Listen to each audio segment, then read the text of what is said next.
Hello everybody, welcome back to the M Muscle YouTube channel and welcome to this Ministry of Sim Racing's Assetto Corsa Competizione Ministerial Duty stream. We are going to be racing Assetto Corsa Competizione, or as the Italians like to call it, Competizione. And it's going to be okay. We've got a server going already, which everyone can join in and jump on and race with us with if you want to. Otherwise, I'll just be driving around by myself, which probably less entertaining than racing with other people. But we're going to start with the Porsche Cup car, which, as you guys all know, is the best car in Assetto Corsa Competizione, which no one drives because ACC players, for some reason, have poor car taste. And then I think we'll go over to driving the Saudi Audi, which is, of course, just the normal GT3 car. Hello, Josh Martin. Hello, David Loxley. David Loxley of Loxleyhood. Hello, guys. How's it going? Background noise on. The Game of Muscle background radio. Hello and welcome to BBC Radio Muscle. B-Sim Racing. B-Sim Racing. Take a deep breath and relax as you look at sim racing cars. The British economy is not collapsing. The governments are in control. Pensioners are not dying. Everything is fine. Sit down, citizen. Relax. Take a deep breath. Unless you're in a hospital bed, because we need to save the oxygen for the other people. Calm. There you go, Wim. Right. Let's get the server going. Let's get on it. It's already there. It's already running. Thanks to Chili Dog. I don't know why we've got this music. It's like a Mormon church meeting. When everyone's sitting down at the pews, they play this.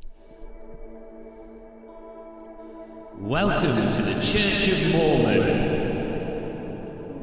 Place your tithings in the hat of Joseph. To your left. The more you donate, the more God will reward you in life and in heaven. I'm dangerous with an echo. Hello, Leg Laugh. Dom GTR.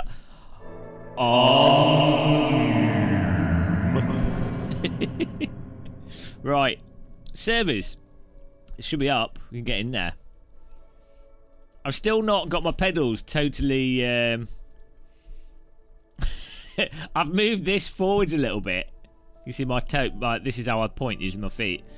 I've moved this one forwards a bit, but I'm still not happy with it. And I adjust the angle. I think what it is, after far too much time on sim racing pedals, I think they're still too high. I think I might lower them a bit for ultimate pedal comfort. Hello, Gasper. Moral of the story is, don't ever get a T-slot sim rig with adjustable stuff because you'll just always be adjusting it. You can't, you know, sometimes it's better to just accept things. I don't know, Leg. Everyone keeps asking. I don't know. Password is T, guys. Get on the server. Who's going to join us? Type in chat joining if you're going to join us. Get in there. There's nothing funny about reverb, Mark. Take that back. Do you giggle whenever you go through a tunnel? Buy a Skoda Citigo for 5k. I think a Skoda Citigo is like 8k.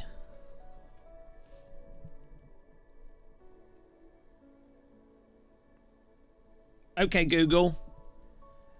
How much does a Skoda Citigo cost? Oh, they do an electric one. That's new for this year. I didn't know they did that. 7,250. I don't know if that's brand new. No, 19,000. Yeah, 19,790 brand new. That's its RRP. Oh, here we go. Let's get some music going here. Hello, Chadhead. Hello, Chadhead.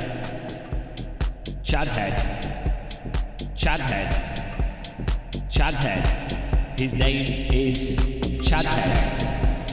Chadhead. His head is Chad. Chadhead.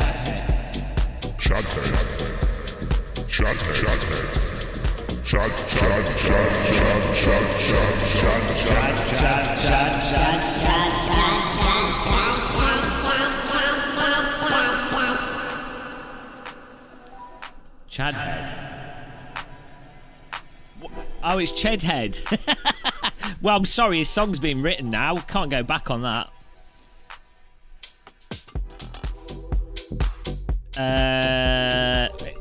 Well, it's just me versus S Power. It's alright. The less people to race against, the better I'll do, so I'm happy with that. Chedhead. Hang on, let me just call the people that wrote the song, and they can rewrite it for you. Hello, Rich B.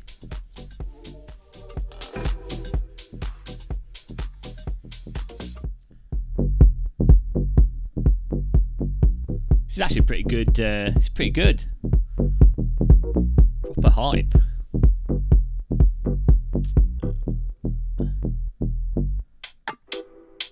Chedhead. His name is not Chad, it's really Ched.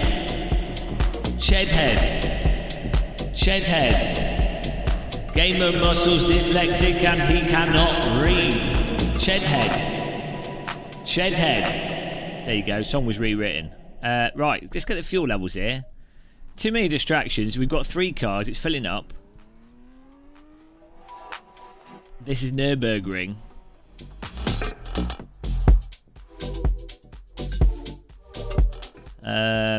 I really shouldn't have bought this Go XLR, should I? I'm like a toddler with a like buttons to push.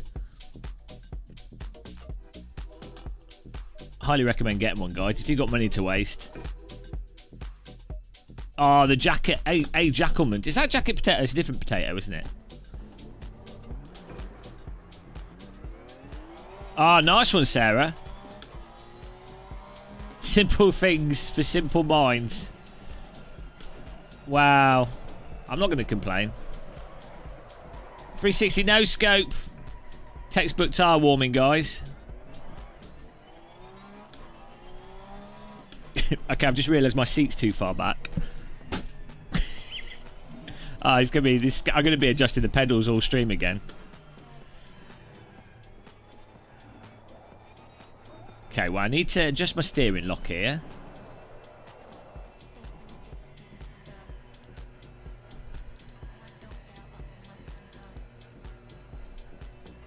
I'm using the McLaren rim here. Very nice bit of kit.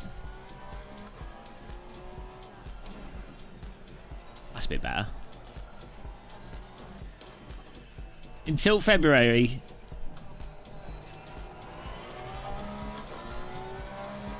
What's my game a bit stuttery?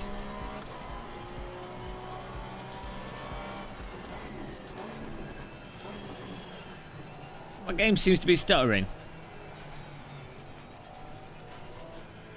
It's weird.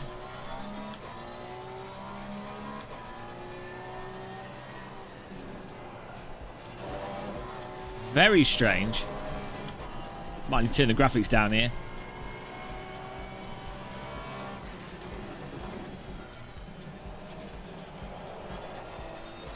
With our new layout, you can see all the stuff on the screen. That's nice.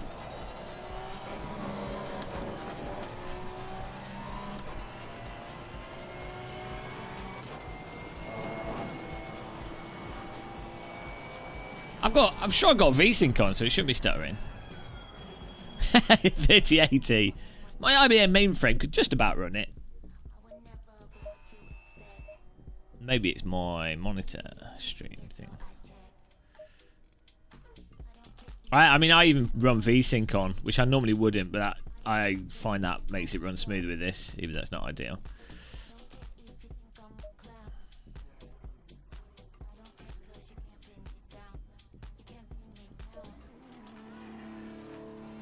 Yeah, I'm not sure what that's about. Might need to just reboot my PC.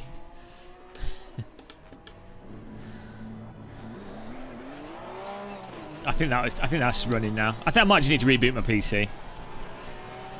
It's been turned on for too long. Oh, we need to tighten up the steering lock as well.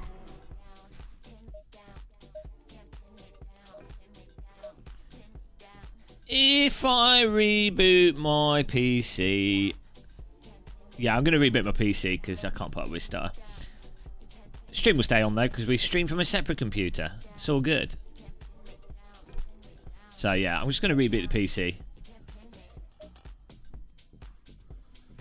Server's still up. It won't affect anything. It gives you guys more time. Yeah, I've done the full screen thing, windowed and everything. It didn't in the past didn't make much difference. Just save everything here.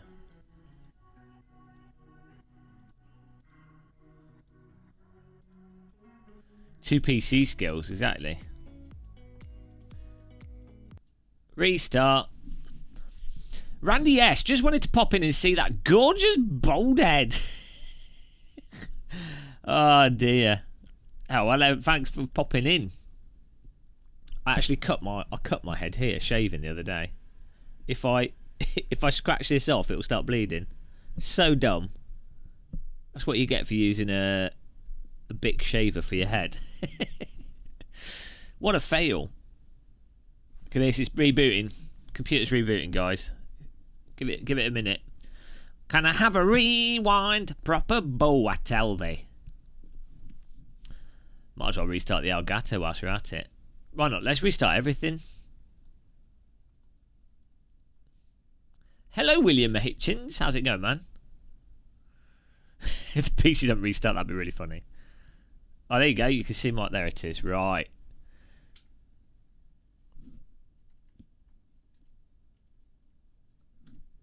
Oh, dear. Capitals. That's weird. It loads the Stream Deck software in the background. It loads the Go XLR in the background before you log in. Sneaky Windows. Right.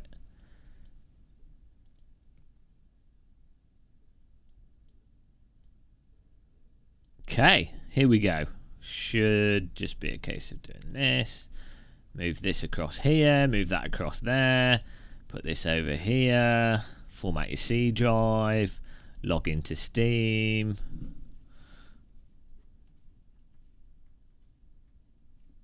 Make sure that you're not logging in with your hand on the webcam. Use a safety razor. I normally use electric, one that you can use in a shower, like, you know, electric waterproof one. And I go, but what's a safety razor? I thought that's what those Bic razors were. I mean, I just get the cheapest thing from Lidl. I don't normally cut myself. I don't know how I cut myself. You know, well, I've had like four. Well, what? I don't know. When did I first grow a beard? Must have been when I was like, start getting facial hair. You get facial hair at like what? 18. So we had a lot of practice. Sometimes you're just not paying attention, you know. Shaving your head's harder than shaving your beard, though. That's, you know. Right.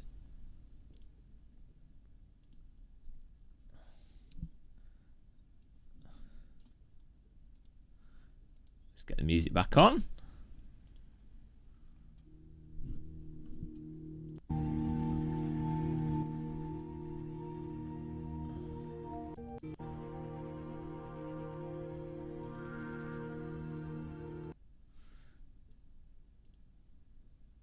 Just dip your head in there, hey?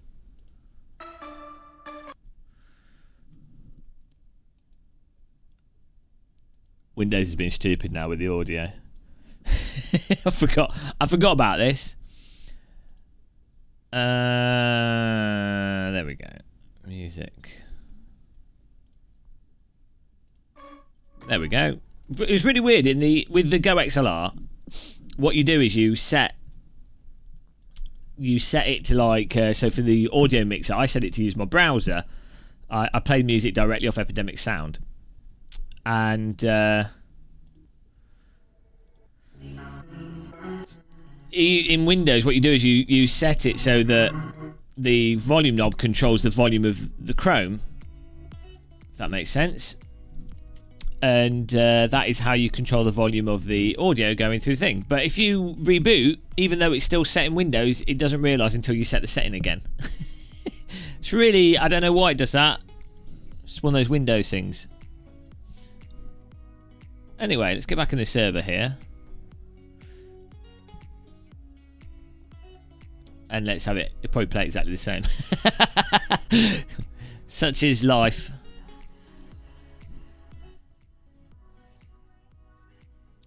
Get in there, guys. Well, AC's forgotten the resolution that I was running at. So that's already a good start. Art of Rally soundtrack. Oh, Rally's a good game. Building, can you do this again tomorrow? I'm going to be doing racing Porsches in iRacing tomorrow as part of the Porsche All-Stars.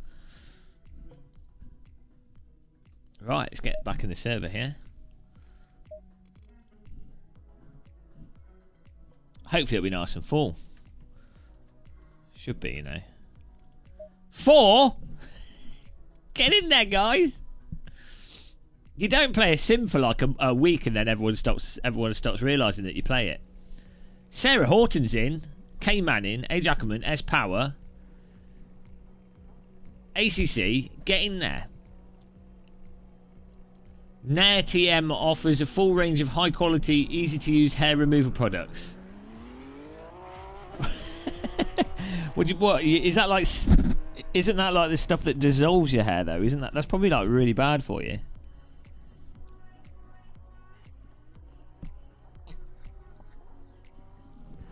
Dinner? You guys eat? Ridiculous. Right.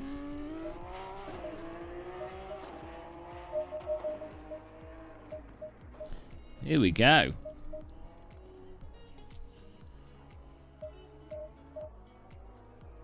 Tighten up the steering. First of all, let's use the aggressive preset.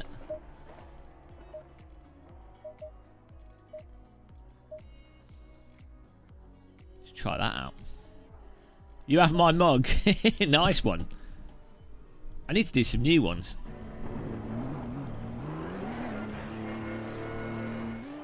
Here we go.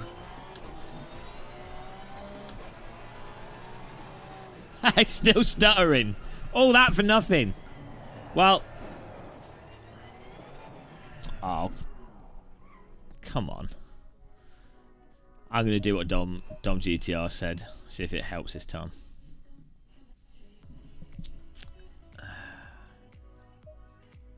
Run it windowed.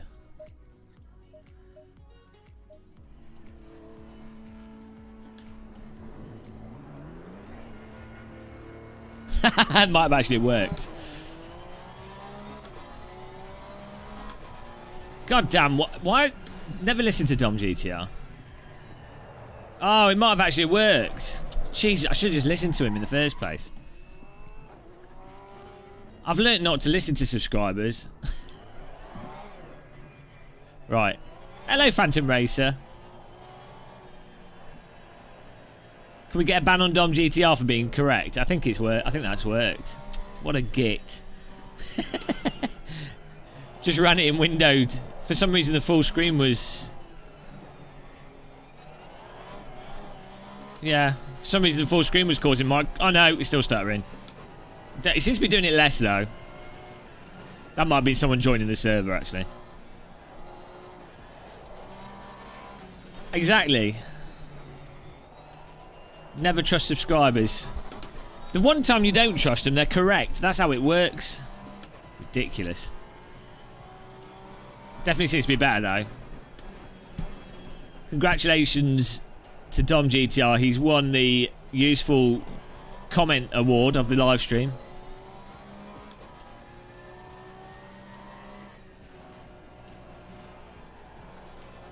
How do you feel, Dom? What's your speech? Your collection speech after years of running out of fuel? It's weird because NURBS GP isn't the biggest track. Like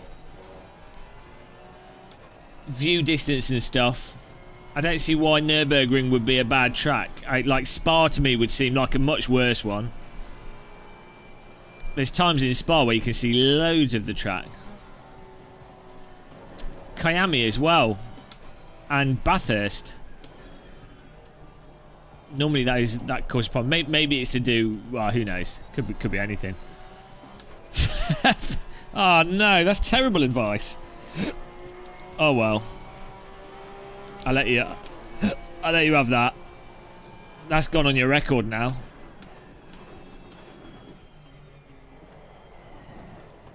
There we go.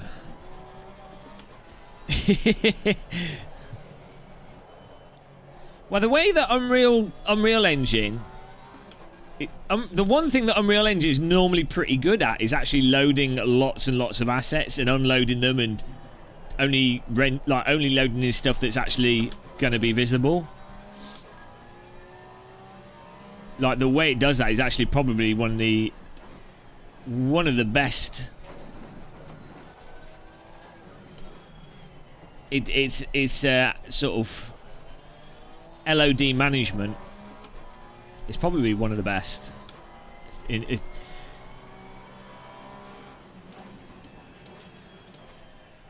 But it'll obviously be designed around first-person shooters and what have you, and individual rooms.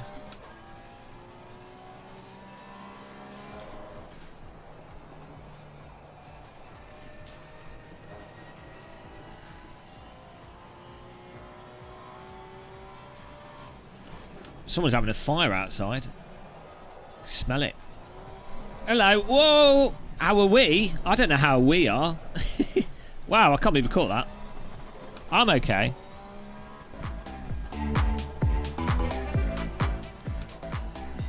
I hope my house isn't on fire. Someone's having a wood fire outside. It smells well strong. It's a really nice smell, actually.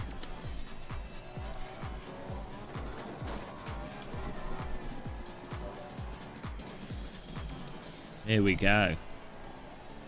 Hello. The church, yeah.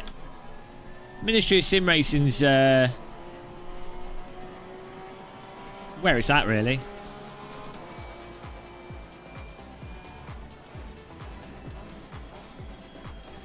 We're actually located next to the Ministry of Silly Walks and just down the road from the Ministry of Sound. Hello, Gregory Santone. Hope you are doing well. I hope nobody in chat is dying from COVID or has anyone died from COVID. It's my good wishing to you all. It's how it works. It's all about wishful thinking. Guys, you can't have Prime Ministry Minister Muscle in first place here. We need some more people to join the server. Oh, second. There we go. If I win, you're going to have to all throw your simulators in the dustbin. Tim Nujabor, hello, man. Welcome back.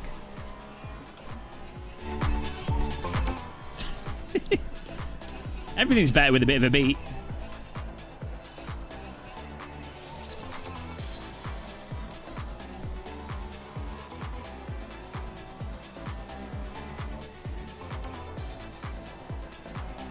This is the Porsche Cup car, yes. Fantastic.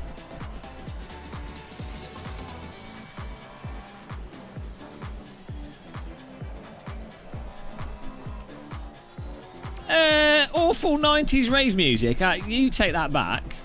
90s rave music was some of the best. So how dare you? How dare you? That just take that comment back. It's really... You've just outed yourself as someone with no taste. 90s and early 2000s rave. That's where it was at. Bring the 90s back. Wow, not all of them.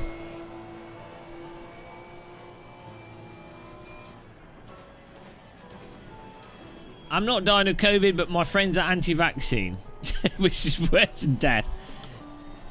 Oh well. Maybe you need to like excommunicate them as a friend. Just accept them for how they are. Stupid.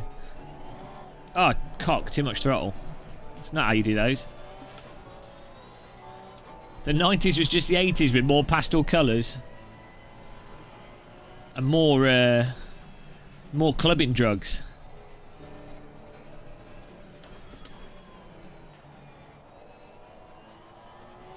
And multiple TV channels through digital TV.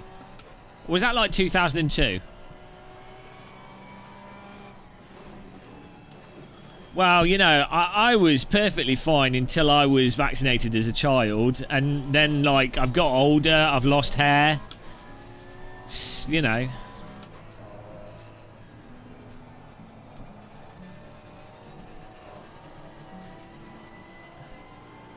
Oh, sorry to hear that, Lockdown Racing. What's my phone having a meltdown?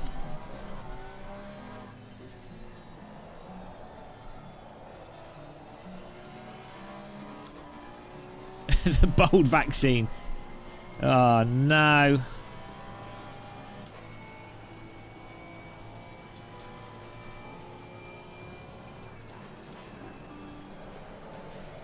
Bugger me. little bit too late on the break point there.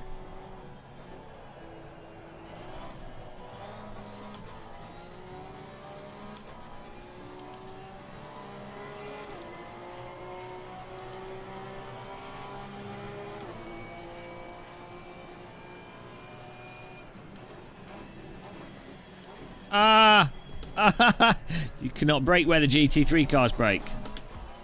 Now this is the Porsche Cup car. It's got no traction control. It does have ABS though. It doesn't slow down as quickly as GT3 cars. It moves around more. It has less grip. Generally just more fun to drive. Triple screens and fanny tech coming. Nice. Get in there.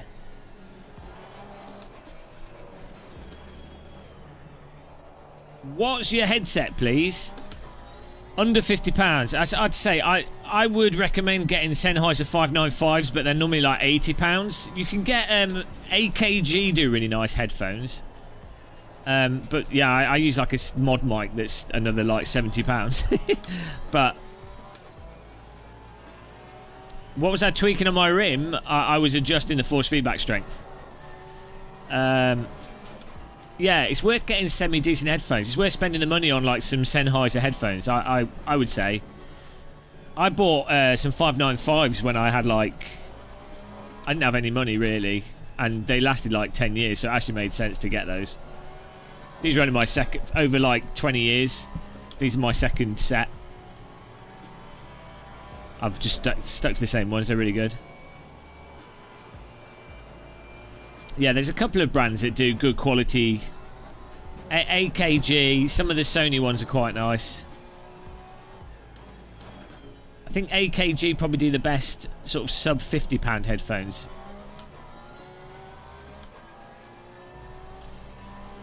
Oh, well, I've got to get the some posters being delivered.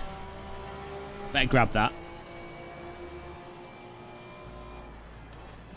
Right.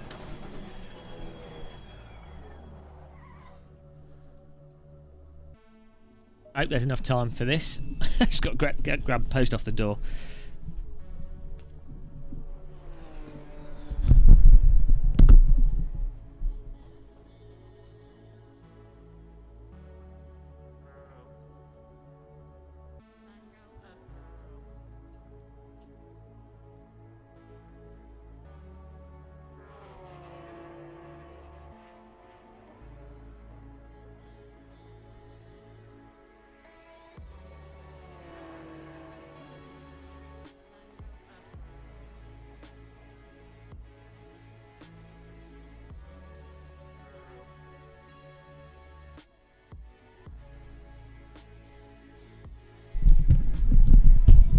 Okay.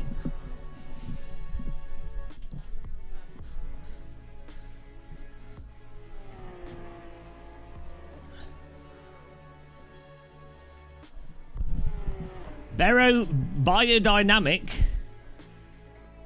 Oh, high-end headphones. Yeah, I mean, personally, the reason why I like the Sennheisers is purely, it's mostly comfort as opposed to the sound quality. I mean, they sound great, but it's the comfort for me. Okay, always correct, Dom. Dom always GTR correct.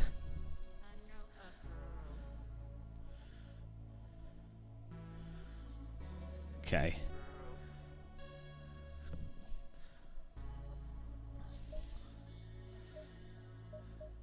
It's just a 15-minute race, guys, so...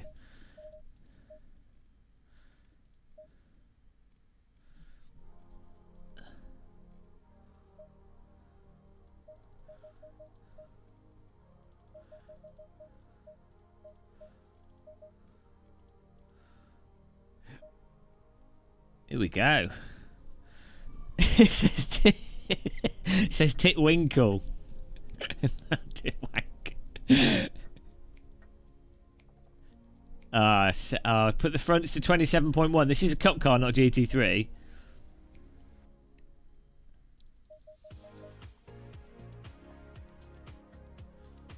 We're too late.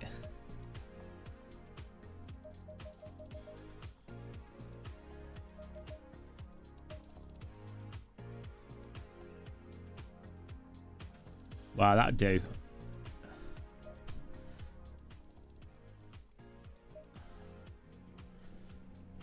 Here we go. Get in there, guys. Anyone else going to join us in chat for the next race?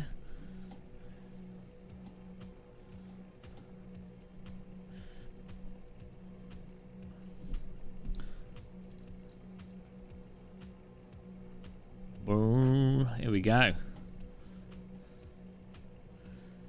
Starting in third.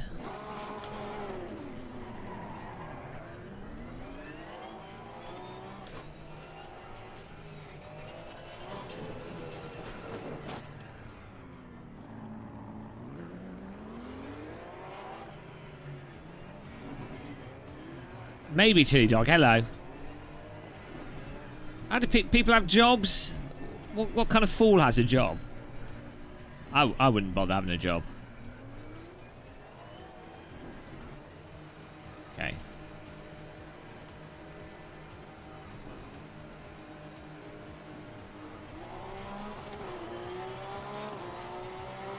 First corner binage, probably.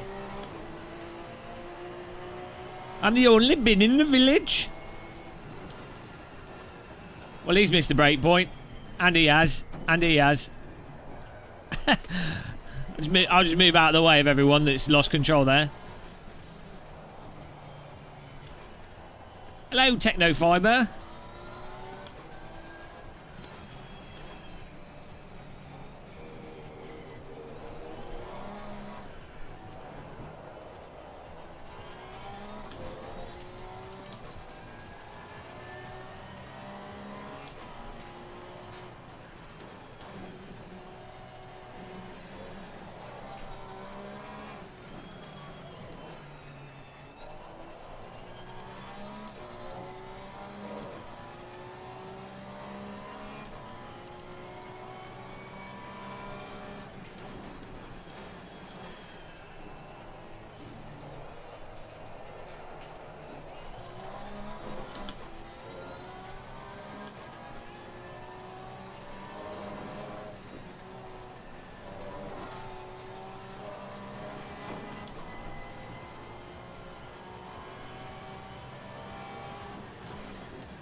Nice and easy.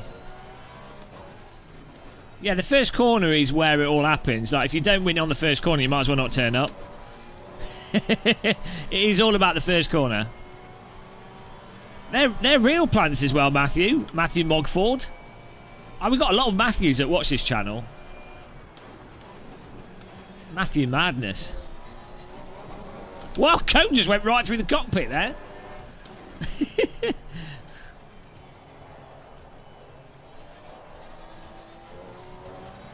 Jungle is massive.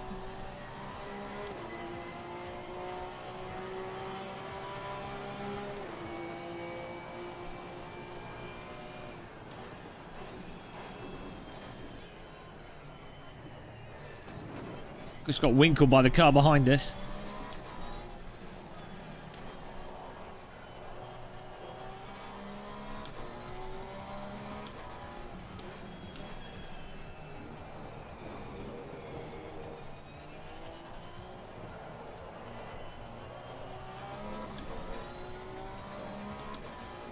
Oh no! I always track limit myself there.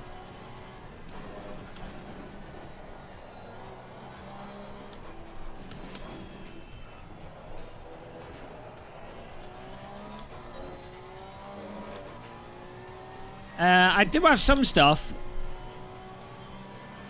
We will have more reviews for sure.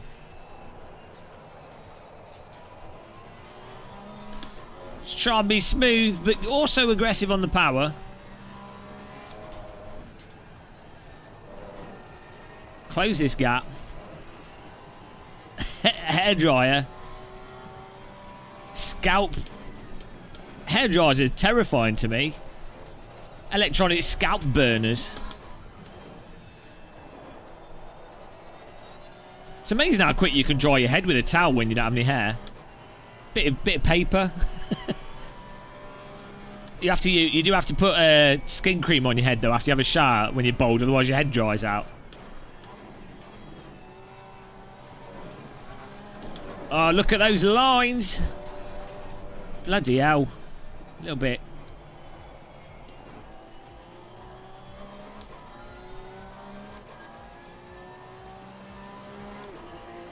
Where's the parrot? Jay Wrong, the parrot died. Unfortunately, it caught COVID, and there wasn't enough hospital beds for it, so it died. Really sad. Right, here we go.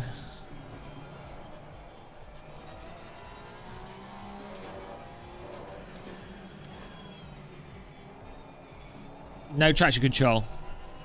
Just pure throttle control is what you need. Did those people get paralysed faces? What? What are you on about? Maybe you're talking about people that got Botox injections.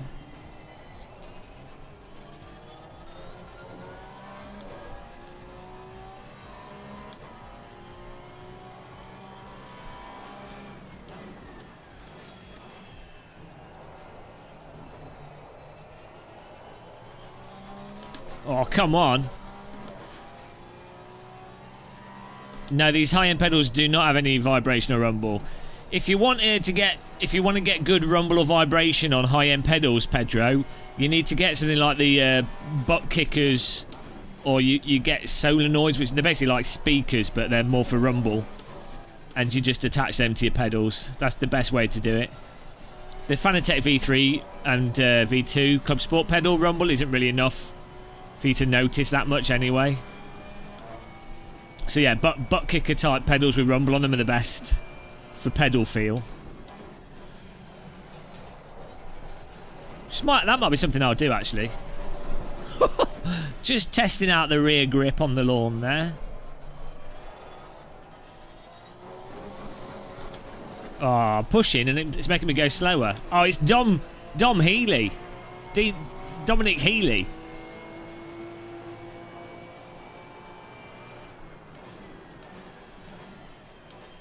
No, pedal rumble is quite nice for feeling if the tyres are locking up or if you're pushing too hard through corners. Like, if you're pushing understeer, the vibration can be nice to let you feel that you're... I don't know, if you've ever been on a real track in a real car, when you're pushing through understeer, the wheels, like, vibrate. It happens in aeroplanes, actually, as well. Like, if you're turning on a tyre and it's sort of scrubbing... They do this like vibration-y thing that's very obvious, which you don't tend to feel from a steering wheel. But you can get it from like butt kickers and motion rigs and things. It's more just immersion. I guess it's kind of useful.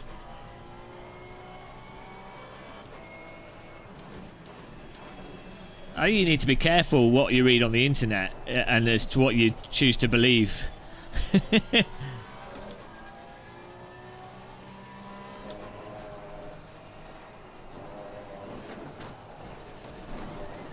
Oh, Jesus.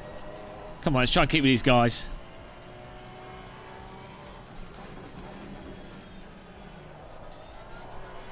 You get punished so much with time if you overdrive this Porsche, the Cup cars.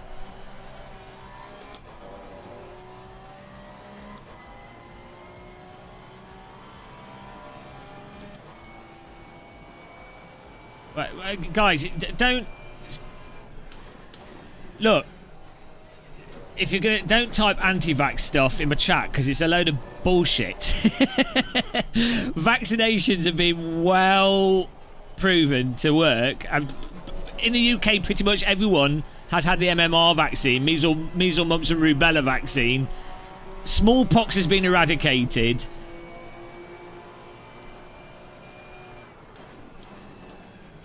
Please, if you don't no anti-vax bollocks.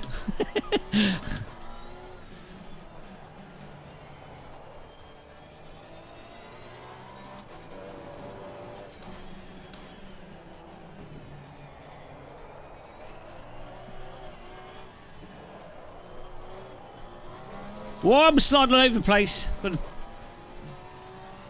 Always going wide on that corner.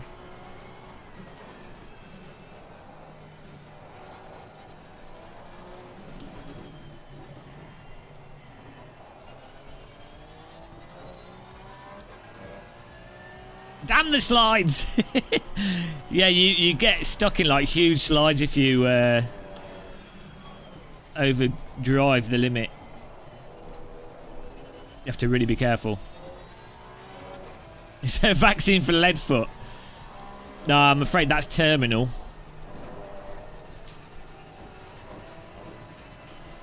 If you're worried about vaccines in your health, then why are you watching this channel? I can guarantee you watching this channel is worse in your health than a vaccine. Come on.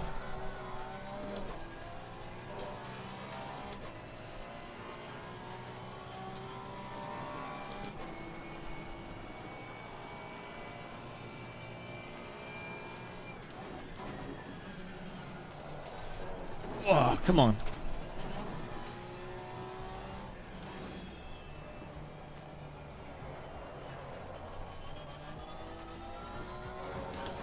Inject tea. Wow, he's going for a move up the inside. No, he's trying. He's trying. Oh, god damn it. I'm losing all my time there. I keep doing the GT3. Oh, Christ. I keep doing the GT3 break point. Then I overheat the tyres. Then I have no grip through the arena corners. When you overheat the tyres, you lose like the optimal grip for like a corner and a half. Oh, cocking hell. You need to not cock it on the first corner because the arena corners are really important for lap time. Well, every corner is, but you know what I mean. You can lose a lot of time on the arena corners on the GP circuit.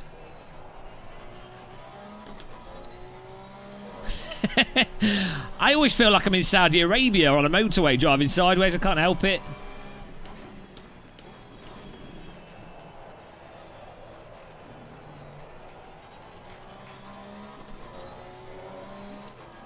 I think we should have I think they should do an international Saudi drifter versus Tokyo drifters. I'd watch that. That should be a TV program.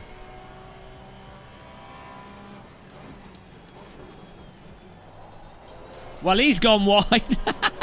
That's one way to find a way through. Just cut the track. Why not?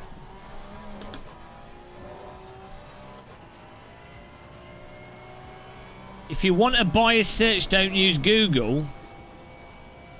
What? Google's just a search engine. Look. When it comes to all information on the internet or anywhere, all information, you should always be somewhat skeptical. But what it always comes down to are the sources for that given information. So if someone makes a statement, like if I say Central London has unicorns on leashes in Trafalgar Square, I can say that, and it doesn't mean anything unless I'm like present some evidence for it. So I might have some photos of unicorns on leashes in Trafalgar Square. So you go, well, look, there's some evidence there. And then you'd be like, you'd look closely and you'd be like, well, obviously that's photoshopped. So you'd be like, those pictures are not very good quality evidence. But if I was like, there's unicorns in central London, and there was like 30 other people with like different documentation of it, and then you were to look that there's the University of London has been studying London unicorns, and then you were to look into other aspects of like the biology of it, and then there's loads of documents that explain the biology of unicorns. and then there's peer-reviewed articles about unicorns. You'd be like, oh, actually, maybe it's possible there could be unicorns on leashes in Trafalgar Square in London. Like, sources and evidence are important. What are you doing? Power's lost all his power.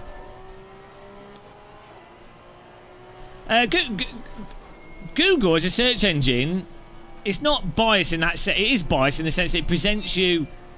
It's not how you typically use the word bias. Google will present you what it thinks that you want to see, like tailored search results.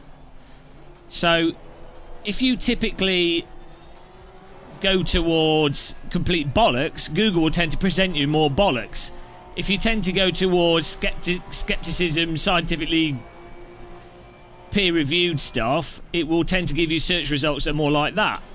So, yeah, Google search is biased in that sense, but that's not even important. Everything, like, anything can be biased. It doesn't really matter. All that matters is what is the evidence for any given statement. That's the only thing. Jesus Christ. That's the only thing that matters. What is the evidence?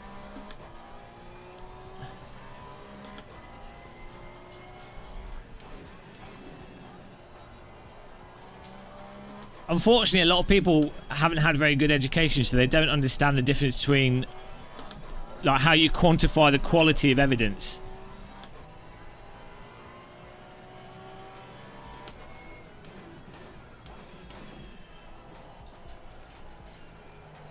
If I didn't slide around the arena corners, would it have been alright? Flop in my car. Hello, Warren.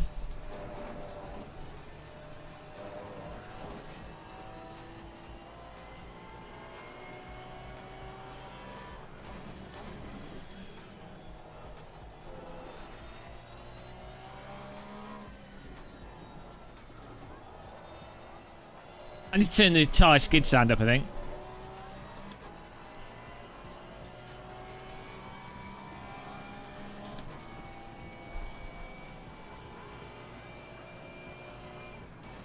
Oh, Tortellini's coming in to torture us. Can we give him a timeout? Ah, I didn't get a podium. Gutted. It's all because of my drifting. I mean, the sponsors liked it. It's all manufactured. You don't believe any of what? That's an equally silly position to take. It doesn't matter if something's manufactured or not. As I say, everything comes down to what does the evidence support, and how good quality is the evidence. This is what they need to teach in schools: is how to identify good quality evidence. That should be like a very early thing that schools teach.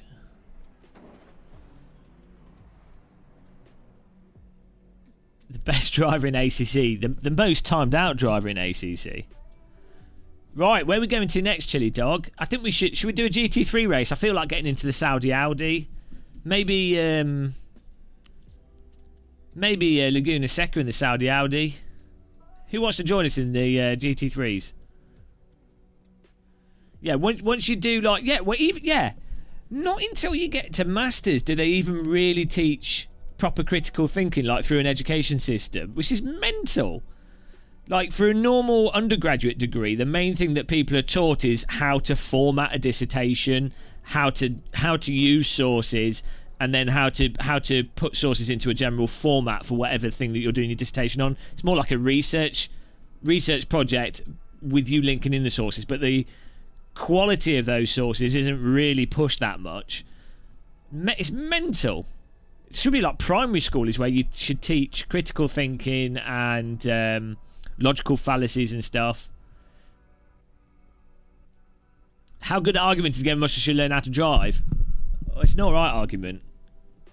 Game Master should learn how to drive.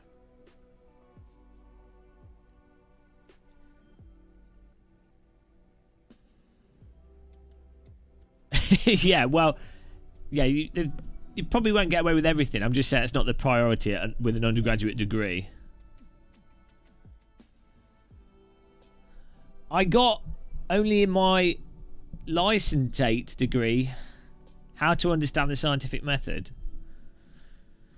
It's weird, like they do at like GCSE level in the UK, they do kind of vaguely explain scientific method, like experimentation and stuff, that nature of what science is. That's in the UK, that's kind of taught, but it's kind of glossed over. It's not, you know, it's not really explained that clearly.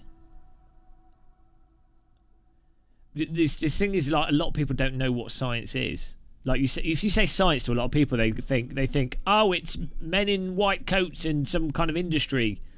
They don't think, oh, it's just a procedural way to discover what reality most likely is. That's basically what it is.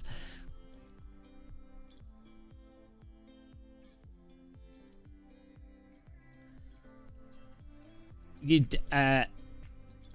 don't trust media establishment science.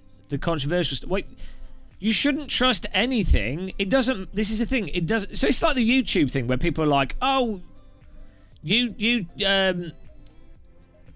where they're like, oh, bias YouTube review videos and stuff. It's like, you shouldn't trust anything. Like, no one should trust anything inherently. It should always be a case of what statement is being made and what is the evidence to support that statement.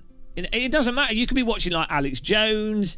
It could be like some ultra right-wing mental conservative thing. It could be like some bollocks anti-vax crap. It could be like BBC, which is often totally full of shit. It could be Al Jazeera. It could be anything. All that matters is when you have to break everything up into the individual statements that are being made, and you go, what is the evidence to support that statement, and is that evidence of good quality? That is literally all it comes down to for everything. Don't trust anyone. What's the evidence? Done. Get on the server, that's the evidence.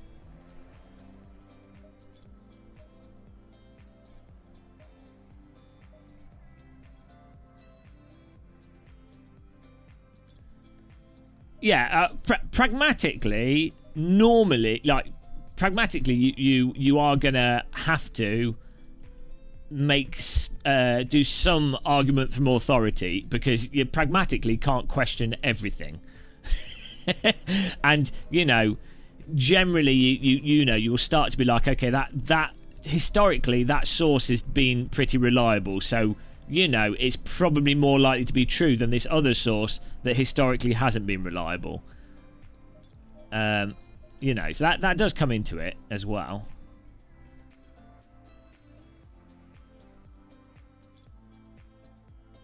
Pete, oh, here we go. We're on to global warming now. If we stopped all burning of fossil fuels today, the planet will continue warm for the next 400 years.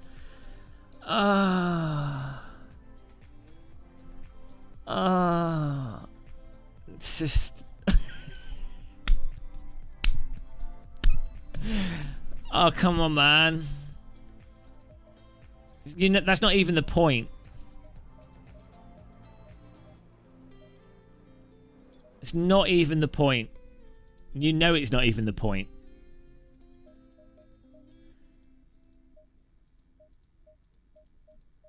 Jesus Christ. Right.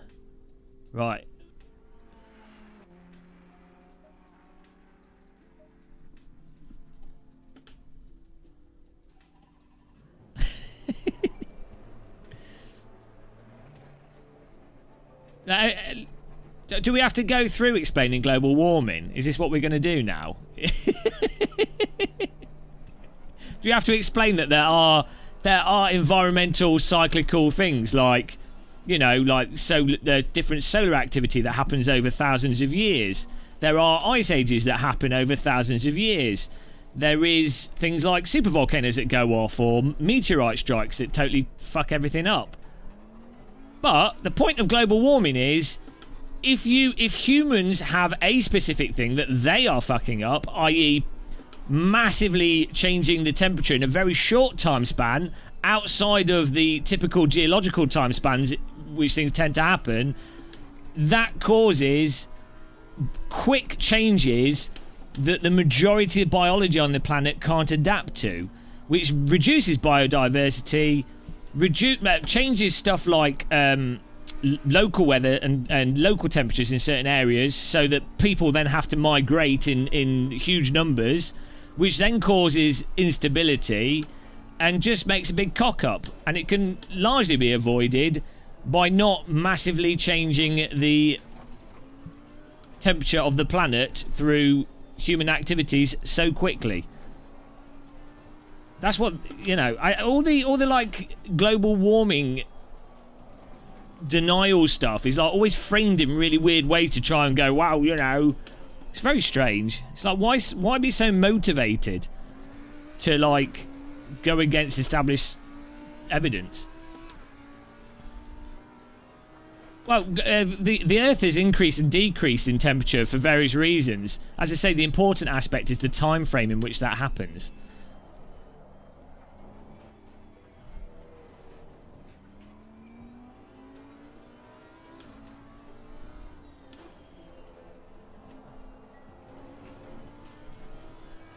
Woo!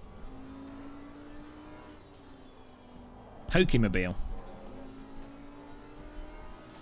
We evolved to not be dumb. I wouldn't count on it.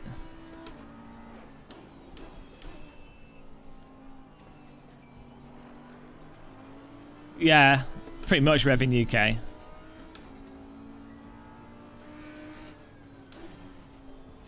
I don't know what you're even saying, Pete Lab. I don't know what you're saying.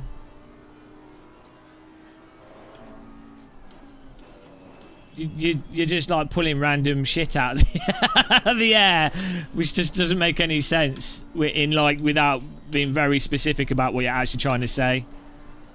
Well, if you're not saying something, don't say it.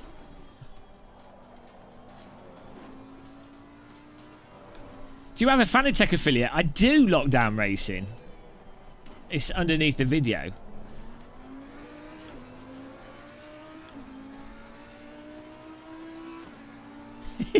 You came in late. I'll let you off.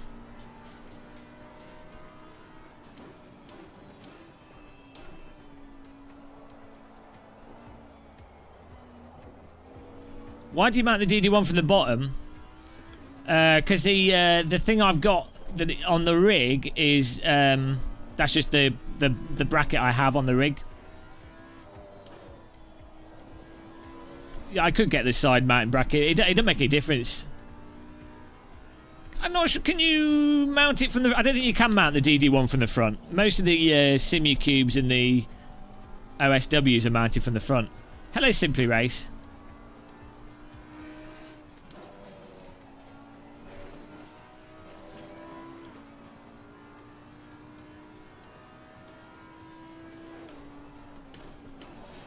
I'm driving the Saudi Audi.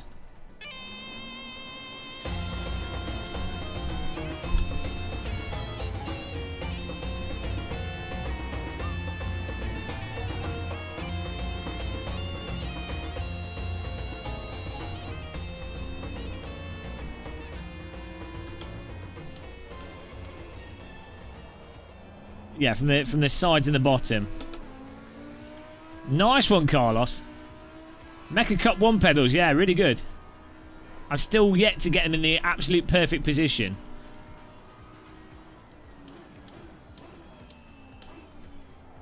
Cloudy Audi.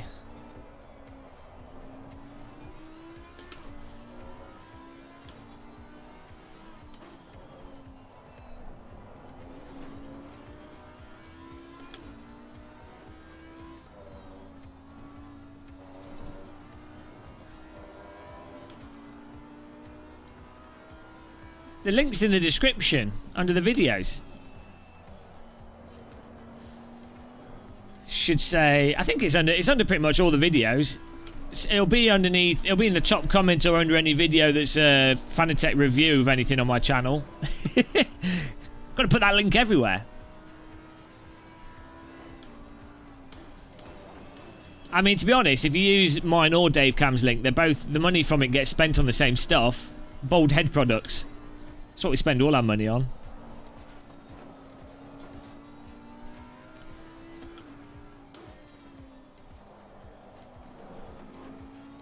Maybe I need to re-add it to the live streams. I'm losing out on Fanatec revenue. Not really, Carlos. How much does my setup cost? Well, this sim rig? I don't know. Too much. The only thing you need to know is that you don't need all the sim racing shit. You can get a Logitech G29 for like they've gone for 150 quid in the past. You can get like a Logitech G29, slap it on your desk, and you can enjoy sim racing. So I wouldn't worry about expensive equipment. It's, you know, it's nice having fancy pedals and DD wheels and stuff and nice monitors. But literally, I mean, for like 6+ years, I had a G25 in front of a 17-inch monitor. And I spent hundreds of hours playing Live for Speed, GTR Evolution, Richard Burns Rally. You know, you don't need equipment for sim racing. This is a 35-inch ultra-wide Asus ROG Strix monitor, which I'm using. It's really nice. It's sort of 2 or 3 years old now. But it's, yeah, to be honest, a lot of these monitors are very similar. If you like BenQ do a 35-inch curved ultra wide, they're all very, very similar. 144 hertz, well, 120 to 144 hertz, give or take. So they're all very similar.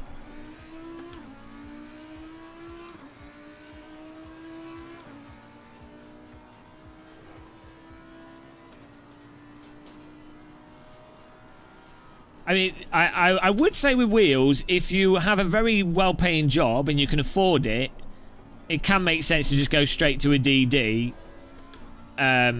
because they hold their value and they're unlikely to break. So, you know, if you can afford it, you might as well. But if you're a normal person that doesn't have £1,500 to just spend on a toy, then, you know, don't ever feel like you need to spend money to enjoy Sims, because you don't. I would only get the Quest if I wanted standalone VR, particularly the Quest 2. The Rift S works fine if it's all set up and working. It's fine. It's not that huge of a difference. I mean, the resolution is higher, but you know, functionally and in terms of lightness and what you get out of it and ease of use and everything for sim racing, the Rift S is perfectly fine. I wouldn't buy a Rift S now because they're sort of semi-discontinued, but if you've already got one, you might as well just hold on to it until whatever the next VR headsets are. Carlos Garcia. Crypto will probably go up as it tends to increase when there's like a lot of political and currency destabilization, or whenever whoever's got a lot of Bitcoin wants to inflate it and then take the money out.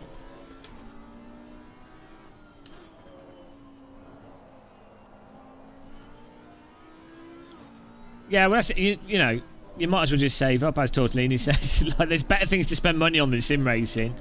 You know, with all these things, it always comes down to, if you have the disposable income, you're financially secure, then by all means buy frivolous stuff that gives you entertainment value.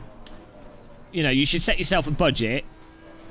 Like, so whatever your income is, you have a budget for your savings, your whatever, you know, and then you have a budget for your own entertainment. And if you really happen to enjoy sim racing, and like random sim racing equipment, replica wheels, God knows what, if that really if you really do enjoy that, then by all means spend your pocket money on it. but don't ever feel pressured into buying toys.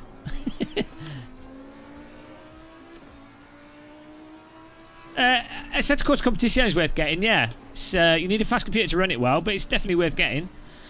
You should have got it when it was on sale. They had it on sale really cheap recently. It normally goes on sale like 4 or 5 times a year.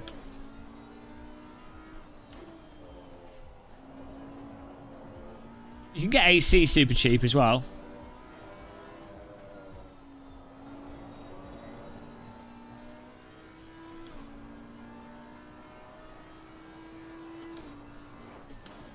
Yeah, it's the same with Microsoft Flight Sim. It's all these sort of deferred renderer games are not ideal for VR.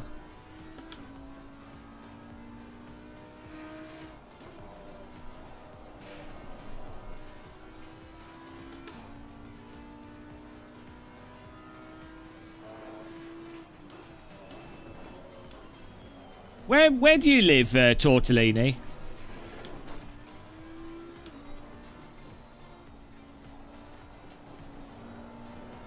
I mean that's the thing. I would personally, I would buy a real car before I bought lots of sim racing equipment.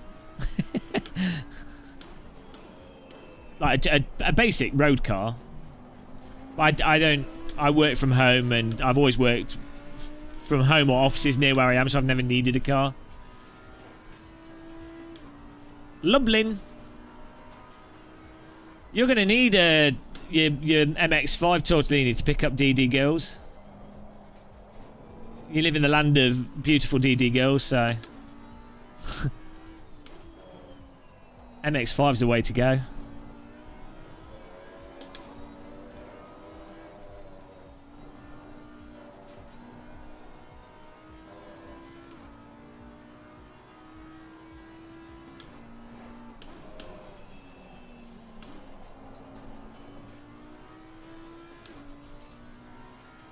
DD girls are beautiful. I mean, technically, an MX-5, the older ones, don't have power steering. So technically, that car comes with a DD wheel, so you've won. A lot of modern cars, power steering, terrible.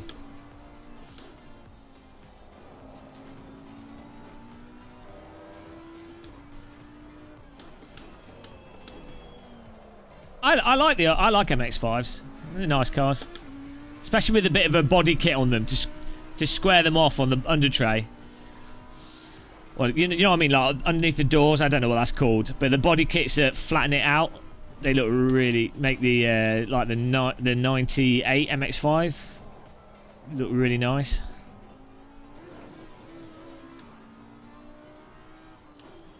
I wouldn't do a body kit myself though, because insurance and stuff goes crazy.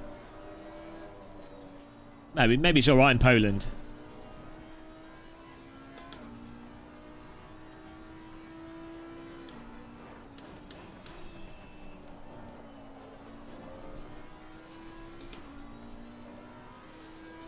Bucket seat. I don't think bucket seats are a good idea. Like, well, it depends. You can get like the seat I'm using here. You can get some comfortable bucket seats for road cars, but most of them are really bad. Like, they're not comfortable. So, even like, so I never liked the Honda Type R seats. And there's also, I'm trying to think what car it was. It might have been like one. It might have been like, I don't know if it's BMW. I don't know.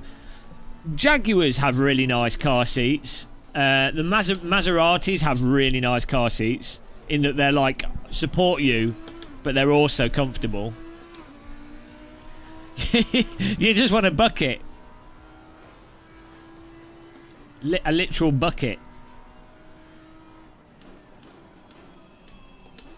Yeah, I don't know. I do not get the obsession with bucket seats. Other than if you're in a bloody race car.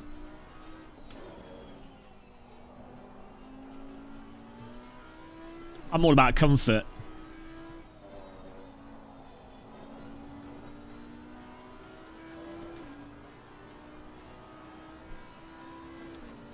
Yeah, but you know, if you're tracking like an MX-5, aren't you better off just getting a?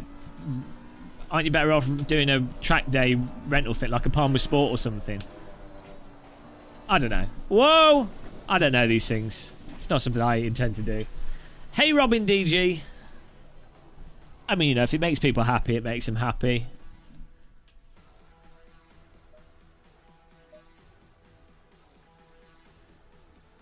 Oh, man, we got some speedy bobblers coming in now.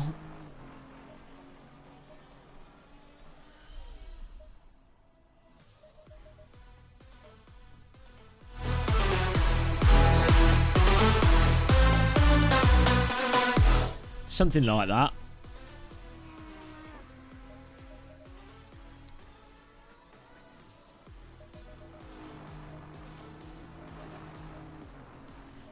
Best wishes for the new year. You too, man. Thank you.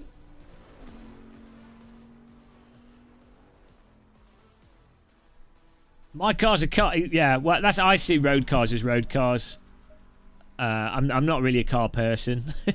Some people are really into cars. You know, they're like, oh, it's a BMW. It's a God knows whatever. It's an Alfa Romeo. It's a. I don't care. Is it a radical SR3? No. Well, not interested. Is it a prototype? Not interested. You know, to me, race cars are race cars. Road cars are boring. I mean, even a GT3 car's not a real car. Let's be honest. Rally cars as well. Now we're talking. Especially Group B rally cars. That's where it's really at. 80s to 2004 rally cars. peak rally. Can't get better than that. I'd have like a rally car, which would be very hard to get in and out of, and really noisy, and not drive at 60 miles an hour. I thought that new Porsche off-road car looked stupid. It just looks like a Porsche 911 with big wheels. It's absurd. They were like, "Oh, guys, we've got to make a new Porsche here. We need an off-road Porsche here. What should we do? We could change the body. We could make it like like a Land Rover or something. No, we'll just put big wheels on it and large suspension. Oh, good job. Well done, team. Top notch."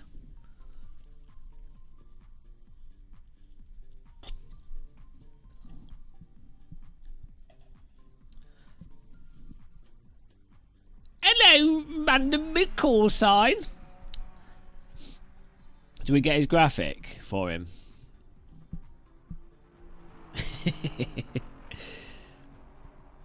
No one wears a G25 quite like random call sign. Look at that body, guys. Look at those pecs. That's from using the G25.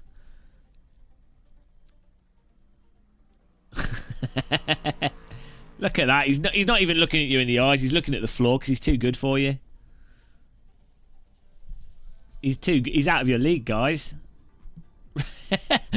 He's out of everyone's league. He's in the League of Nations. Oh, I was slower than everyone here. Bloody hell. Oh, Macintosh. It's like, maybe he's playing on an Apple Macintosh. Some people are eating. Now they're drooling. He's only worth himself. Only he is worth himself. Yeah, he has to look in the mirror. He's like, oh. He'll only look himself in the eye. Some say the mirrors he looks into shatter because not even the mirror's worthy to reflect him. Right, here we go, guys. It's going to be a spectacle. As in, we're going to need spectacles after I drive into the car in front of me.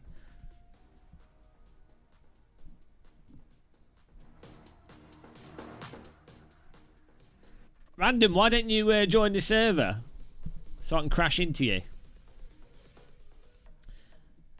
I like how this... Isn't this like Arial, this font?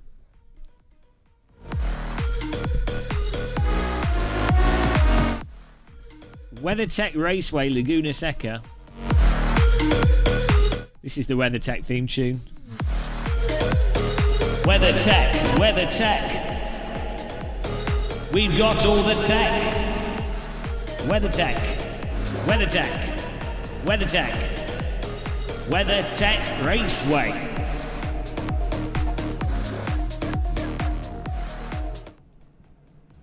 They like techno in California. Right, here we go. Race time at WeatherTech race time. All right, Pete Lab, have a good time, man. Thanks for joining us.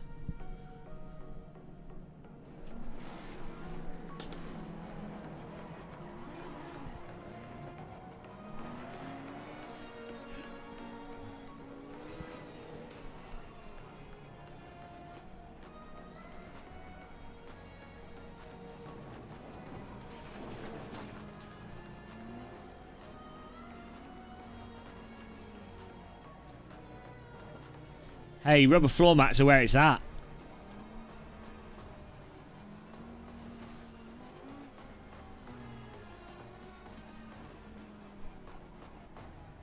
Here we go.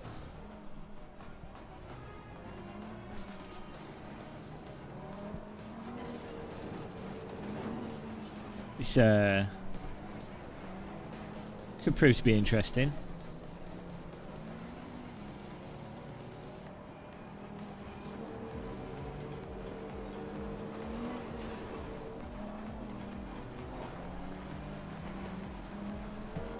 It's really easy to accidentally be on the wrong side of the track.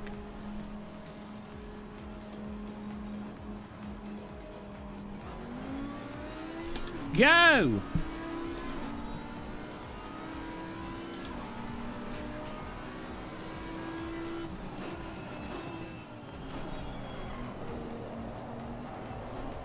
That was a good start.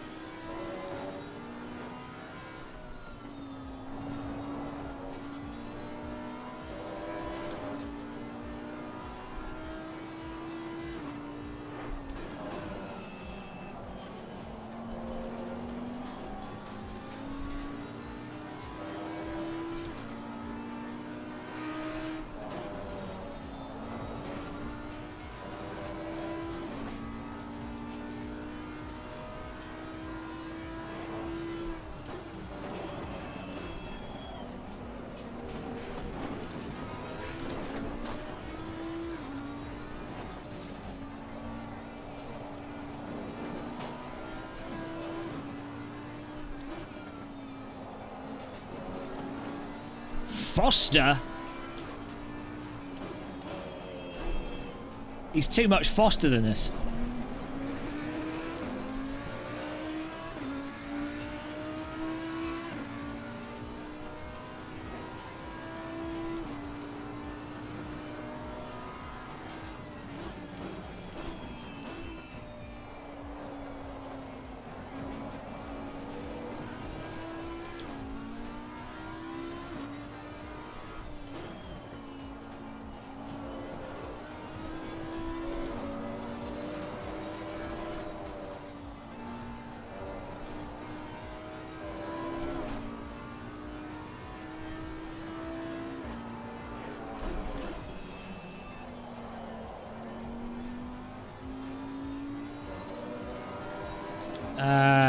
Normally around 4 p.m.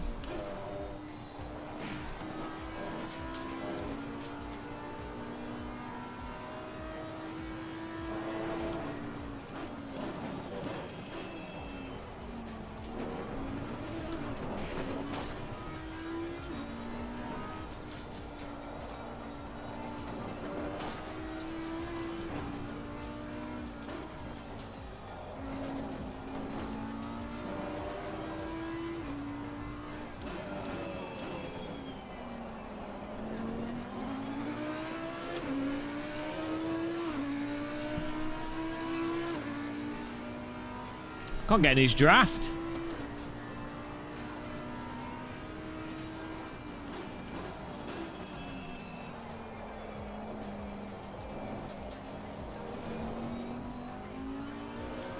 I know.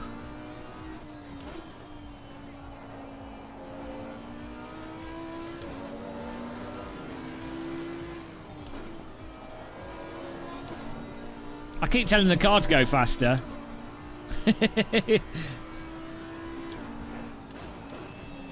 I'm pushing the go faster pedal, but it doesn't always make you go faster. Which I don't understand it really.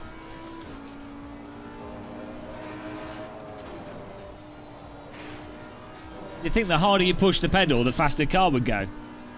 Ridiculous. I don't know why there's other pedals.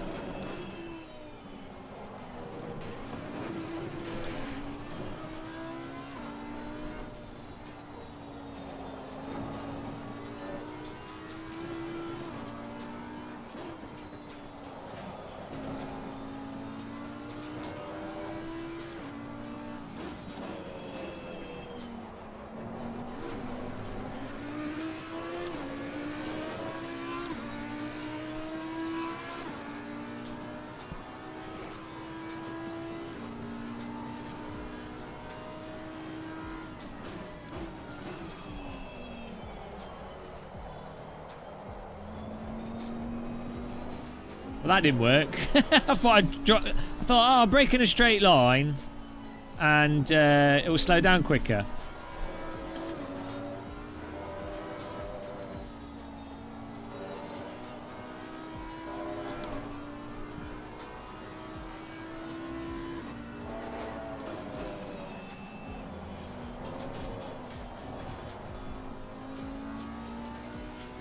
Hey, Foster's pressuring us.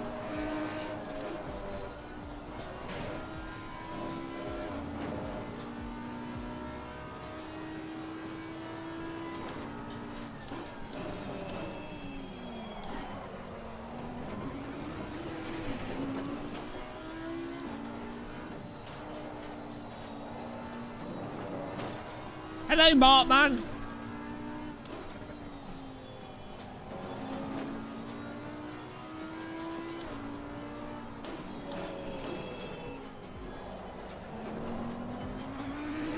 Keep having issue when you're faster than the person in front, but there's no safe space to pass. You just have to stay. You just have to stay behind them and try and like pressure a mistake from them.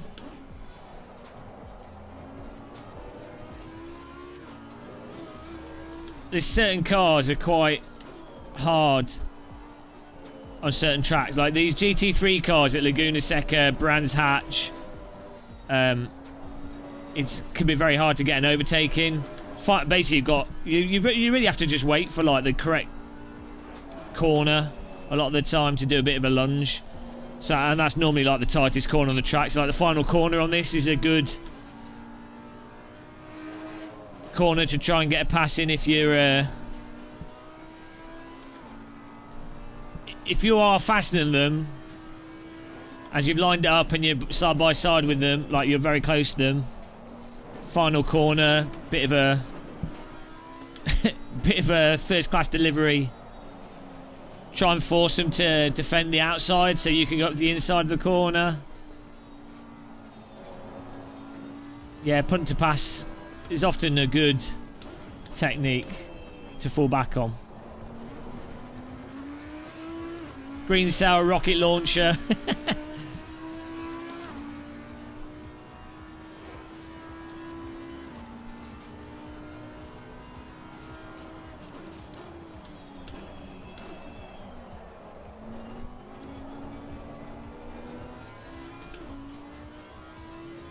Throw a banana out the window, the usual.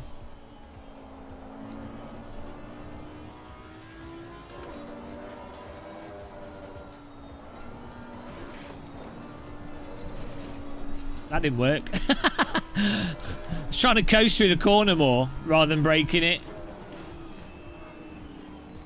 I went all floppy flop. Dom in his yellow car.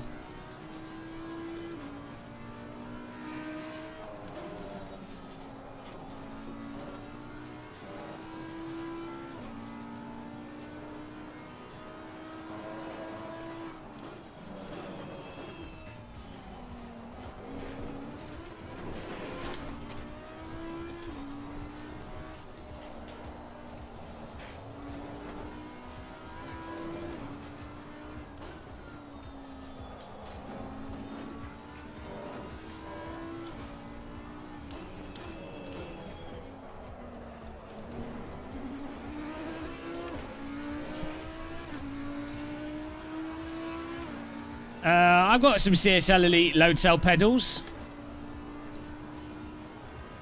Not on the rig right now, though.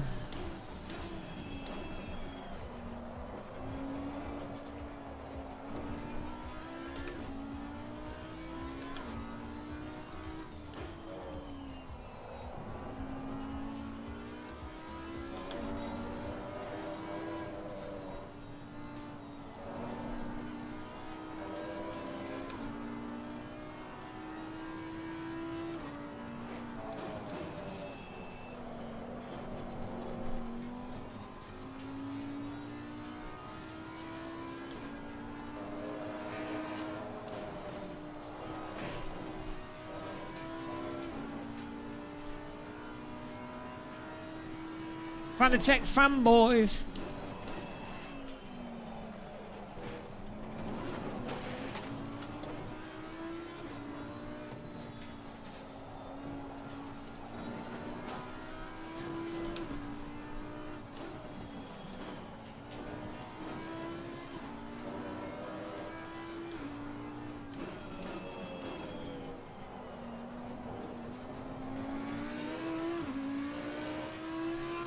What's the dash thing on the DD? This is a SimLab dash, but you can get like mobile phone holders and stuff, and then you use SimHub, and you just use your mobile phone.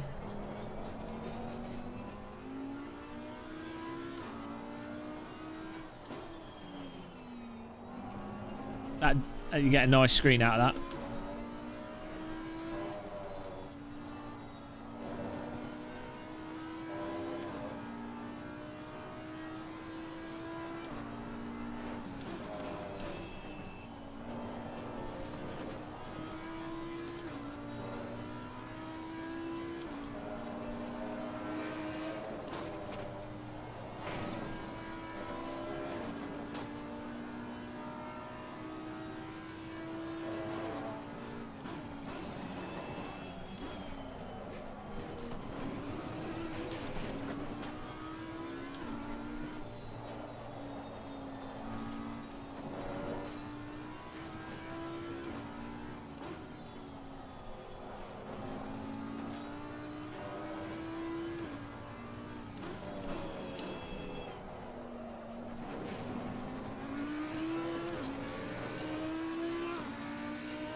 Well, the WD-40 thing's not quite that simple because WD-40 is a brand and not a singular product.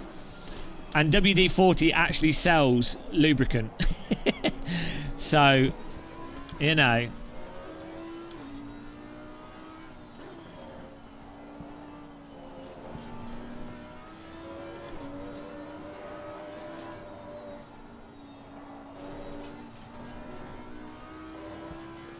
Even if the original WD-40 was water dispersant 40.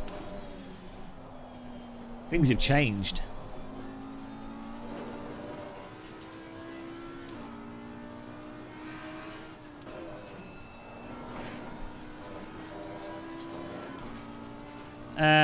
What lubricant you put on the quick release? I have some like lithium. No, I put silicone lubricant on the quick release. Put quite a bit on it. It does come off quite quickly though. I think like every month or so it's worth reapplying some.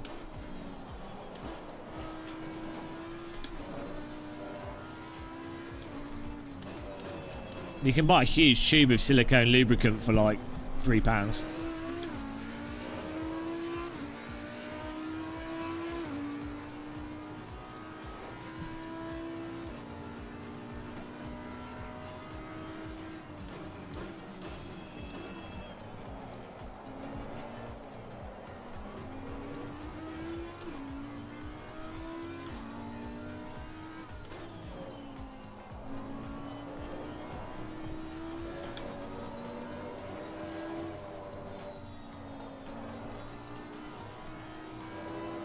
Plain lubricant.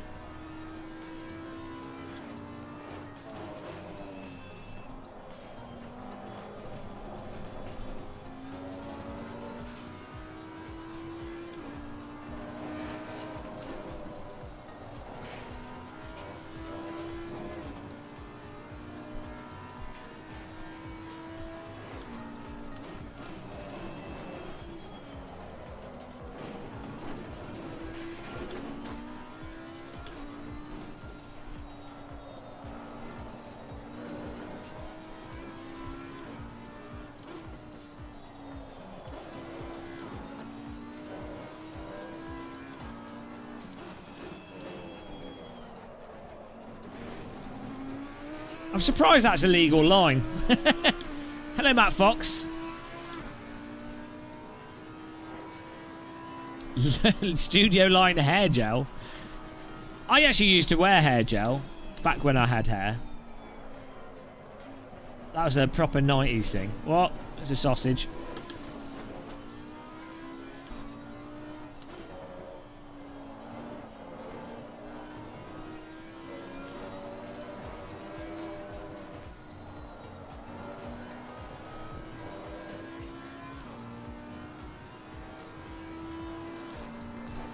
Oh my god, guys. Why is this tending to lube talk?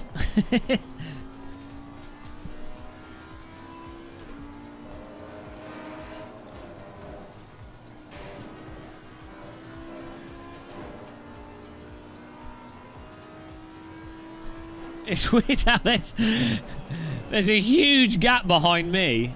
Ah, Dom took himself out. There's like me driving around in no man's land, and then there's this like 20-second gap. It's absurd.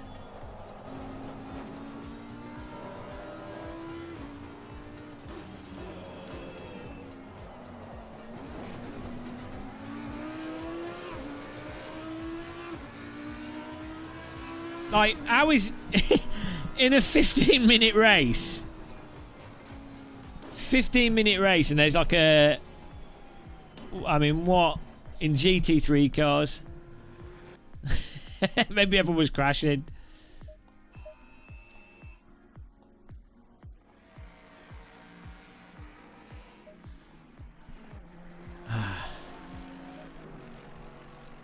Alright, we're going to go to another track here. Type joining in chat if you're going to join. I'm going to make a fresh cup of tea, I think.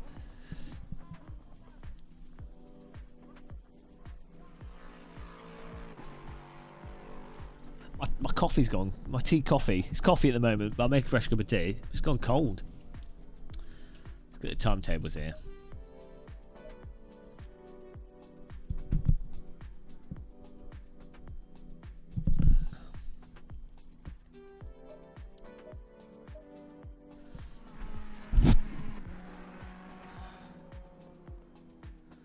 Gamer Muscle Brand Gamer Lube when?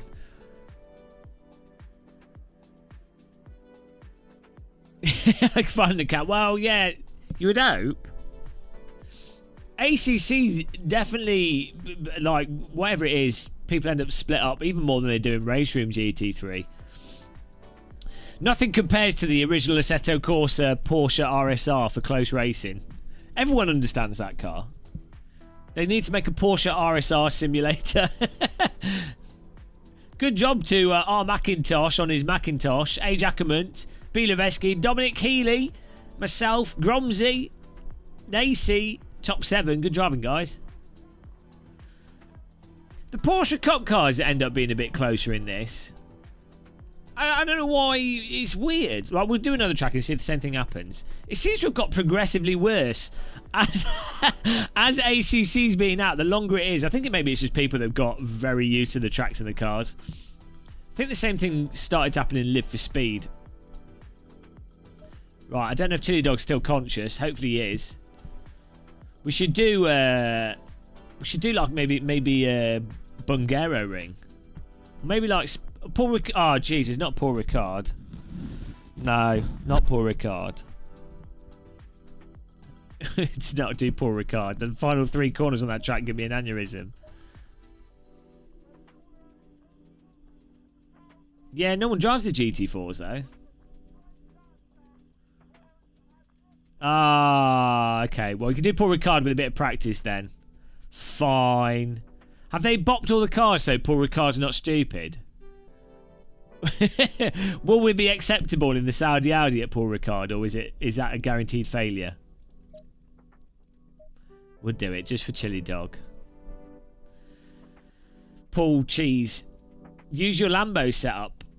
I don't really drive the Lambo. I'm like comfortable with the Saudi Audi and all its gold plating. Okay, look, I use the Lambo. Poor guy's stupid in general. That's what they said when they built it.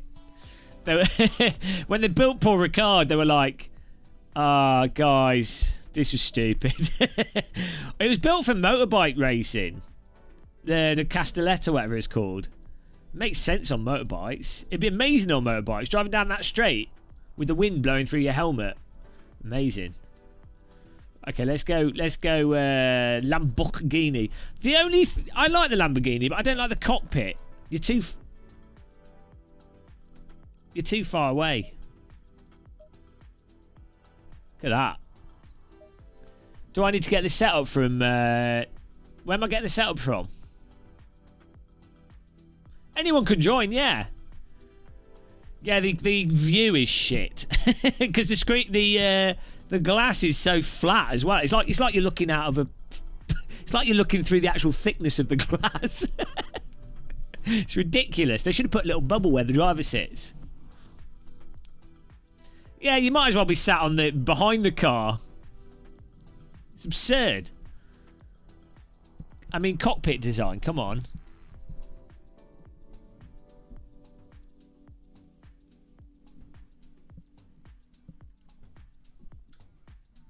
Oh, he's setting up server. I'm just going to make a cup of tea. No, there's no ACC updates. They're never going to sort the force feedback out, Shumi, because they don't think there's a problem, so it's never going to change. You're sitting inside a glass cheese. It's a door wedge. Someone at Lamborghini was like, if I design a car off this door wedge, will anyone notice? And they got away with it. It was the ultimate troll. They literally just put a door wedge on the desk and then traced the door wedge and put wheels on it, and they're like, they'll never let me get away with this. They're paying me $50,000 a year to design cars, and I've just traced a door wedge. Little did he know. They keep adding extra curves to the door wedge to try and make it look more modern. Okay, thanks. Servers up. Oh, listen to the trap.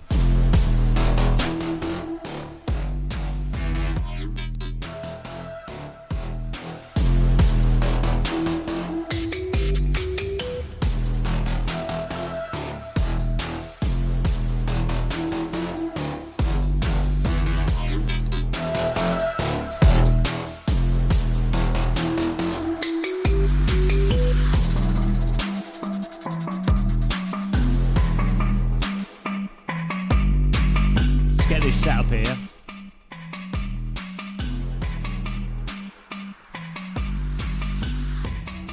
Where did you put it? Oh, bollocks. Assetto Corsa setups. No. Did you put it in the setup zone? Oh no. That's not my channel. Or is it? Oh, I'm so confused. It is. Put it in the setup zone.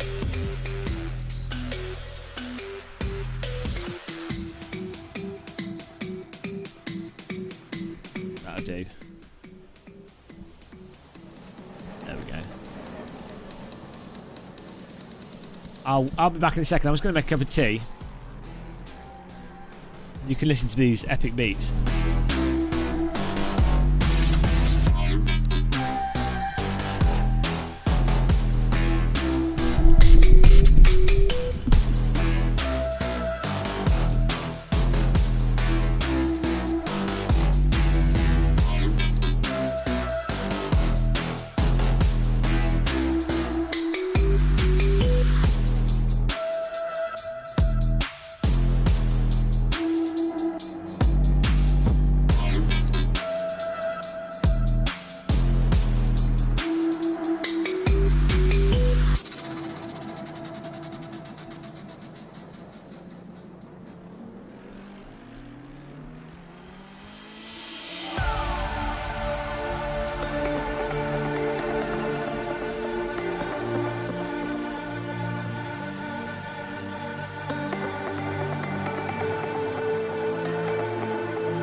this music? What's going on?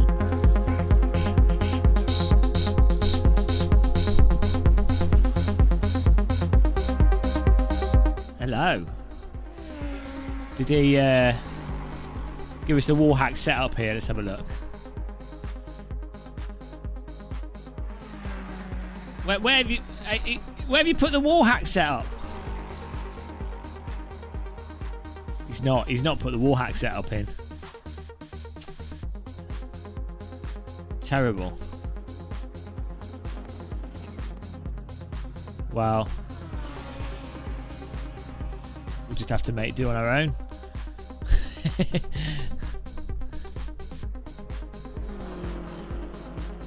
It's not showing in the ACC channel. It didn't come up as a notification.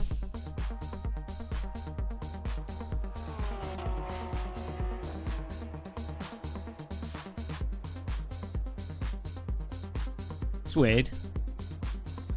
This one is meta.json. Oh, nice one. Have a nice Chinese, man. I can't remember the folder. It's documents, isn't it? Documents, Assetto Corsa Competizione, setups. Oh, shit. Oh, here we go. Lamborghini Hurricane GT3. Might as well save. Got to save the setup first.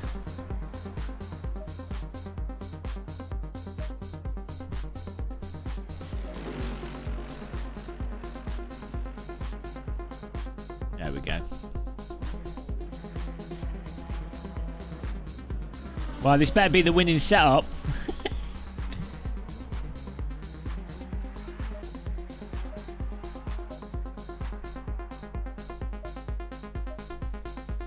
Here we go. Sim racing.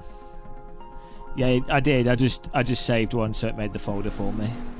It's the quicker way to do it. It's the safe way to do it without spelling mistakes.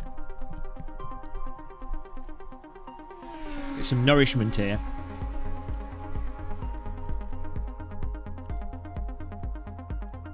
London Mayor says it's out of control. No, it's all fine. It's all fine. It's all fine. Nothing to worry about. Don't panic.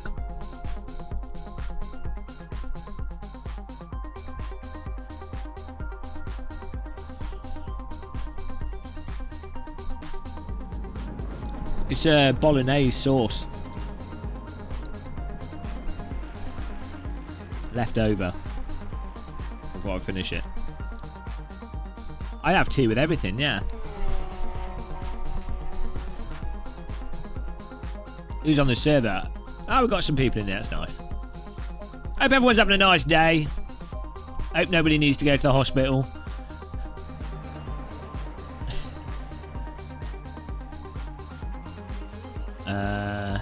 Alright, there we go. Look at the view from the cockpit. This is the only reason I don't drive this car. Is because the cockpit view is absurd. It's like... I'm alright, Dush and McGarry. Hope you are as well. Oh, did I? What an idiot. What a fool. What an idiot.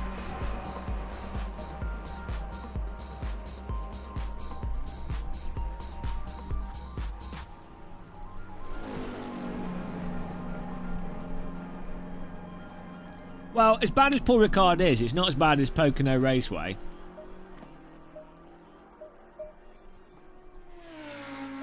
Don't touch anything.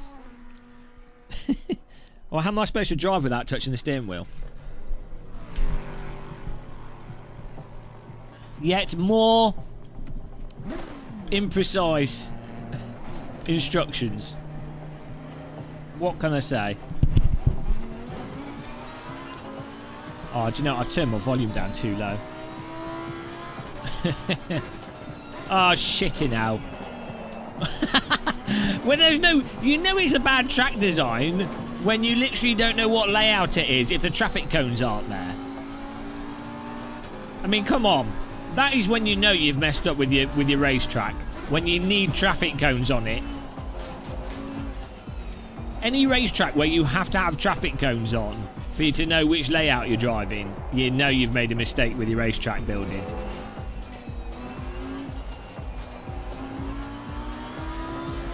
For all I know, I'm driving the wrong way now.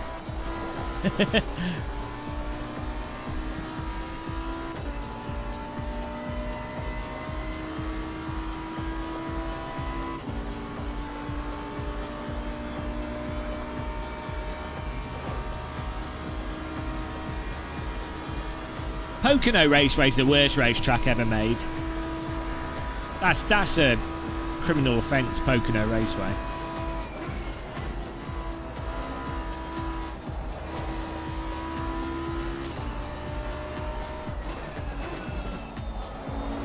This track's the French equivalent of an oval of an oval track.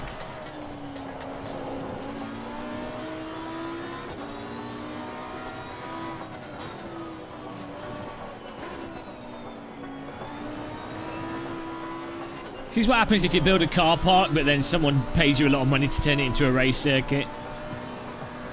You end up with Paul Ricard.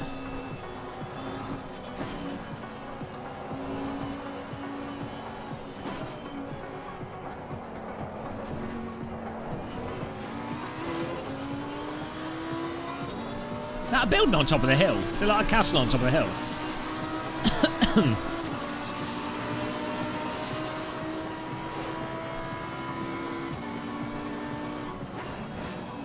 Ah, oh, cocking out. I'm so used to doing this other one.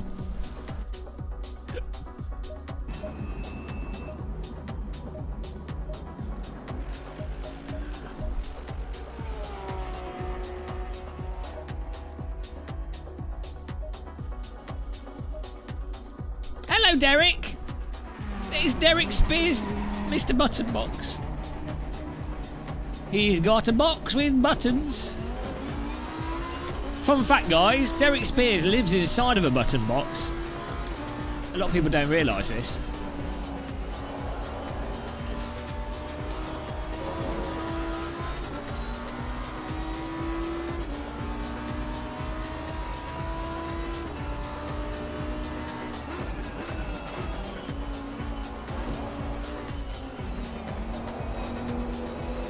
World's best button boxes in the world. Hang on. Best button boxes in the world. I've only ever used a Derek Spears design button box, so I'm not qualified to... I wouldn't know otherwise. There could be the worst button boxes, but I wouldn't know. I'm an ignoramus when it comes to button boxes. All I know is I've got a box with buttons on it from Derek Spears. The buttons could be launching missiles in other countries, I don't know.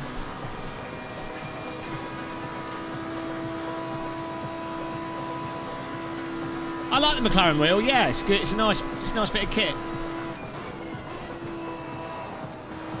The button arrangement could be a little bit better on it, but I like how it feels.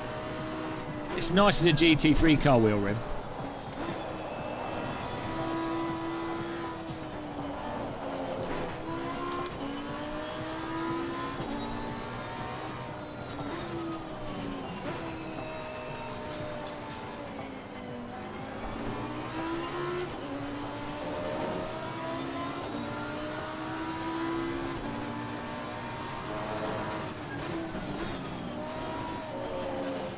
Derek Spears' button box's buttons are actually connected to drones.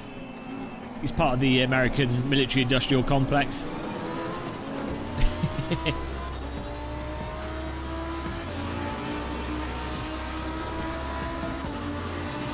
Here we go. How are the volume levels for you guys?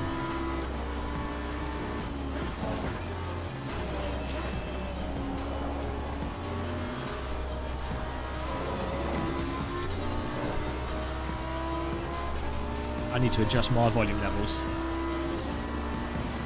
For me.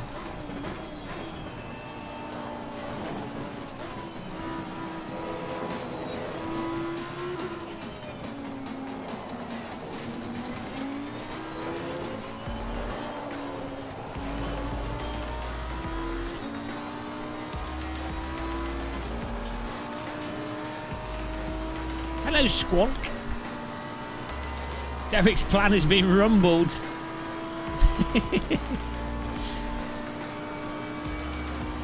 Gotta watch out for Derek.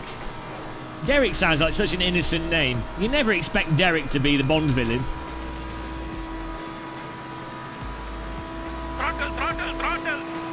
Phone call for gaming in Brussels. The Ministry Hello, of Rad Sim Race. Racing is giving you a flight to the Caribbean. Please use this Boeing 777-777-777. Have a nice day. Thank you. Thank you, random call sign. Probably need to turn the donation alerts up. Appreciate that. Red Racer.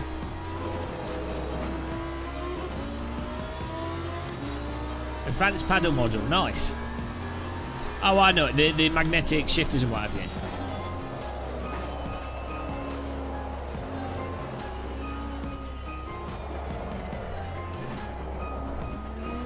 Ah, dear, this... We're sliding around a bit here. I'm driving this like a skip barber. Oh, well, that put us in 8th. That's alright, warm-up lap. Let me turn the donation sound up. Let me fix my audio here. I'm still fiddling with this. This is what I do. I just fiddle with everything. Can't help it. So this is what I see. My Go XLR here. So you can choose how much you monitor for my microphone monitor, and I normally turn it down. So this is what I can hear my own voice playing back to me, and then this is the level that it's playing back.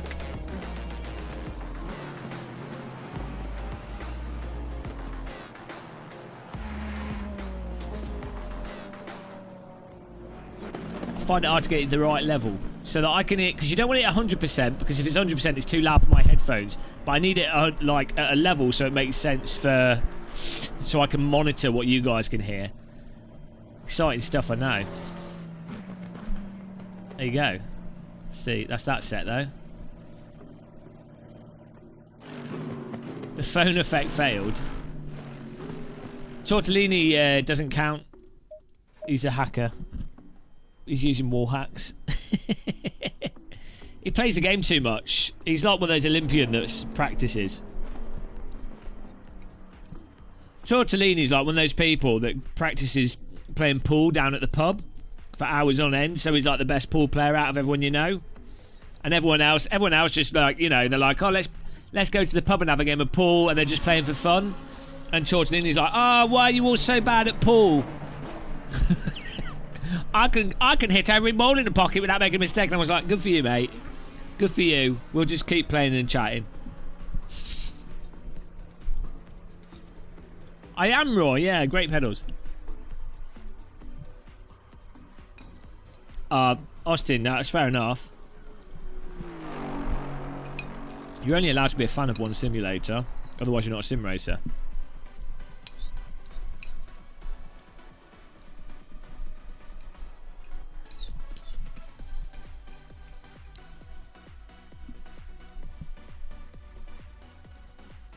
Should you spend the Doritos and get a set?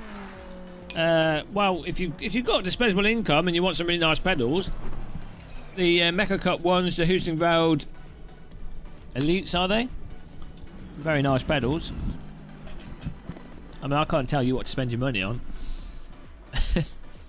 Adam Foster, yes. Well, I'll add you to the list of people that we can petition. Maybe if enough of us petition to the British government to drone strike or drop a nuke on Paul Ricard, maybe they'll do it, because the British government often pay attention to those petitions. They're really good. I really appreciate the direct democracy that those petitions bring. So let's set up one of them. 250,000 signatures. I think we should be able to get that. To airstrike Paul Ricard off the face of the planet.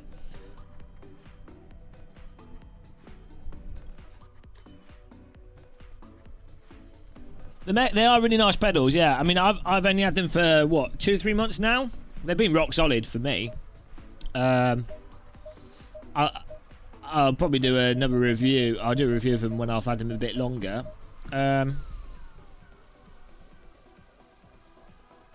can't really think of anything particularly wrong with them off the top of my head. They're not cheap, are they? But then again, for what they are, they're priced in between the Husingveld, high-end Husingveld pedals.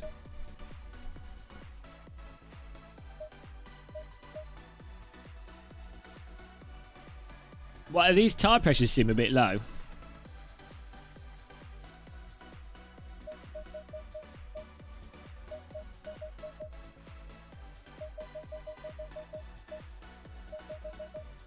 Right. Just ACC at the moment. Here we go. Let's see how this goes. It should be interesting. We've got iRacing tomorrow. At 5 PM tomorrow, GMT, GMT time, we're going to be doing the Porsche All-Stars race, which will be good. That's with some other YouTubers. Maxime, Jardier, Breadbox. Who else? Dave Cam's not doing it, unfortunately, which is a shame, because I like racing with Dave Cam. Too high now. Oh, well. It's fine. William Smith. I'll just blow on the wheels. They'll be alright.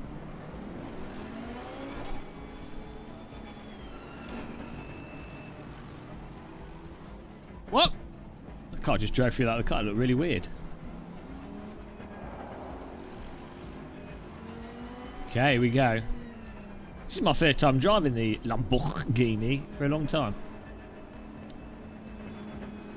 The Wedge.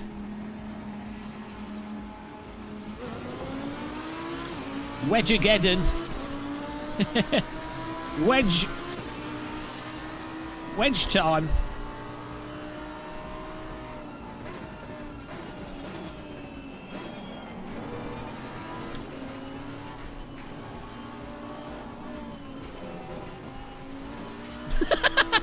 Skill. Sure what happened there.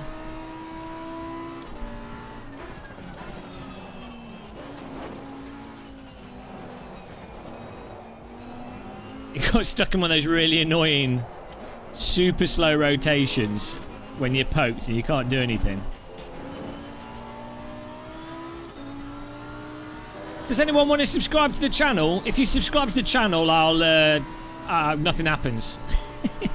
But feel free to subscribe if you want to.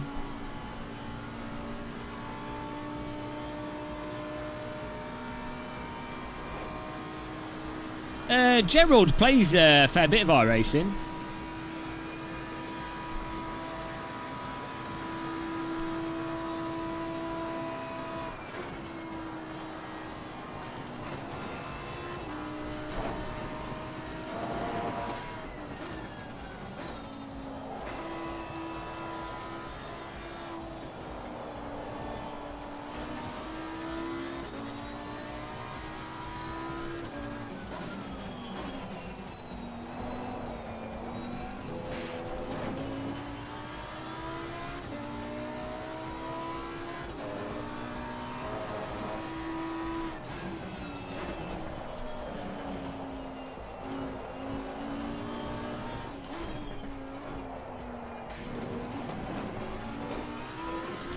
Wow, why's he going to the pit?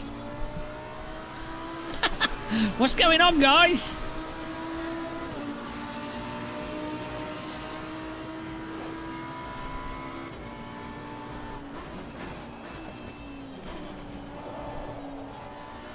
This isn't just Aero Boy setup, is it?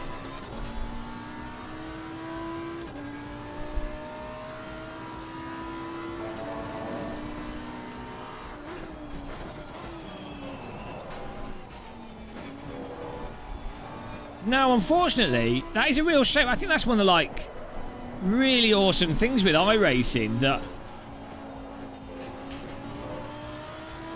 it's just it surprises me that it's not more of a thing with more simulators, because it's so good being able to shout abuse at people. It definitely elevates the entertainment value.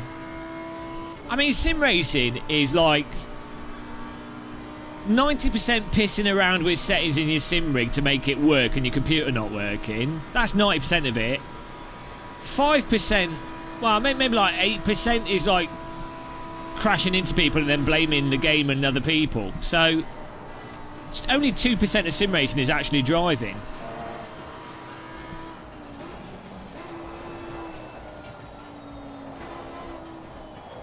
So it's weird that that the developers don't focus more on the important parts of sim racing. I mean, the hardware companies have really focused on the fiddling around with knob parts, which is good. Yeah, no, it's weird. What's weird with iRacing is you have equal amount of arseholes as really nice people. But it really is like a 50-50 split. It's not like, oh, you know, a very small percentage of people are dickheads. It's like half of iRacers are complete arseholes and the other half are like Canadians. So you have to make sure you're on the right time zone when you play it. Yeah, no, I've met some really nice, friendly, helpful people that just chilled out, and then you have other people that just scream at you.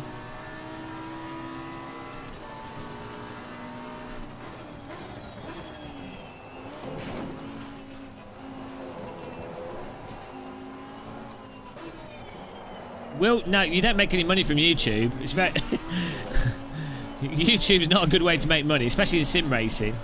Well, no, if you did a YouTube channel, you just review hardware. Like, if you can edit together a nice review video with a script, you could probably do all right within like a year or two.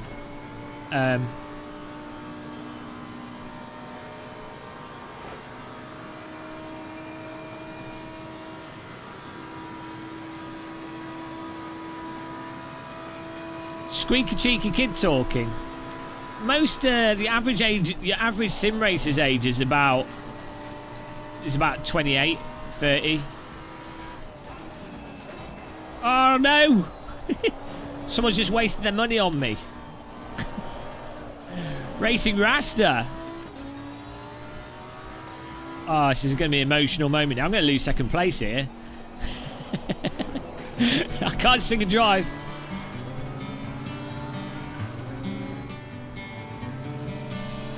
DD girl with the DD wheel. What a babe, what a beauty, what a sexy lady. It's a DD girl with the DD wheel. She's so good looking, she makes me miss the apex every time.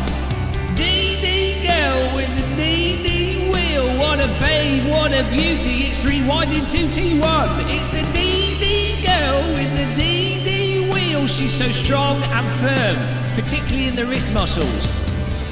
Everybody needs a DD girl. Get a DD wheel in your bathtub.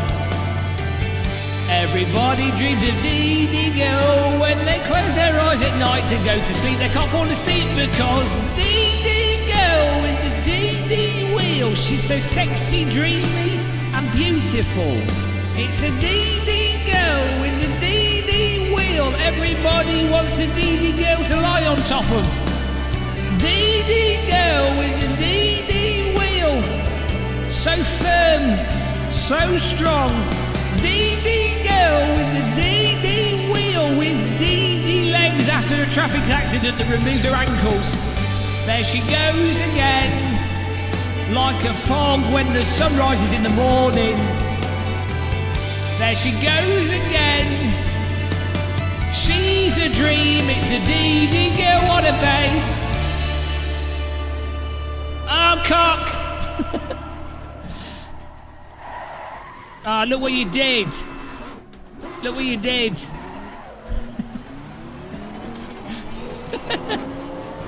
Ah, no. The wheels the wheels turned off. The DD Gill disappeared and the grip disappeared at the same time. Thanks, thank you. The wheels turned off. I'm in 7th. Oh well. Thank you for becoming a channel member. Jesus Christ! I think I just turned too much. Oh no! I don't know if that's after my spin that the tyres cooked, but oh well. Oh well, it was nice being in 2nd place. I mean, you sent me money, so I can't be bitter. Thank you very much for becoming a channel member.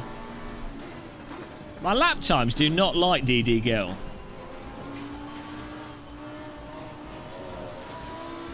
But everyone else does. It's worth it. I'll sacrifice race position for DD Girl. That's what women do to you.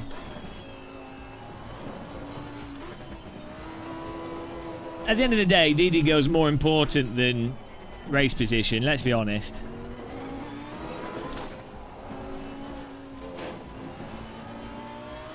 DD Girl has so much torque. You put too much silicone grease on her. Skin like Alcantara.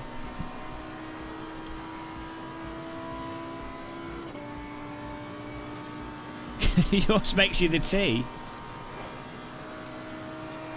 Well, it looks like we're getting a good 7th place after that.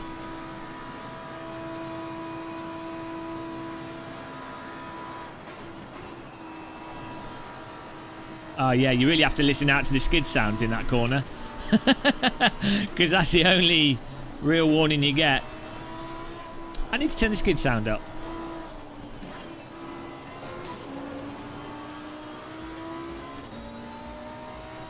Strangely, it's very hard to hear the skid sound when you have music playing and you're singing at the same time. You know, the sim racing schools never teach you about that, do they?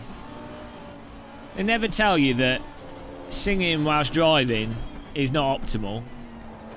It's one of the many reasons why I don't think they're worth paying for. They're not going to cover the basics. What's the point?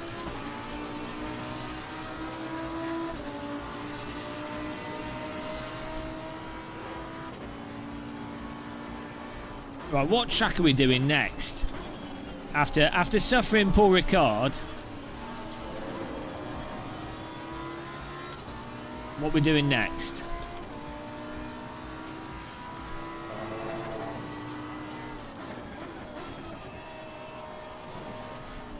He's going to punt him off.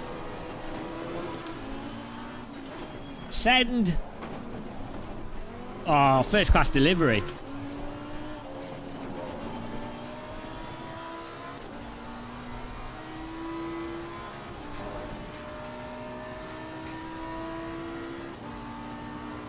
Once DD Girl said to me, we need to talk, the conversation turned around and I ended up steering it.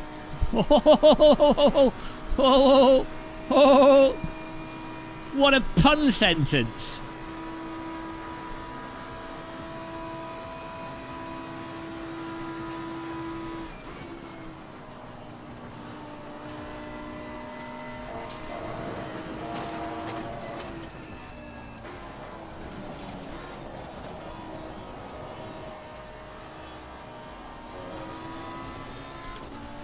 Oh, oh, oh. Oh, oh, oh.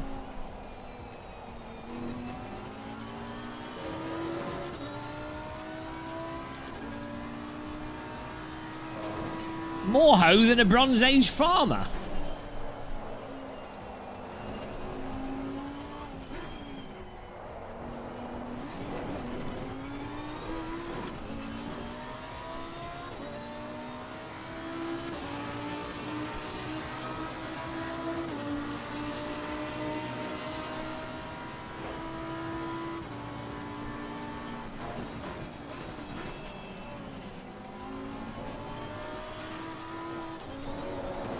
I might risk it and put the rear view mirror on, but at a low frame rate.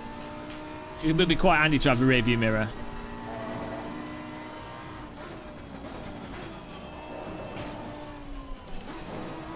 The brakes seem to work on this Lamborghini better than other cars.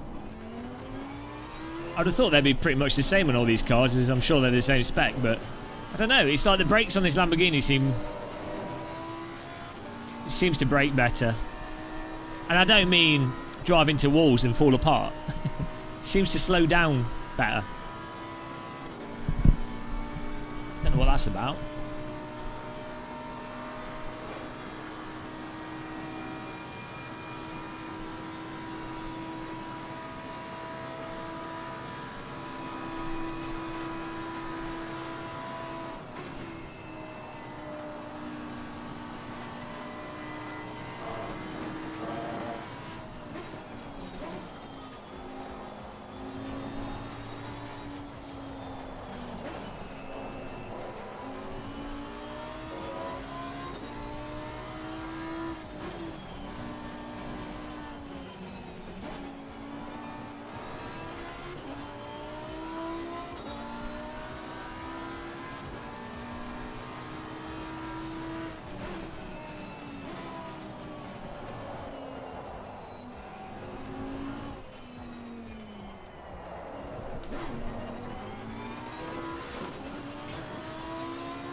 feel like I'm driving a sledge.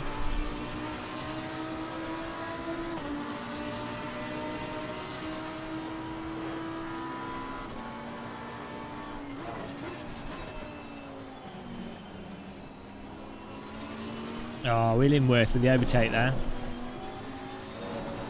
Clearly you can brake later for that corner.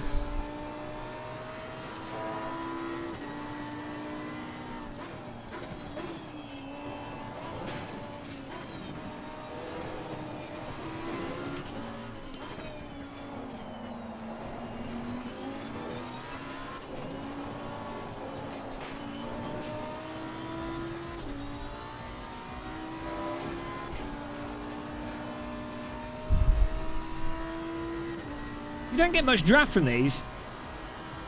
And I'm too busy dying of old age to go down the long straight. I do think you could, if it wasn't for that bridge, you could land like a, you could land a spy plane on this. It's like Area 51. Maybe that's what this track was built for. It's like, it's actually a secret runway. What are you doing? Sure what's going on there.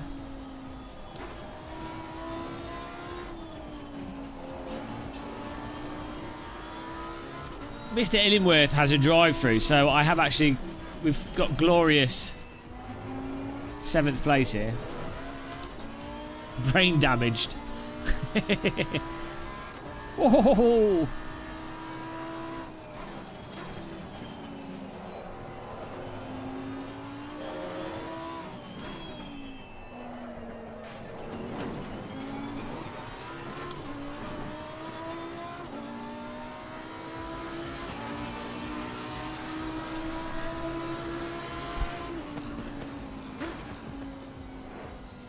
Well, there we go. Hello, JK.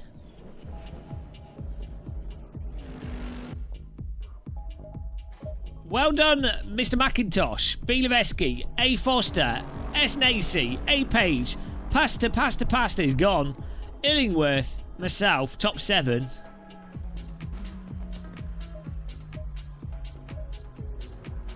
I have a feeling that the lap times around here are like 155s or something. 157 was my...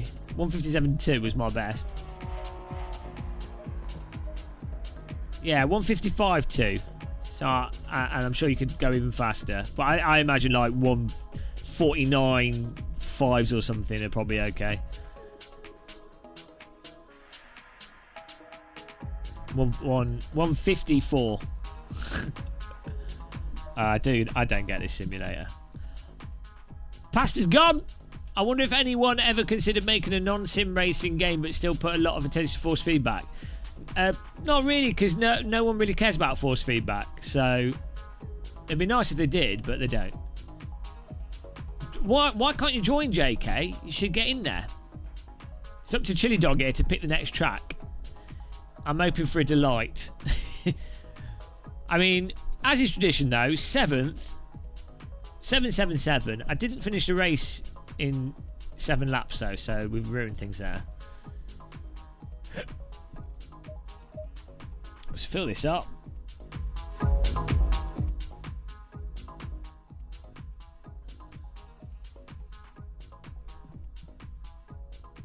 Oh, it's time for some Terry's Chocolate Orange. Dark chocolate orange, that's where it's at.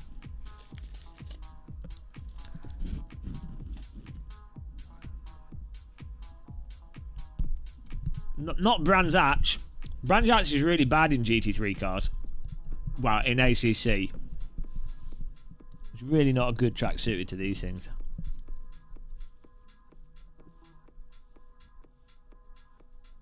It's Epidemic Sound dance playlist. Well, it's up to the Chili Dog server god to decide. We'll see what he picks.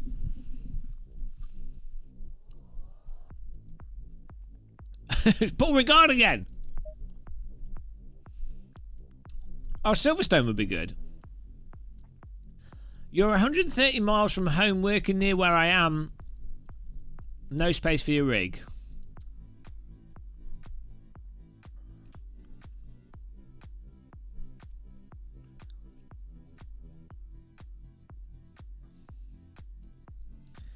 Yeah, it'd be nice to have like a Euro Truck Sim type game, but with Forza Horizon road graphics, but like massive. So like huge, you know, actual like, so it'd take you like 4 hours to drive from one side to the other. Bungaro Ring? Is Lamborghini good at Bungaro Ring? Yeah, send me a setup.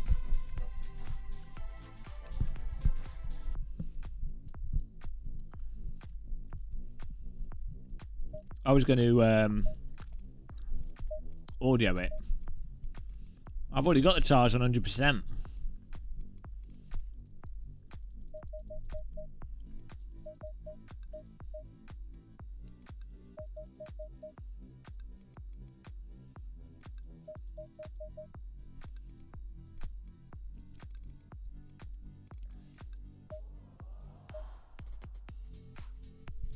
Bloody drive through.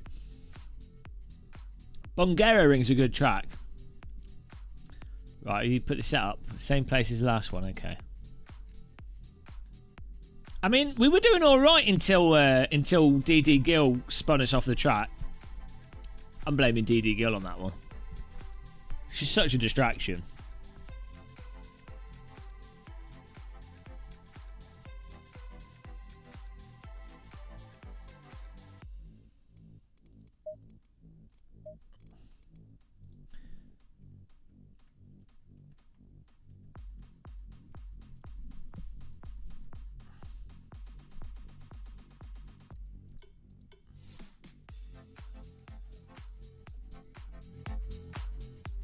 Is this server up?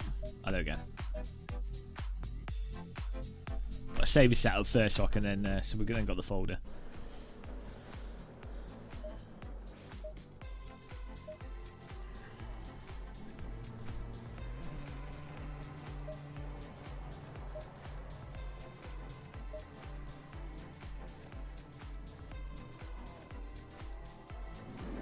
I hope everyone's got a cup of tea. Otherwise, what's the point of being alive? Right.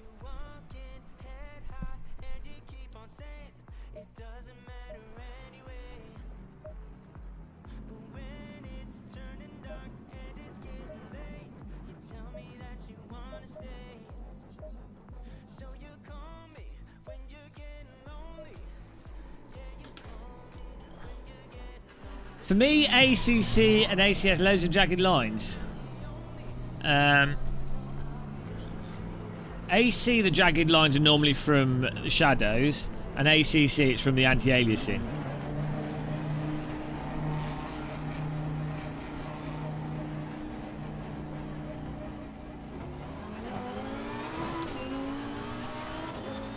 It's pizza time with Francis Illingworth.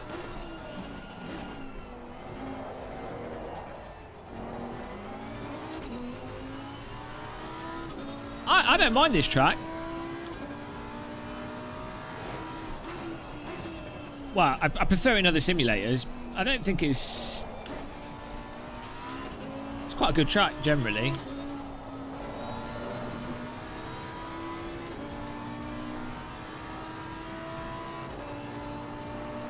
I think it has some stutter issues in this sim.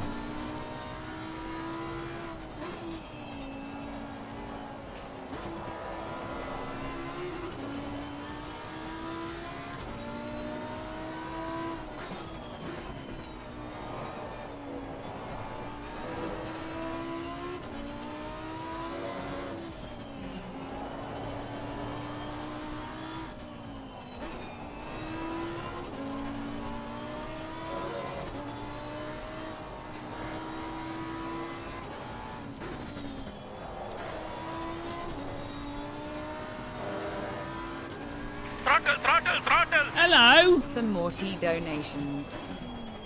Oh, thank you.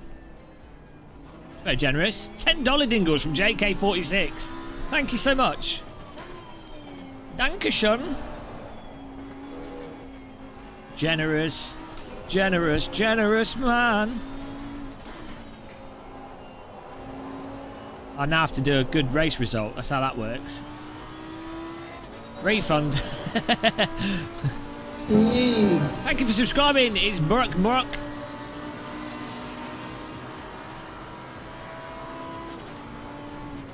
Let's see. Okay, I need to brake sooner than that.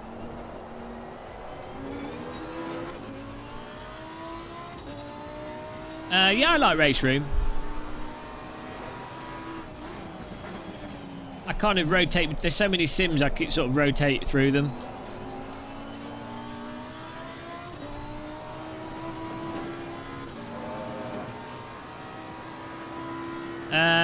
No, I don't think so. There might be for specific servers. They do have like, you know, there's like Sim Racing GP and the other one. I think they track people's race results and stuff.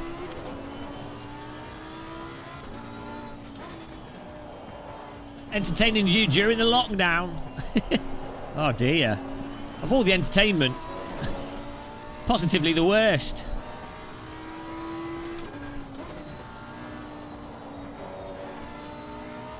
Yes, you can. The service called Game of Muscle. Password is T. Get in there. You've got 30 minutes.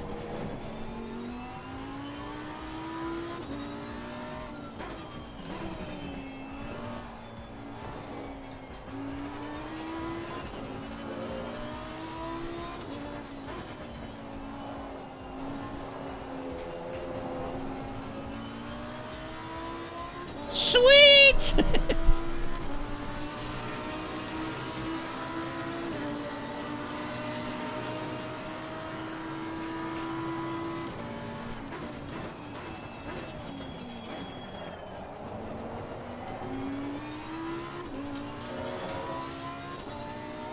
What a saggy testicle entry into that corner.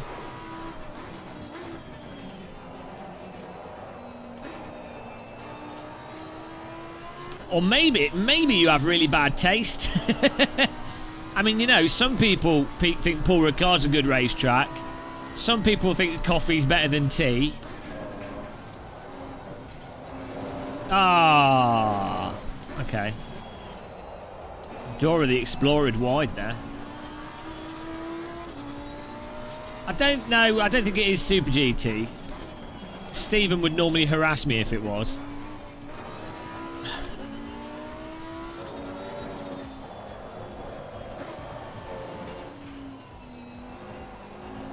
I'm going to get into... as soon as I get a bloody PlayStation 5, I'm going to be playing GT Sport.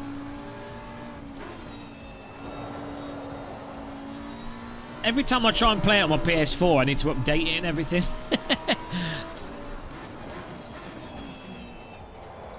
I can't deal with the V-Sync. I can't take the frame rate on the PS4 with GT Sport. It gives me a bloody headache. And it's... It literally gives me a headache because it's running at 60 FPS lock V-Sync. It does me head in. I'm hoping on the PS5 maybe you can lock it at a higher frame rate. Oh no! Oh well. We'll see. At least the resolution will be higher. And it loads faster. Well, there'll be the new GTs coming out though. Don't know. I'm not sure if they're going to link in Gran Turismo Sport with the new one, because you wouldn't really want to. You don't really want to split your player base up. So, like, you know, all the ranking and stuff and matchmaking. Well, it's not really matchmaking. But you know what I mean? I'd imagine they'd want to keep that, move it to the new one, but the new one's also got single player. Well, more single player.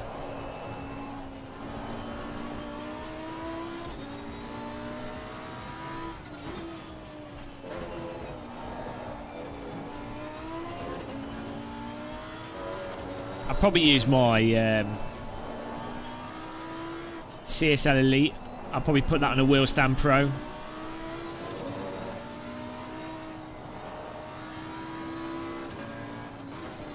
That's actually a good idea.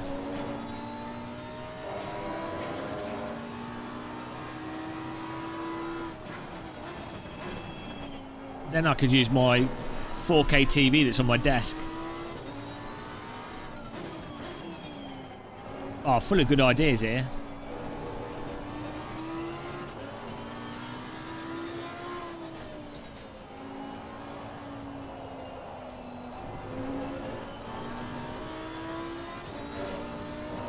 Oh dear, come on. Yeah, I'm using this monitor's normally like 100 hertz or something, but I lock it to 85 and then run VSync, as I find that makes I get smoother results with ACC by doing that. Normally I wouldn't recommend it, but because I can't use G-Sync or anything with my capture card, it works out as a good compromise. I have all the ideas.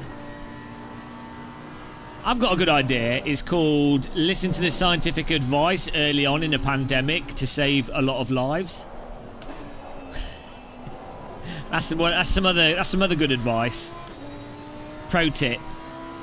Another pro tip is make decisive decisions when a lot of people depend on those decisions, and don't dilly-dally and change your mind last minute, because again that kills people.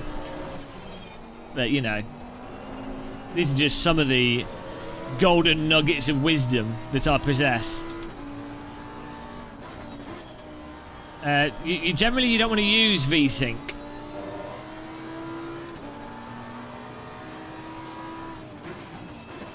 You really want to use something like G-Sync or FreeSync. The problem with VSync is, unless your screen is running at like 90 plus hertz, you will start to notice a lot of input delay. Hello, Lucas. VSync delay becomes less of an issue once you get to higher frame rates. Like VR headsets use VSync, but they typically run at 90 or 120 hertz or 144 hertz. But G-Sync's better than VSync for a monitor. G-Sync's the way to go. Yeah, you really don't want to use VSync on a 60 hertz monitor,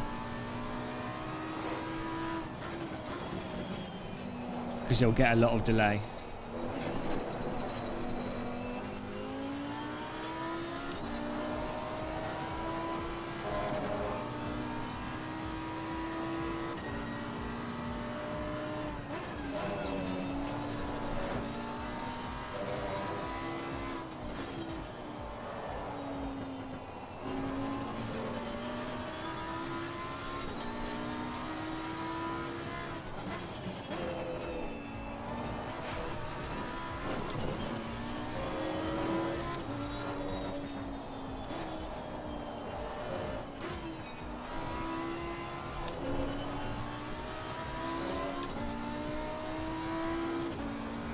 Well, the Titanic used iceberg sync, and that you really don't want to use that unless you've got enough unless you've got enough lifeboats.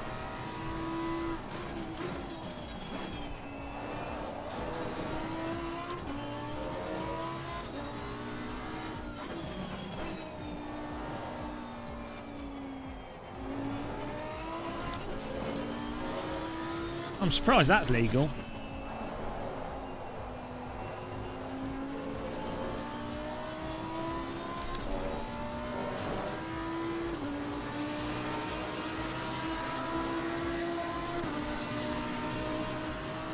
Well, I just use onboard graphics for my computer. Intel onboard motherboard graphics. That's where it's at.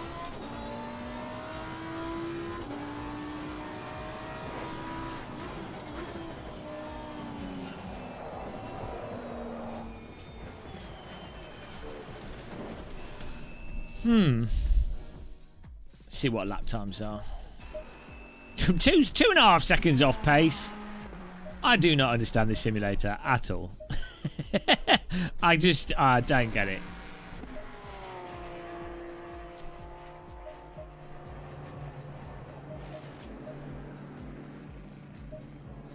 If it makes you feel any better, my DD1 is MIA. Oh no.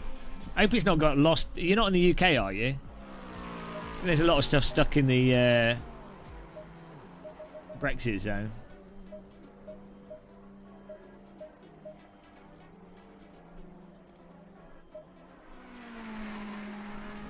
Oh, sip of tea time. Cheers, everyone.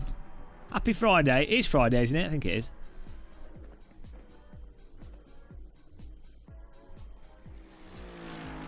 Oh, you should be all right in the USA for shipping. Hopefully the postage company's not lost it.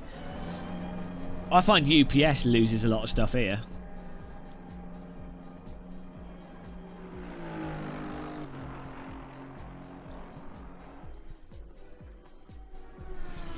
I have another attempt at a lap time.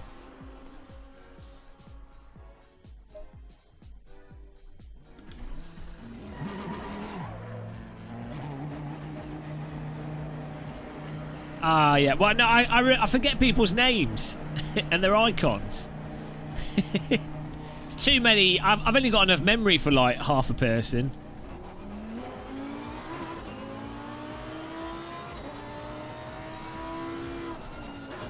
I've got the memory of a broken graphics calculator from the 1980s.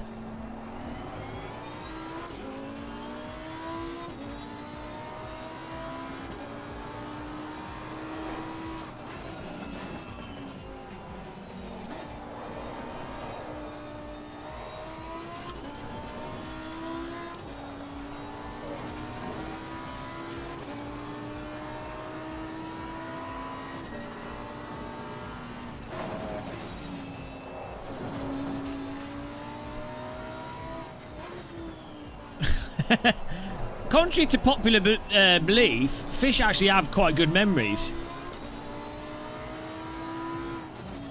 That's a myth, that is, fish memories. I mean, salmon remembered to swim all the way across the sea to get to rivers, so...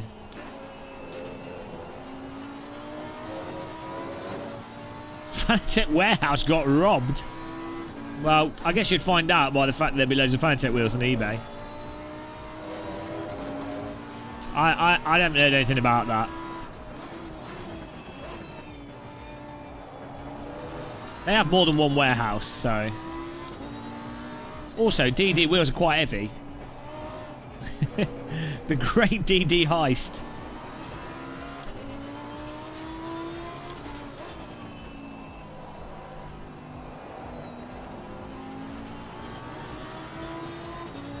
Best way to steal money is to give lucrative contracts to your friends, though. Get yourself into government and then give a lucrative contract to a friend. That's how billions are stolen these days. Gone are the days of robbing trains. That's too old school.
Magical.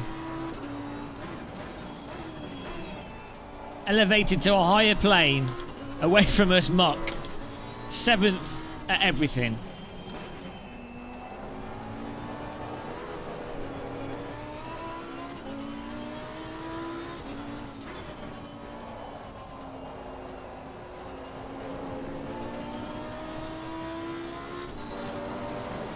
Any tea tips? Just drink it. Can't go wrong with. You don't need any tips for tea. It's simple. Tea bag in the cup. Happy times.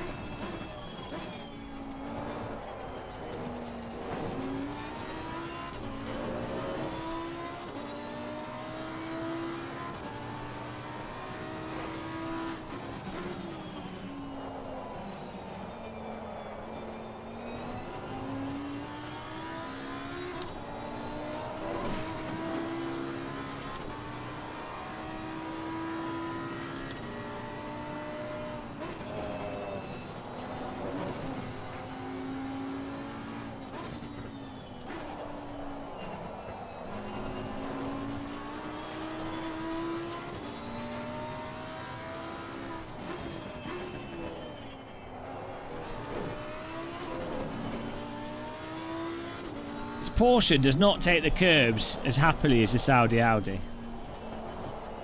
It tends to, when you hit the curbs with this Porsche, it just straightens up and then you can't go around the corner. Saudi Audi launches over the curbs and it's perfectly fine. Lamborghini, did I say Porsche?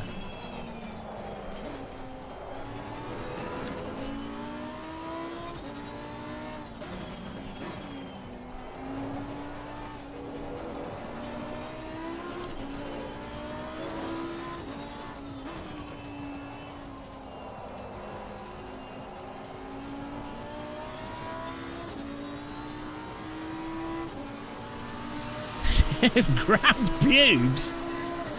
Well, I don't know what tea bags you're buying. I hate to break it to you, but I think you're buying your tea bags from the wrong place. You might want to go to like Lidl or something and stop buying black market tea bags. Right, that was terrible. I can't drive this. Cannot drive this. No, iRacing is alright graphically. Shouldn't have any problems. You buying your tea bags from hairdressers. They're like, what can we do with all this hair on the floor? I know. Let's put it in tea bags and sell it to a gullible person. Hold my IPA. Yes, it is tea. This is tea.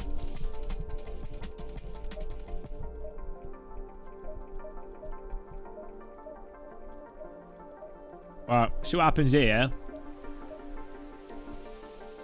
I'm not optimistic. I cannot drive this sim. Kunos went from making the ultimate sim for feel and just logical sense for driving to the least intuitive simulator. How does that happen? Oh dear. We need to throw an AccuForce wheel at this.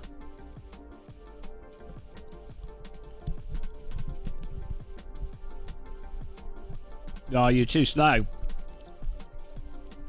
This helicopter's been idling for a long time on this track. It's like... That's not even like starting up. That is like weird. I don't think... That'd be like it's about to turn off, or they've literally just turned it on. But it's just there idling. I don't need to bash ACC.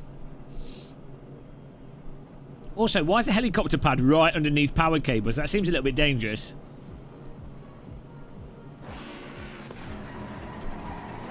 Here we go. Wow, spooky. Spooky overtake. It's back. The interior of the Audi is like a police van. Oh, he's gone. Okay. I don't know what that was about. Right, here we go.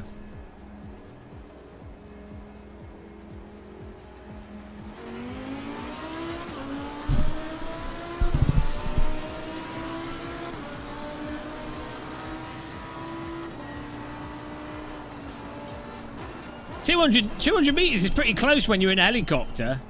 Ow, you cockhead. Praise the netcode.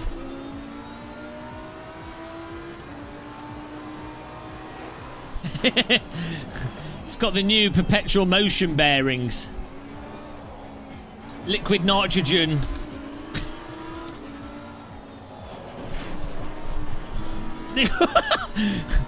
Liquid nitrogen bearings. Oh, Jesus Christ. I was 100% in control through that situation there. I always say the best way to avoid an accident is to approach it sideways at opposite lock. Any other way would be too risky.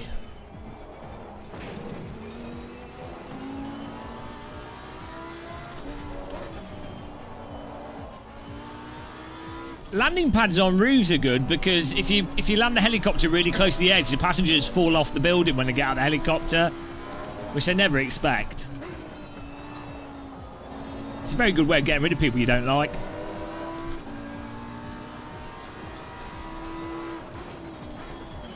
Just make sure it's at least 5 stories high so that they splash when they hit the ground. Otherwise, you have to pay the medical bills.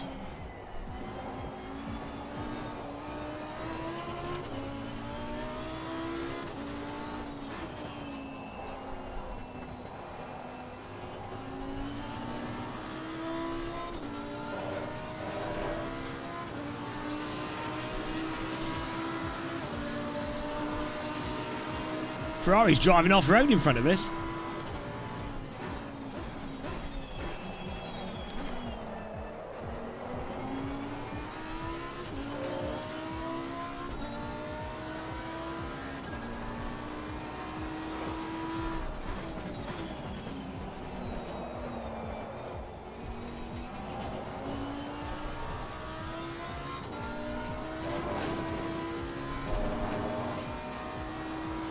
Thank you, Chili McDog.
So, I know, I'm trying my hardest to drive quickly.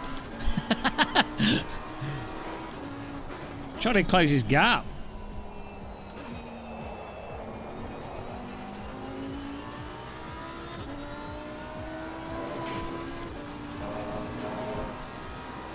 What's he doing?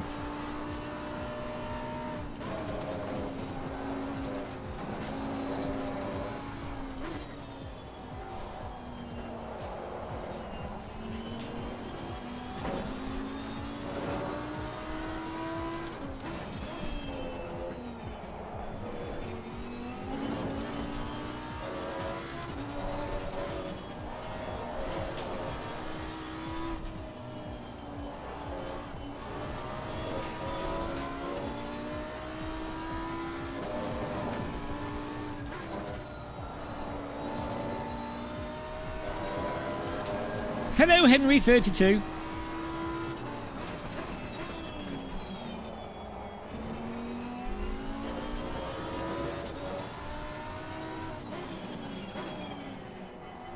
Really hard to see the track there because the sun's shining on it funny.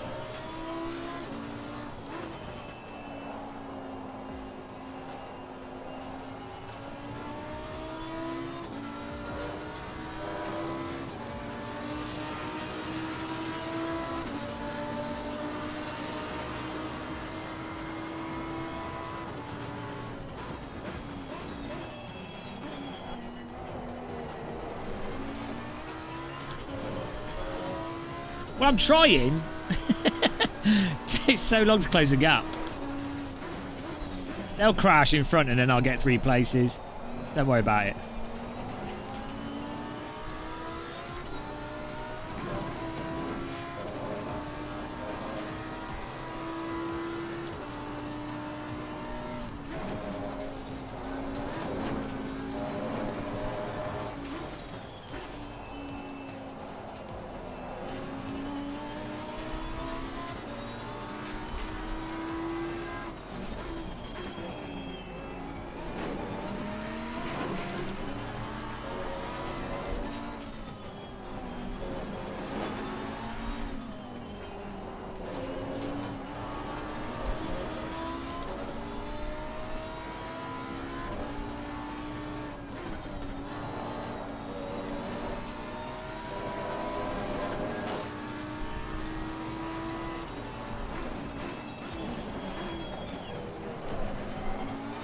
That was a send.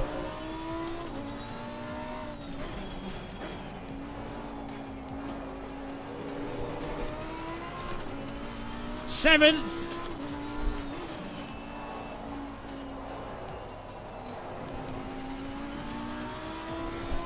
That was a Mecha Cup 1 pass. Load cell. The mirror didn't fit on the wedge.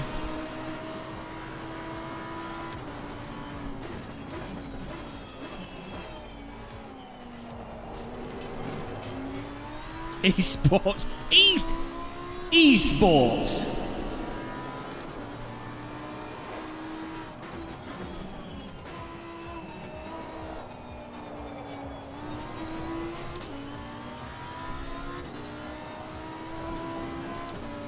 Hello, midlife crisis.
Well, I wouldn't say that midlife crisis. It's good racing. Having good racing. That's not the break point.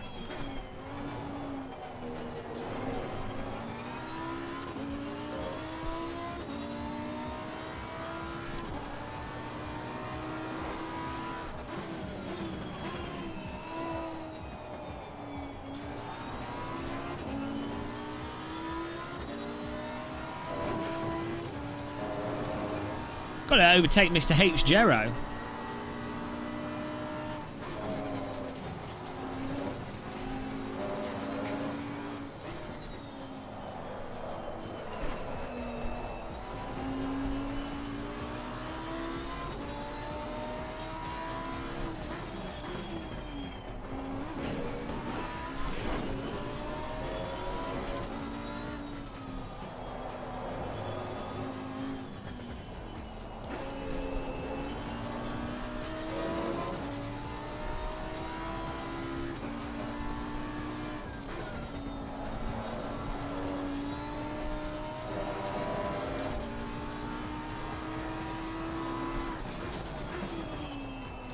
Oh, he's missed it.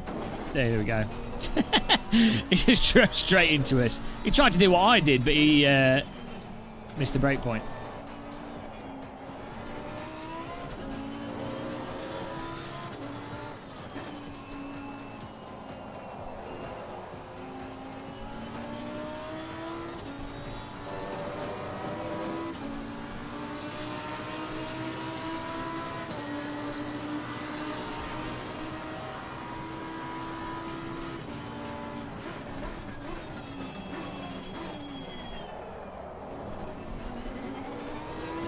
Tried to brake later there, that did not pay off.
Yeah, they've improved the force feedback. The force feedback. The frame rate has improved.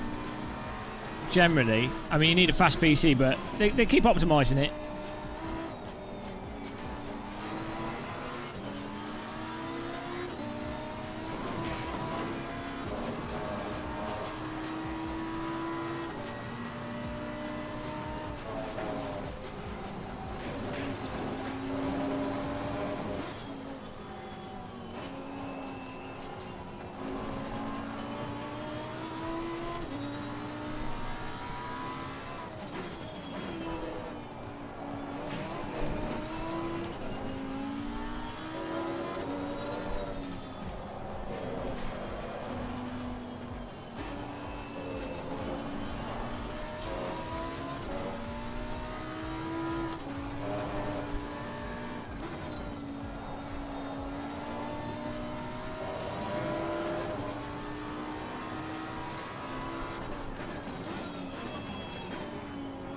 This monitor does have HDR, but it's not enough for it to work properly. So it doesn't really use it. Most of the monitors that do HDR don't actually do proper HDR because they don't have enough brightness range to them. It's more of like a gimmick.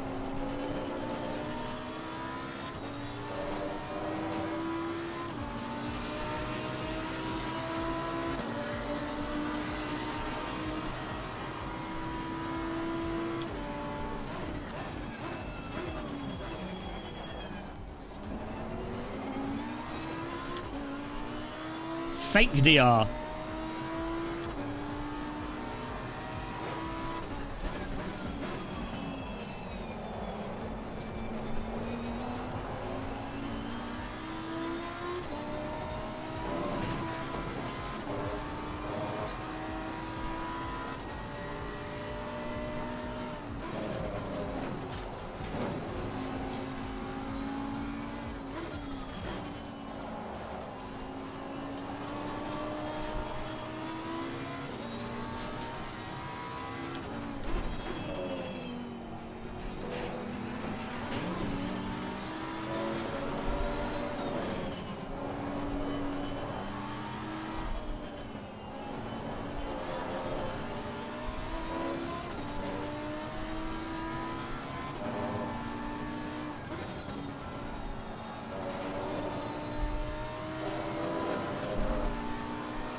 Oh, I didn't realise that was the last lap.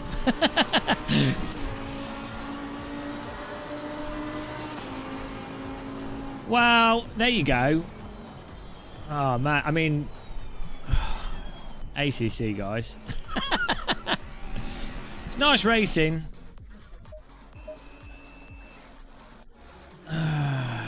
Jesus Christ. I honestly can't be bothered to do another race in this. Just like, I can't believe it. I'll do something else. Outback truckers, get in.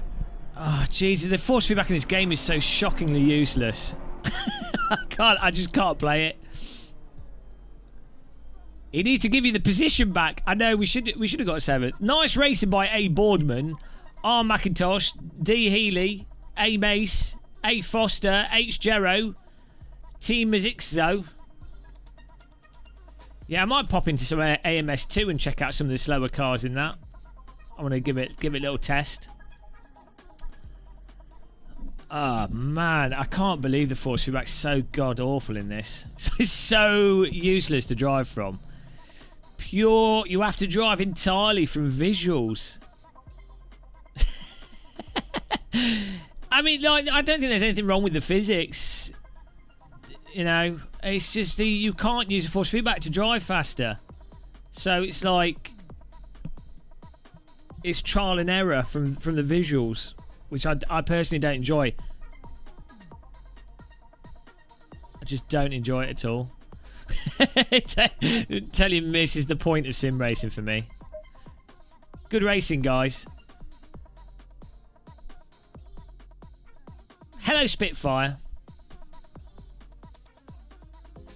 No, I've adjusted all the settings. The force feedback tells you the back of the car to catch it, and you can feel when you've gone over the limit, and you can feel on the braking and stuff, but it doesn't... It needs some kind of seat of the pants. It needs, like... It needs some sort of seat of the pants force to be... That needs to be there. So I need to try it with the AccuForce wheel and see if that addresses that. The force feedback is literally useless for knowing where the limit is. Now, if you've got a good quality wheel, you are driving from the visuals to actually go faster. Hello, Sim Contender. Let's try... See if I can find some slow cars in AMS2. I'm going to give it a little bit of a test.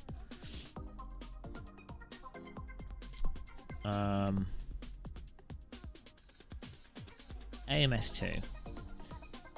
Yeah, no, I did bring it up with Fanatec. Oh, it's something I'd hope they would do. I think that, yeah, I think seat of the pants type force feedback. Yeah, you know when you've reached the limit because the force feedback goes limp when you go over it. That's not really what's important.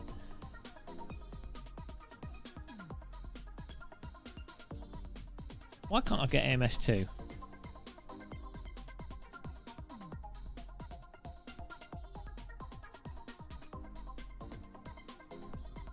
Oh, there it is. It must goes limp at the limit.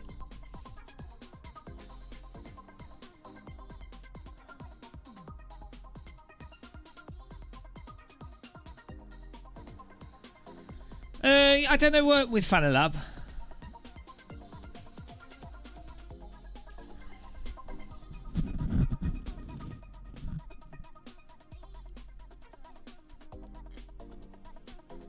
Well, it just doesn't have any sort of range to the force feedback at the limit. It's literally there's a little bit. There's like the tire. You can feel like the tire, like like the curve for the tire, or whatever. But it's effectively like on and off. It's like a very defined lump. There's a bit of range of force feedback for like the suspension compression going into the corners and stuff. But it's not what's needed for actually feeling the car through the corner properly to know how to drive faster from the force feedback. Like iRacing is exactly the same without IRFFB. It's totally fucking useless. Like if you play iRacing without IRFFB, in the Skippy it's not so bad. It's got road tyres. So I think when you've got... This is why I think AC's actually good. This force feedback actually works when they maybe use a similar philosophy to ACC. Is that AC's tyre model is effectively a road tyre, I believe, that they've then applied to other vehicles and what have you. It's got quite wide slip angles to it, which I think then gives that variation, which gives the illusion of seat of the pants force feedback.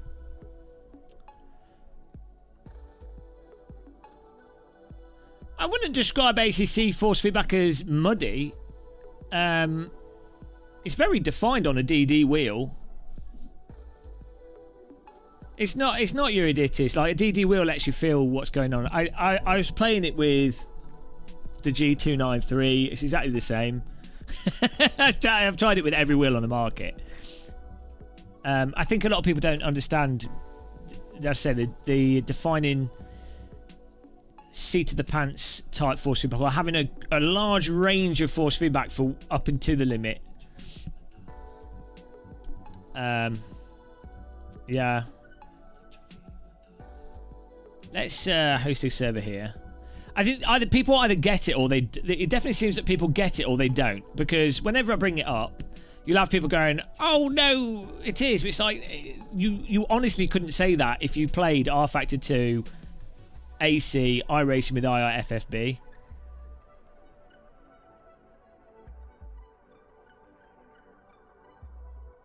Game Master can't drive if force isn't exalted grip, but is misaligned. Well, and So that in reality, the thing is, you actually get peak grip after the from a literal force feedback perspective. Like if you're building, if a sim was 100% realistic in terms of what you feel for the steering column, that when you turn the wheel, it would get slightly lighter. Is actually when you're at peak grip for a tyre, because of the nature of the sort of geometry and the way the tyres grip through a corner. The force feedback actually gets slightly lighter when you're actually on the limit. But you know, as long as there's a good range for all these things. I've got a T300.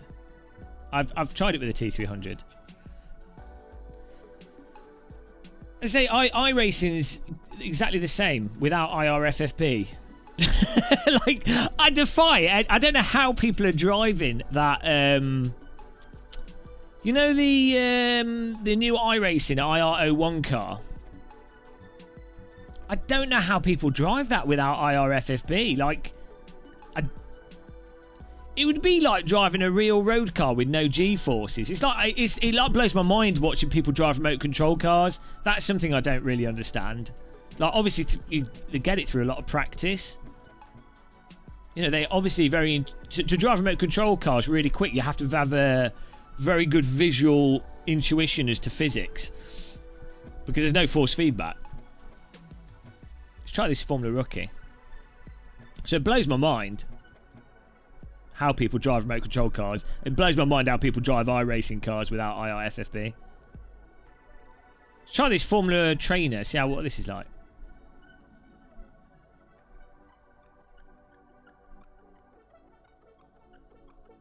The problem, Tortellini, it's not a lack of information, isn't it? Like, LUT files just reshape what's coming out of the sim. I've already pissed around with LUT files, even manually edited silly ones. I don't have any force feedback tweaks for AC. No, I find it perfectly fine out of the box. I've just been reviewing the Logitech G923. I plugged that in. I loaded up AC. I did put on the enhanced understeer effect. I find that helps with the Logitech G923. Jumped in and I was driving the F2004. Perfectly fine. No issues. Could feel what this car was doing. You know. Which car should we try here? What's the like F3? Who's going to join us in this? Who wants to join us? Well, I'll give it a go, Tortellini. Maybe it's different from the ones I've tried. Oh, this car was fun. This is the mini weird car. Yeah, I had the G25 for years. Perfectly good bit of kit. Yeah, I'll give it a go, Tortellini. Maybe it does help.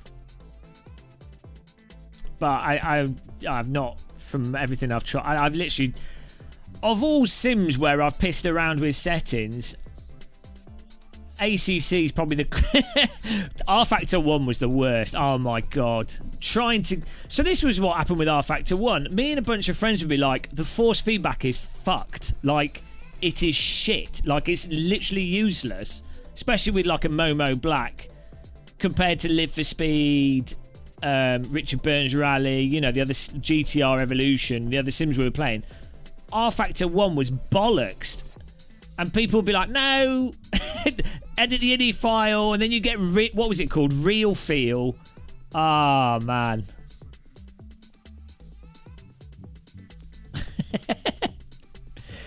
Right, I'm creating a session here.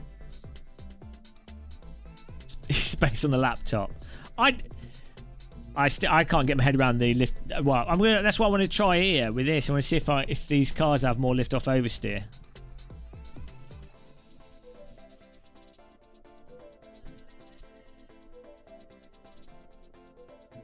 I won't password it. Anyone can join.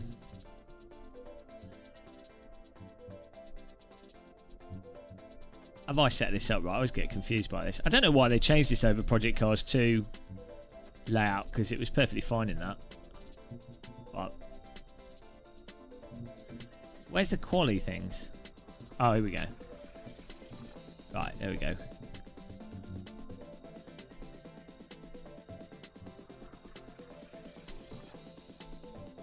Laptop makes you faster.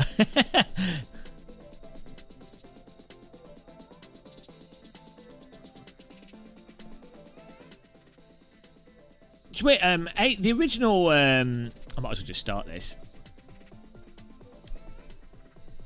I say Lift for Speed was really good with like low end wheels for force feedback.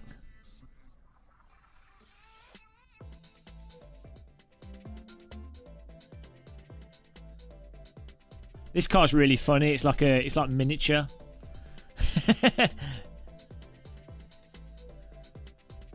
It's different force. I never really. I mean, I was never a huge fan of Project Cars 2 force feedback, but at least it gives you more information than ACC does. But ACC has better physics than Project Cars 2. Obviously.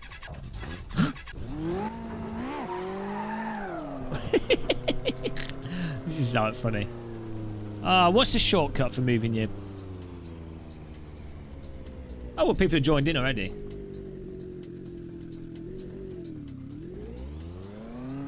Why's my...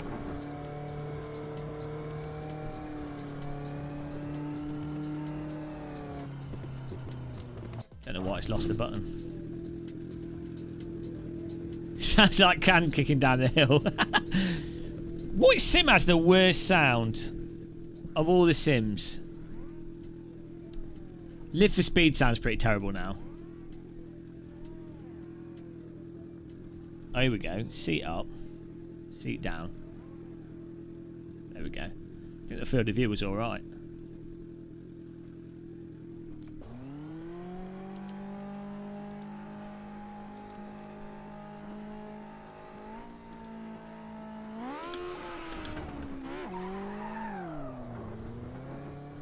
Could be this one. I think it's it depends on the car in this. Oh yeah, Project Cars 1 had some funky sounding cars, for sure.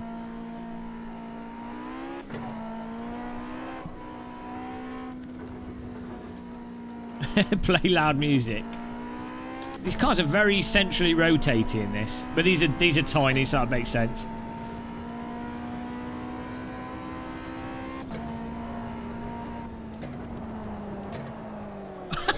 Okay, well, let's try the brake bars a bit. What? Okay. Already, okay, this car just on the brakes, rather than the back coming out of toy, just pure understeers. Right, brake bias, rear. Oh, okay, that would make sense. Let's put on like, that'll do, let's try that.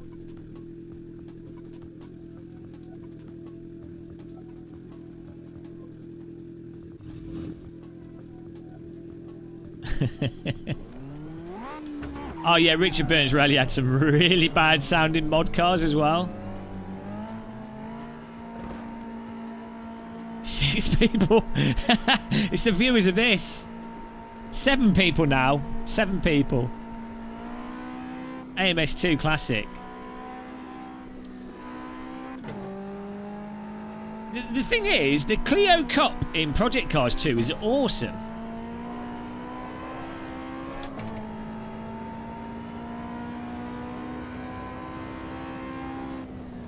Oh, there we go. Okay. But the front won't turn. Like, the back's coming out. Oh, it's coming out on the throttle. It's weird. It's like it rotates on its centre, but doesn't rotate into the corner. Like, what? Yeah, there's... Best symmetry. I don't know how people defend this. Like, there's something massively wrong with that. It's so weird. It's like there's one wheel in the middle of the car. That's how it drives. There's a wheel. It drives like there's one wheel.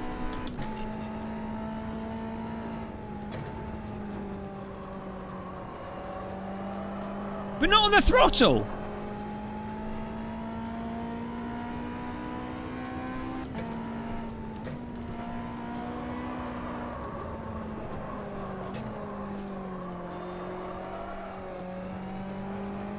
Yeah, it's strange. Oh well.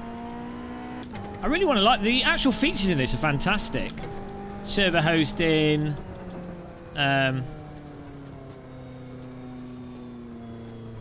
graphics.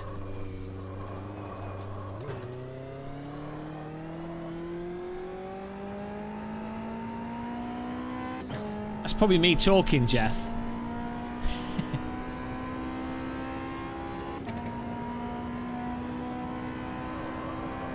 Yeah, I have a suspicion that if, for ACC, if, maybe with the AccuForce wheel, if we get like something with some way of getting seat of the pants force feedback into ACC, I think it'd be quite enjoyable. Because iRacing is complete shite without IRFFB, in my opinion. Obviously, people will disagree with my opinion, but I don't know how anyone can play iRacing. Well, the skippies, as I say, skippies and stuff, but with some of the cars in iRacing, I just don't comprehend. Like, I literally can't drive. Like, I can't even drive it at a basic level without IRFFB. With IRFFB, it's actually really quite pleasurable. Just makes sense with seat of the pants. iRacing Force Feedback is a plugin that allows you to add in force feedback effects that are generated by the telemetry, so like the G force on the car. So as you put more G load on the tyres, say you're going through a corner and the tyres have a full grip, you get more resistance on the steering wheel, and as the grip goes out, like it will turn off. So basically, you have the maximum resistance when you're at the absolute maximum of what's available grip. So you know from the force feedback, you're like, I can't turn the... If I put more gas on, or if I turn the wheel more, the rear's going to slip. It's going to pop out. So, but you have a huge range of force feedback for it. So it's really good for you to know the state of the physics of the car, the load on the car. Because sometimes, so for example, if you're going through a section of track like this, you might not be doing anything really on the pedals and the steering wheel, but the undulations of the track are putting G-load on the vehicle, and you can then feel that through your wheel, which then lets you know, oh, if I do this, if I turn really heavily, it's putting more strain on the wheels and the car. Yeah, B-Sim, yeah, that's what you're doing. That's why I'm saying, I think the only... This is why I think with ACC, I think using the Sim Experience seat of the pants thing would probably make ACC a lot more enjoyable.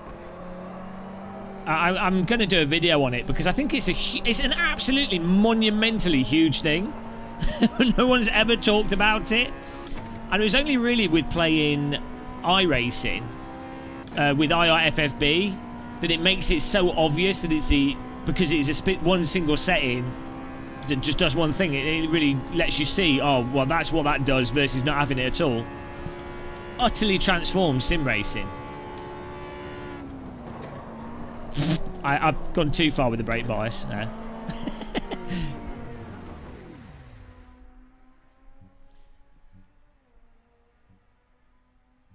Well, get IIFFB. I mean, your times are probably trash because you drive like crap, like me. But at least you'll know what. You know, there's multiple things. There's like being... Because I'm not very fast. I miss break points. I don't drive the apexes. I don't... If I'm live streaming and doing videos, I'm not normally concentrating enough to be particularly quick. So those all affect lap time. But at least with IRFFB or with sims which have... you know, like AC seems to have it innate to the tyres for whatever reason. At least you're like, I know why I'm slow. Like, oh yeah, that's why I'm slow there, because I could have gone faster. Not like you can feel that you could have gone faster, as opposed to, oh, the delta's slower and I can see that my line's off. No, not if you use a V-join, and it makes the input delay not a problem.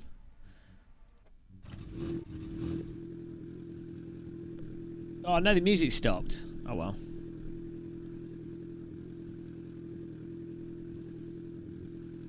Oh crap, where was this? Oh, here we go.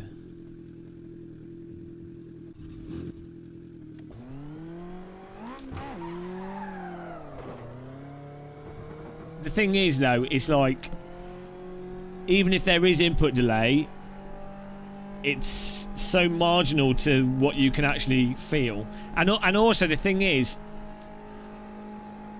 in real life, in terms of how you feel G-forces, you have a bit of suspension compression when you turn left and right anyway, so the input delay might, even though it's incorrect, could sort of feel as if, oh, maybe that delay's from the suspension compression. I don't see it's a problem, put it that way. Maybe if you're not using VJoy, and then I think it's got more delay then.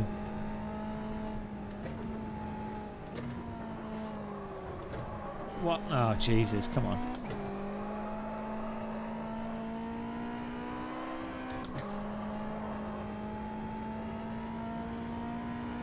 These cars are really funny. They're so tiny.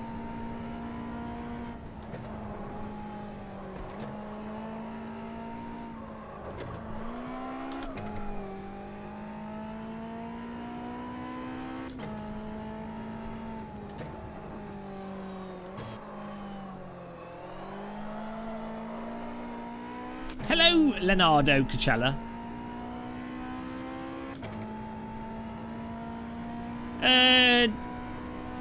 Weird physics at the moment, but the package is really good. Like, it runs nicely, it looks great, really nice selection of cars and tracks. I think Reza just have to crack the tyre model.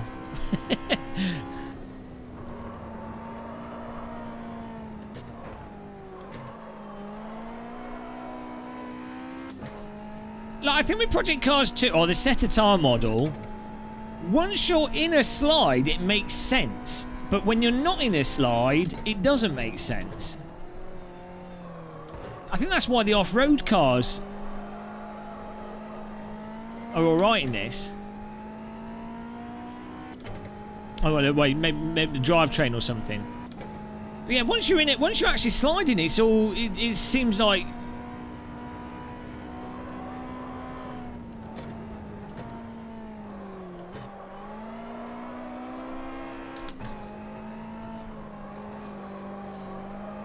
on the throttle, that slides fine. It's good.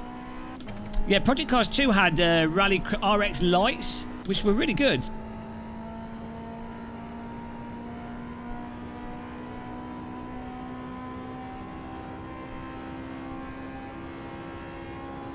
Anywhere's an off-road car if you push hard enough.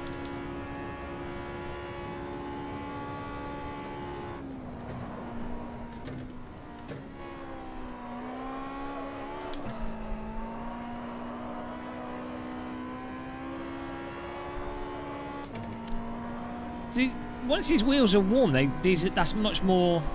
Oh, I don't know. It's really strange.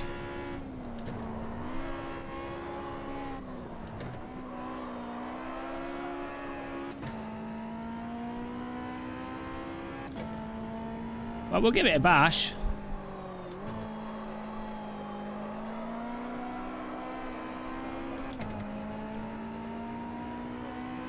Game sounds too loud, eh? What do you mean? Relative to my voice? It was like 30 decibels lower than my voice. Should be alright. Oh, sorry. Gave him a little poke there.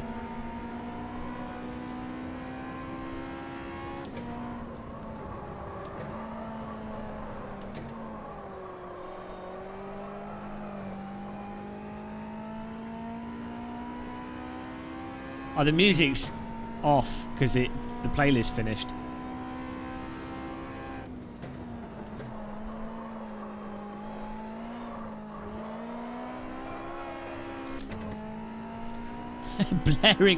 blaring mess. Jeff has anger issues at AMS too.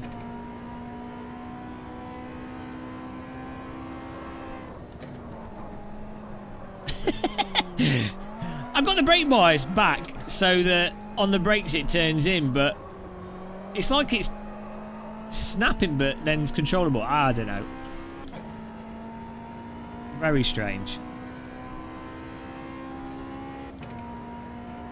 I think what sim devs should generally do is just make one car until that car is effectively, like, seems totally balanced. Then you can make another car. Focus everything on one car.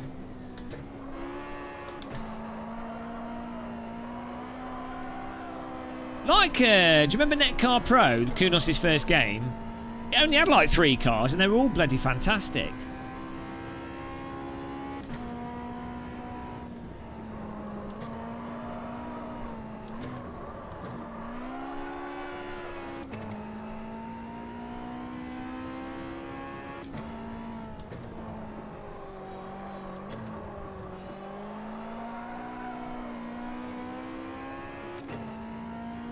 The Osella. We need to live stream Netcar Pro. The Osella was so good.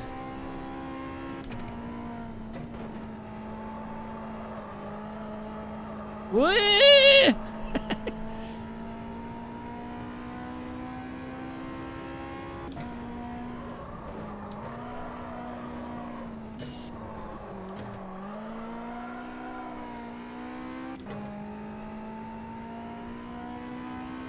Ding!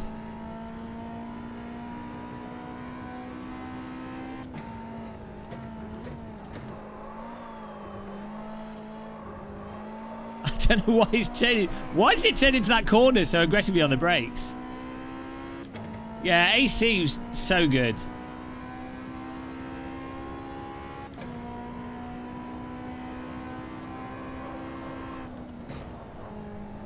To be fair, iRacing with IIFFB or AccuForce stuff is really good. Like, the iRacing UI now is absolutely, I think it's the best user interface. The launcher is so good. It's like, right, you load up iRacing, you log into the website, you load it up. If there's a game update, normally it updates very quickly. You load into the website, and it's like, here's the races that are available, oval or track. You've got, normally there's at least 20 people racing in the main, you know, like Radical, Skippy, you know, whatever. Normally there's people in them. Go in and race. It's like, that should be like the basics for like anyone trying to make a semi-realistic driving sim. And their new launcher is really, really good. I mean, it does lack some features that, you know, if you're an iRacing hardcore in terms of like overall league points and stuff, but you can get that on the old website. I think they'll integrate it.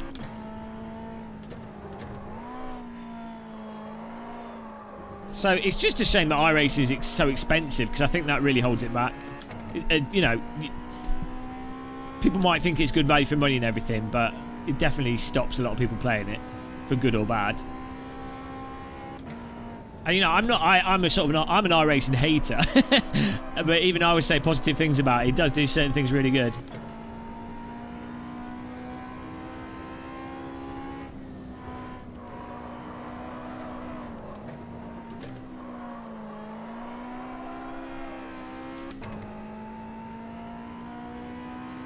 In iRacing, Windogs, yeah, iRacing's a lot easier to play with like a T300 CSL Elite and with IRFFB.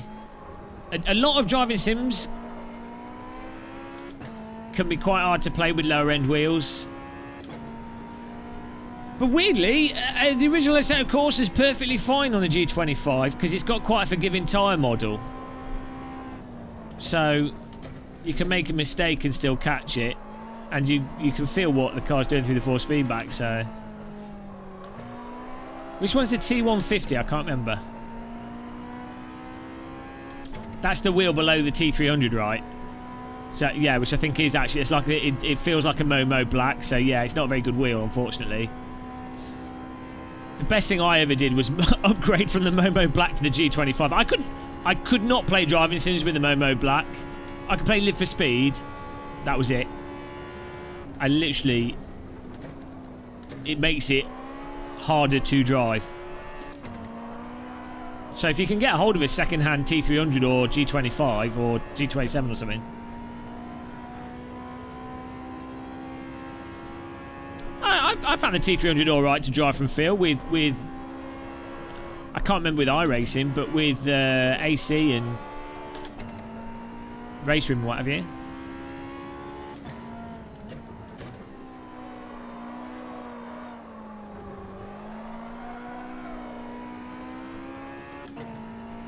Oh yeah, you have to run it at like 70%, otherwise it can overheat. Yeah, it does that thing where it just instantaneously turns to half power. and you think that the car's broken in the game.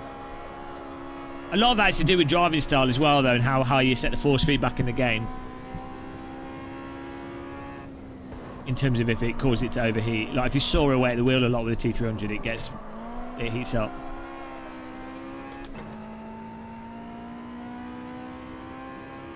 I'm not. No, it's entirely up to Fanatec if they send me one. I can't afford to buy expensive wheels. I do not make that much money. I run my 100 Windows 90 in game. Yeah, it can depend on the game as well. So I think the only times my T300 overheated, I think, were with R Factor 2 and Richard Burns Rally. I never really had problems with that overheating in AC or race room.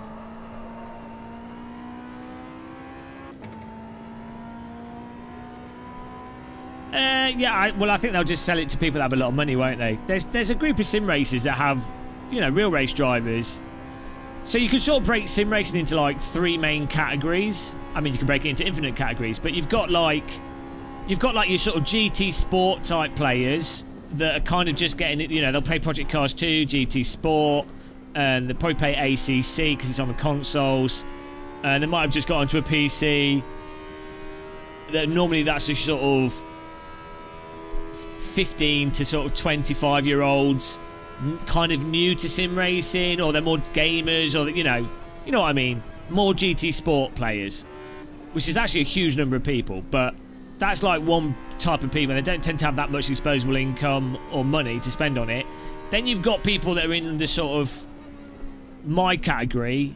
You know, you sort of 20. I'd say you sort of 22 to 40-year-olds. They're people with like normal income jobs.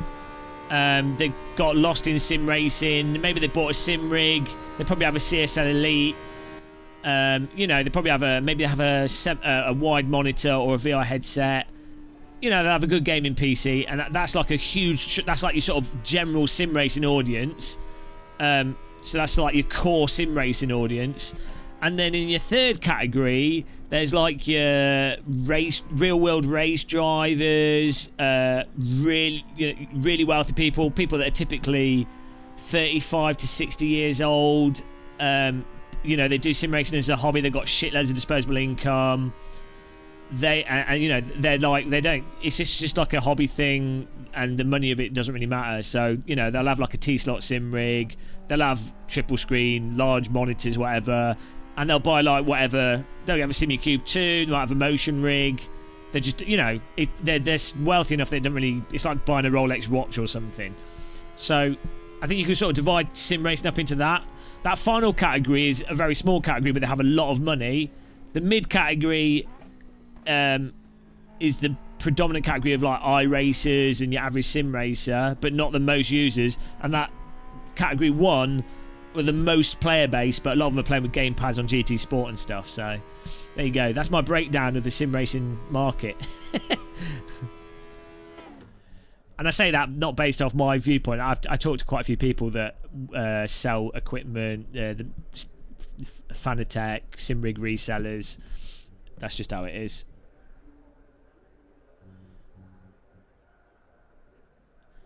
On average, most young people are playing on consoles.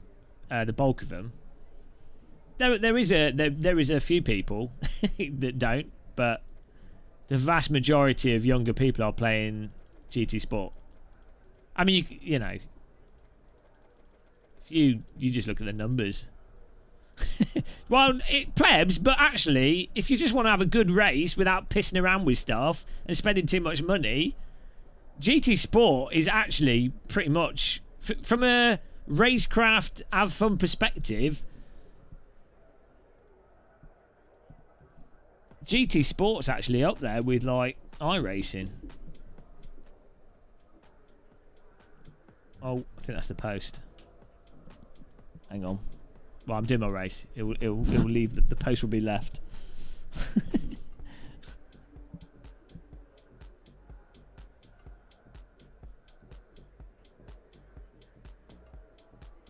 Oh, what's going on here? Oh yeah, he's left it. Who's my post? I like how Amazon take a photograph of your doorstep now. It's like there's a stalker tormenting you.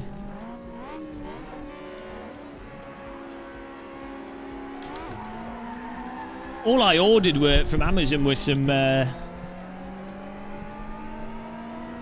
I've ordered some more matte face masks. UK's fucked, guys.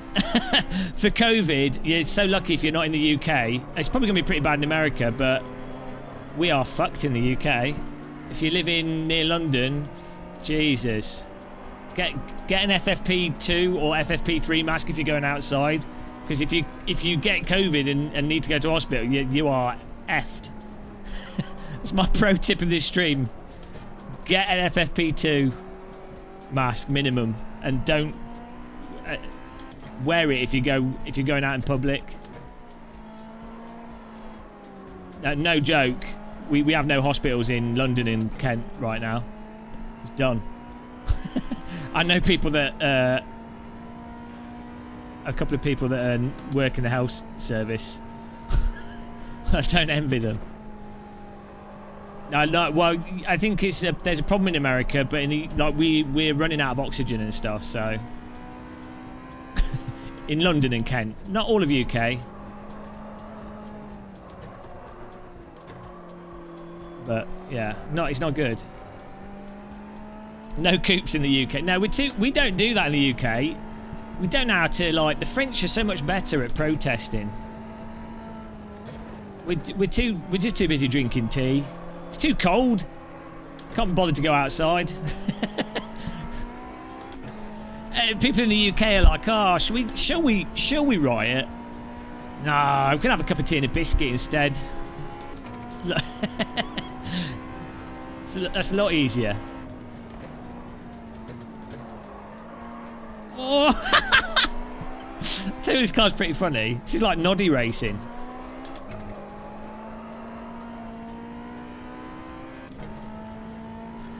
Well, I don't know what that was in America. That was just very strange. It seemed like it was just a small group of like weirdos egged on by your government, but it is just strange. Very, very weird.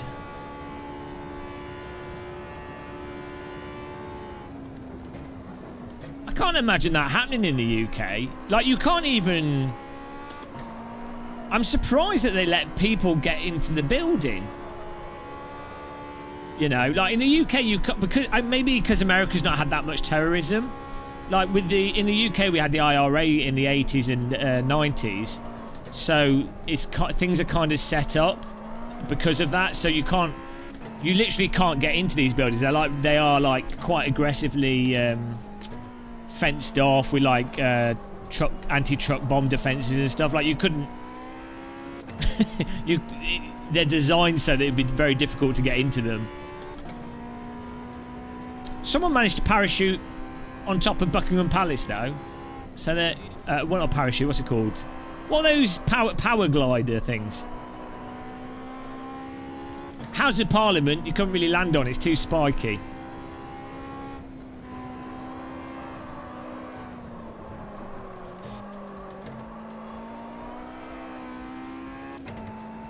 Hello, Jack. I was just saying to everyone, if you live in the UK, get an FFP2 or FFP3 mask, and try and get. If you've got older relatives, try and convince them to wear them instead of the cotton masks. I gave some to my parents, but they wouldn't listen. I'm like, wear this mask. Don't wear anything else. Don't go outside. Lock yourself inside. They're like, oh, you're bit over the top. He's fueled up by an idiot. Oh, well. 2020 and 2021 are the years of the idiot. Oh, yeah, they do football riots, don't they? What's that about? Why would they fight over football? Of all things to riot, it's kind of like the most pointless, isn't it? David's gone here.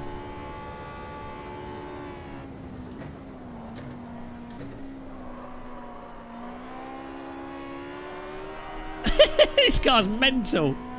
It's quite fun, but it's absolutely bonkers.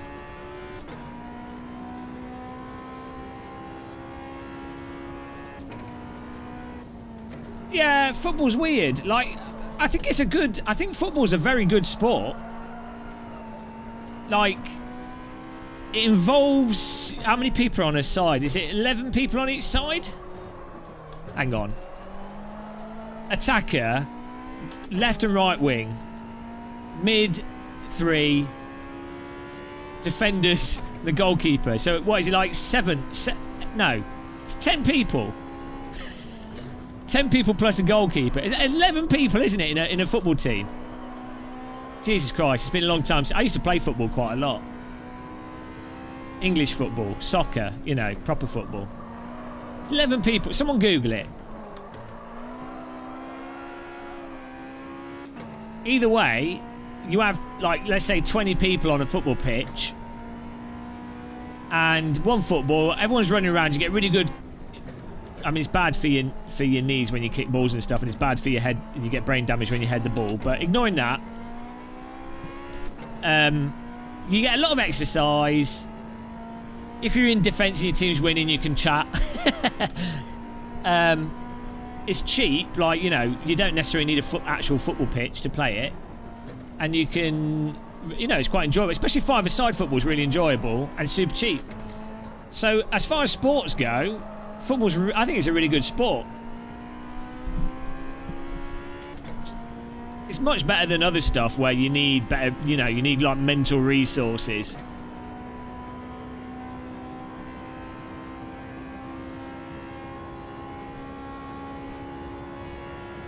Yeah, it is weird, Richard, isn't it? I mean, I think the thing is there were some people that had, like, weapons. And let's face it, if it was people with, like, slightly browner skin, then it would have been called terrorism. Like, it was terrorism. It was just very bad, poor terrorists, like, idiot terrorists. But it's still terror. Like, the intent was there by not by a whole crowd, but by a group of them. Frame it like this. Imagine if it was Colombia, or I don't know. Let's just make up a fictional country.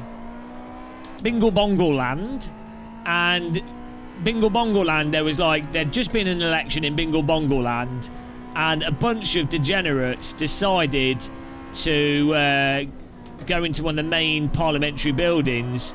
And of those idiots, some of them had guns and some of them had some bombs. You would describe that as terrorism, wouldn't you? So, you know, but just because the terrorists turned out to be complete idiots...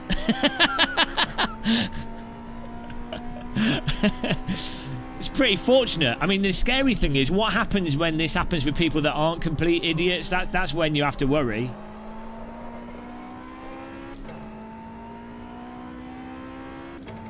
But, you know.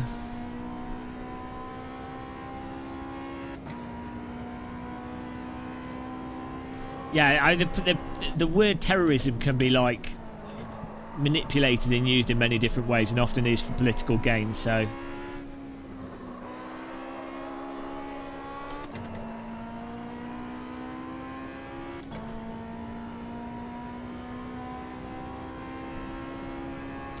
I mean, technically speaking, I don't know what the laws are in... Hello, Paul. I don't know what the laws are in America. So in the UK, we have an incitement to violence law. So if I was to say, you guys all need to kill the coffee drinkers, and like if I just saying that, if I genuinely mean it, which I do, if I genuinely mean it, as I say, I do. And, you know, that's an incitement to violence. That's a criminal offence. So, and you've got incitement to riot, you know. So, I think America's got the same rules. So, that is a criminal offence in and of itself, so... It seems kind of arbitrary how things are enforced. But that's how laws work. It's never perfect. Yeah, sorry, Chedhead.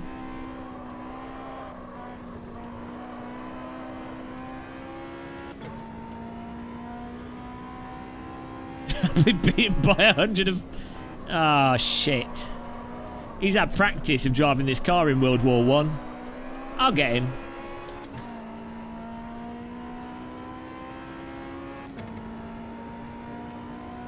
Political speech is not applied by law. Well, I think there's a difference between saying... You're allowed to say, I disagree with this person's politics, they're incorrect, that's wrong.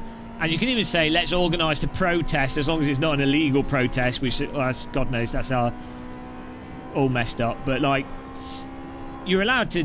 Oh, no, I'm going to kill the pensioner. Oh, no! He slowed down, and I didn't. Yeah, Paul, it's going to be good fun.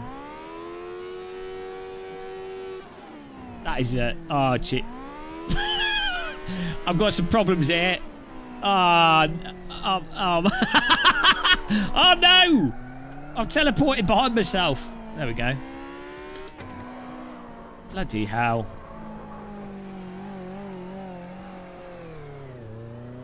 Well, that's the point of democracy, is the idea is that you don't have to have a revolution to replace a government. I mean, if it works. Well, that went well, didn't it? It was stuck in the middle wheel. Hello, Sam. Paul, are you doing commentary tomorrow? Be good fun.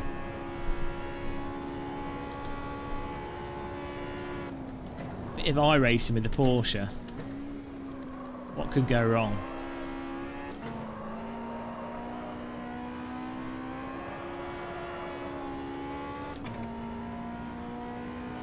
Ah, no. I might as well not bother doing it. I was only doing it for you, Paul.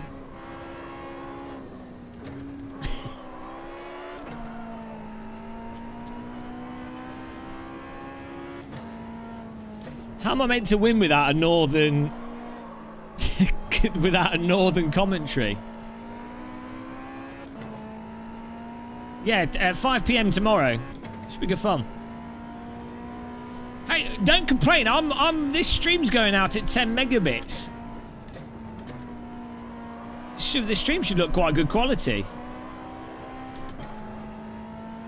Ah, real drivers. Who cares about real drivers? It's all about the sim racers. Yeah, I got fed up of playing AC. I wasn't enjoying the force feedback in it. I was getting bored of it. The racing was good though. I was enjoying the racing and the netcode and the tracks and stuff. I just can't take the force feedback. It just bores me. It just does not tickle my pickle. I can't feel what I need to do to go faster. So, and I don't enjoy driving from visuals. So, AccuForce wheel, here we come.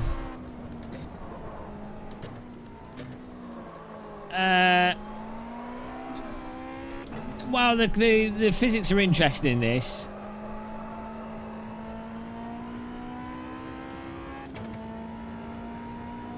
Erwin Lommer, I think it's kind of like the whole thing of you... it's like when you play Counter-Strike. I only ever play like 4 maps on that. So you get good at track and car and stuff, and you're just trying to improve yourself, so you get the enjoyment from that. It's quite a zen thing, doing the same task over and over again. They're not like playing it for the variety of the circuits. They're playing it to be like hyper optimal. Hello, Escrivard. It's Billy Strange.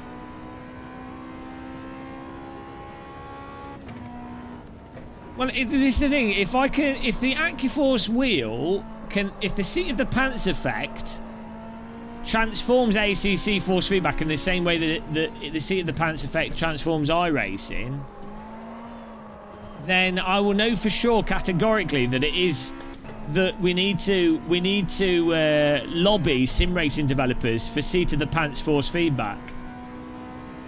The guitar, yeah, the Guitar Hero effect. And oh Jesus Christ, guys! I bought a Nintendo Switch like as a present to myself for my birthday, in November last year, I was like, oh, I'll play Mario Kart, or I bought the Super Mario Odyssey, which is actually quite good so far. I've only played it for like half an hour. I was like, I'll play the Nintendo games that I'd always, you know, totally different from sim racing, totally different from Counter-Strike. You know, something to sit on the sofa, play different games. All I've been doing is playing sodding Tetris on it. Tetris 99. I've got well good at Tetris. but I really... £300 for a Nintendo Switch and 2 games, and all I play is Tetris. Should have just bought one of those Game & Watch things for a £5. I never got into Tetris before, but playing Tetris 99, so addictive.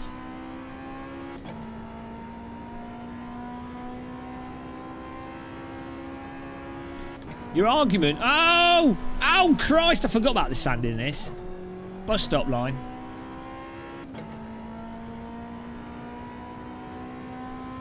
Okay, I'll give it a go.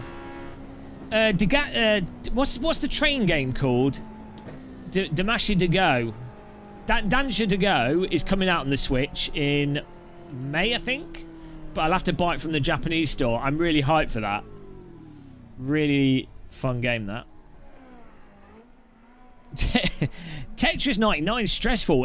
For those of you that don't know, basically it's multi... Why is my car going to reverse? It's a multiplayer Tetris, like a battle royale Tetris. You start out, it's 99 people in a session. You're playing Tetris yourself, and you can choose if you, when you clear blocks, if you send the clear box to other people at random, or send them to people that are sending them to you, attackers, or send them to people that are higher ranked players. But if you choose other people, and then you're then an attacker to them, so you're more likely to get attacked yourself. So you kind of have to be like, time it with getting your Tetris. Oh, it's really good. But I mean, the best I've come 7th is the best I've ever done in it. It's weird. It's kind of weird how the ranking works in it. But a few hours of that, and you get shit hot at Tetris.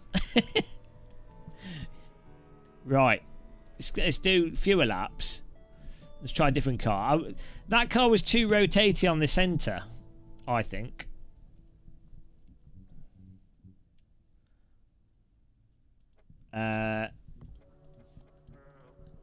What's a front-wheel drive car in this that's good? This is from... It looks like a Robin Reliant, this, but with extra wheels. Yeah, it's basically Tetris Esports. This car was like mental last time we tried it. We might try this one. Because the Clio Cup in Project Cars 2 was really good.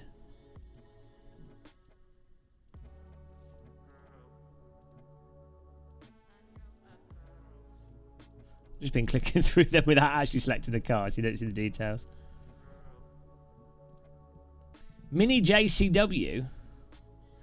There's a rear wheel VW. I might try the front wheel drive one. We'll just do a short race. What are you up to, Billy, though? Billy in chat. Hang on.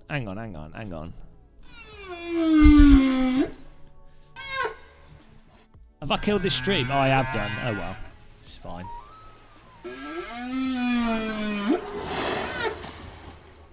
Yeah, I don't think there's a problem with the content in ACC. I would say the strong point of ACC is that they didn't try and do like 1,000 cars. It's like the models, like the physics are solid in ACC. Like, I mean, they're not necessarily my favourite, but it's very consistent.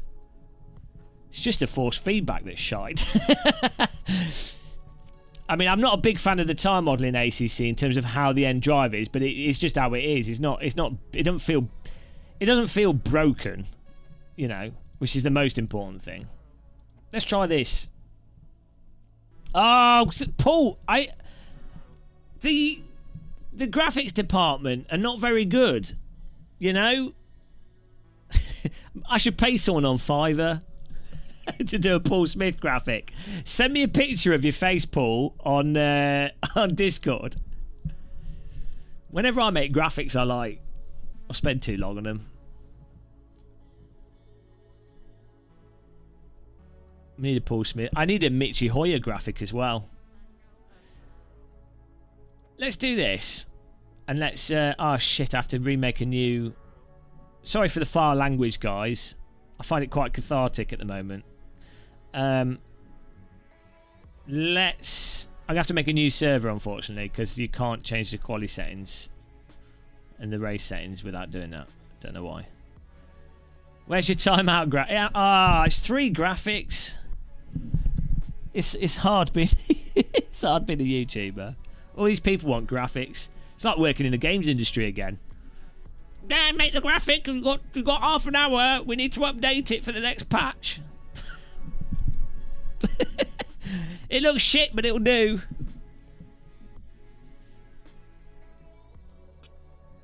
Right, let's create a new server.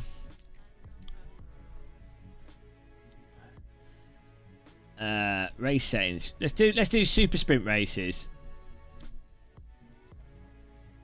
Session settings. Let's make this shorter.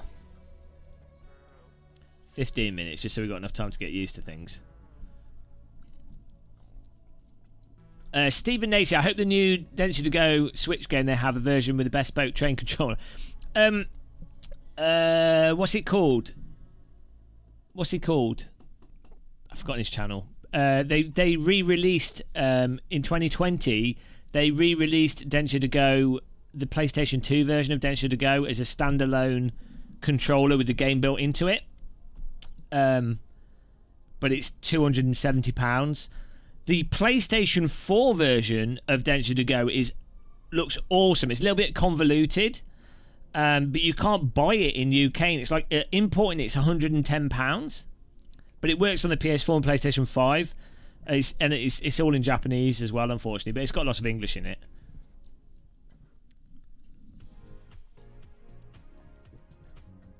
Techmoan, that's it. He's done a good review on the standalone.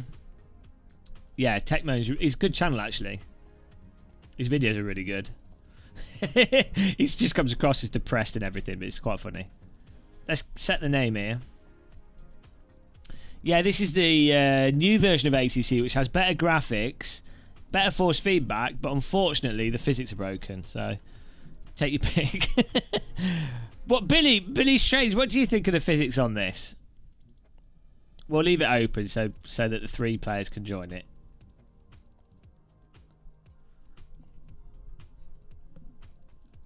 This is the thing with YouTube. You have to put the game that you're playing in the title, or it automatically picks one. And if you don't put the game in the title, it doesn't promote. Like, people that play the game don't see it, so you miss out on like loads of viewers. But then if you change game, you can't change it because it breaks it. Whereas Twitch, you can just update whilst you're playing. You can just update it. Oh, well, I'll change track. Hang on.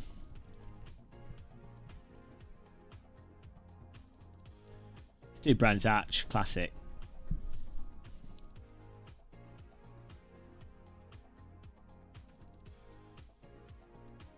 I don't think the grippiness of the tyres isn't necessarily wrong. Like, real car tyres are very, very forgiving with a lot of vehicles. Like, until you get into like racing slicks and stuff. Billy's diplomatic. Oh, it's good. It's better to be diplomatic, otherwise everyone thinks you're a cock. I stopped being diplomatic. I don't mind people hating me. Is Random Callsign on Twitch now? I was wondering why I didn't get any notifications of his live streams. Yeah, we'll do that next, Raze. I just saw this and I thought it'd be good fun.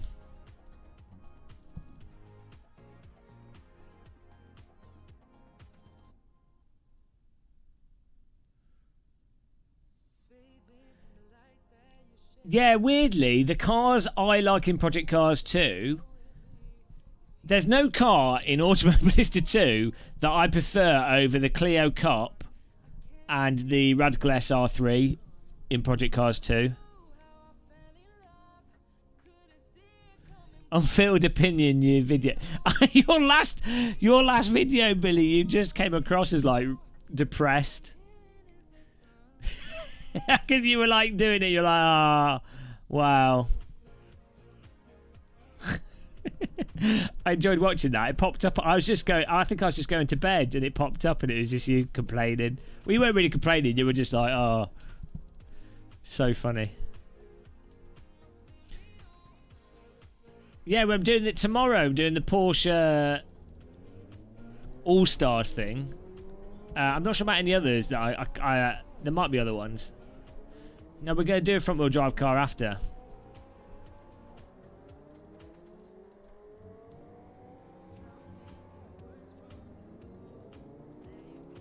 It's weird that the default brake biases on these cars are so high. They always do that in Sims. I don't have Project Cars 2 installed.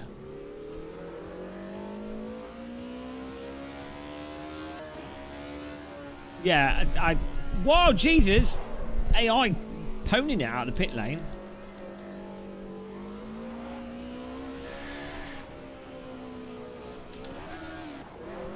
Hang on a minute. I may have the wrong wheel rim on for this car. Like, look at that. I'm on the brake massively. And it just doesn't turn in until the back literally pops out. Look at that. So you have to put the brake bias. Right, check this out.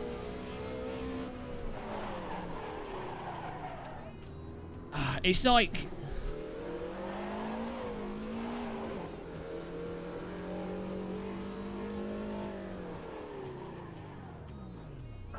It's just strange. Let's change the wheel rim over here. Until you've got the back out in like a monster slide, the car doesn't turn in.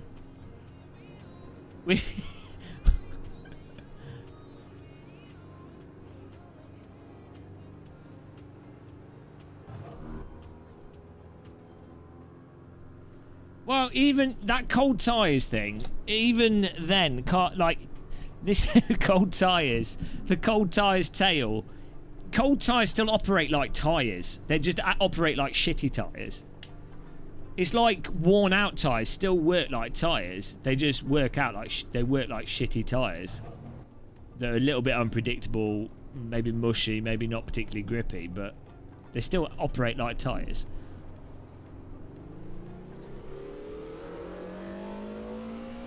Got the beast wheel on here. Whoa, what's coming out of the pit so fast?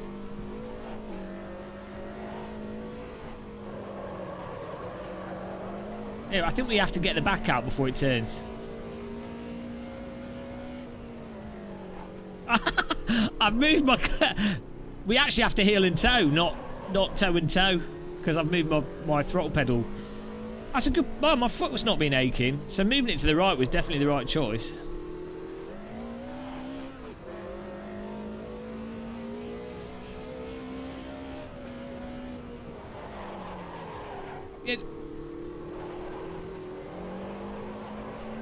It's got oversteer from the steering wheel, but not from getting on the brakes whilst turning. I could try that, CB.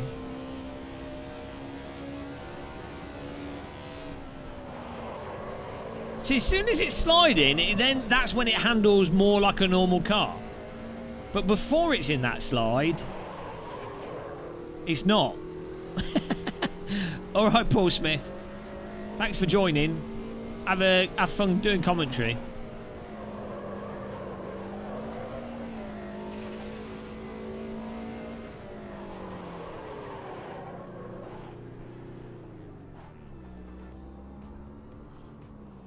What were you saying, CB?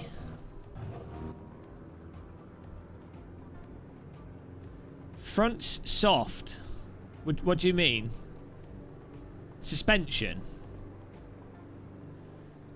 No, we did this before. All it did was exacerbate the character when it was in a slide. It didn't really affect the grip character.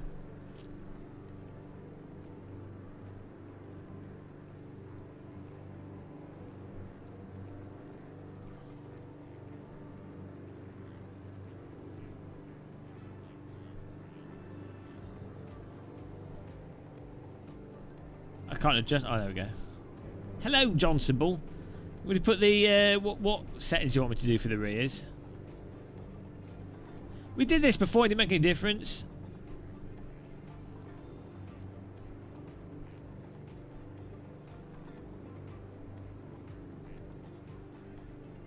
We can tighten the anti-roll bars. It should make the rear more responsive.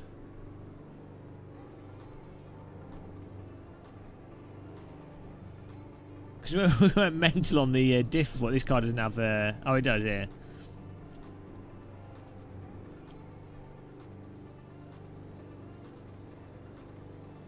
It's on the lowest setting.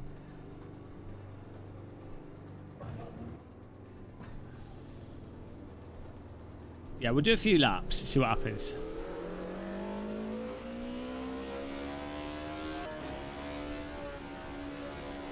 You know, as we always say, it's not like subtle. It's not like, oh, it's a subtle thing. It's like a huge. Oh, sorry, ruined that guy's lap there.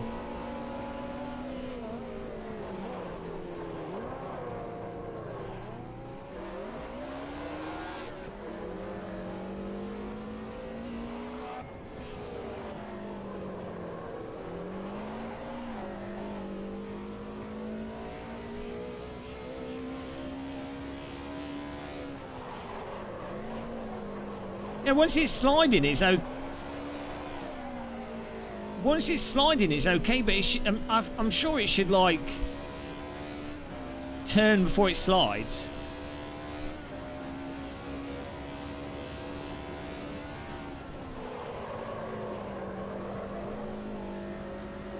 I don't know.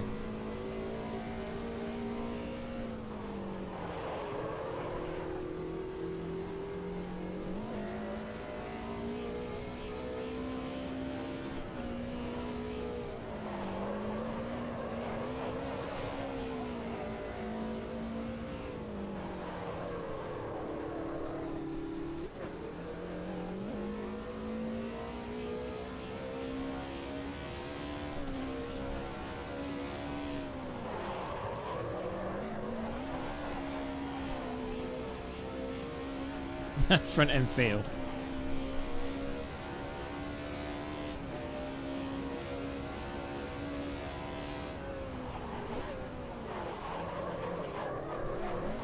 I think we might have messed up the rear of the car. Ow! My throttle pedal's too far away.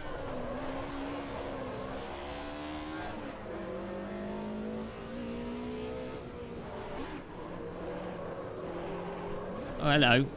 What? Oh, I'd explain that.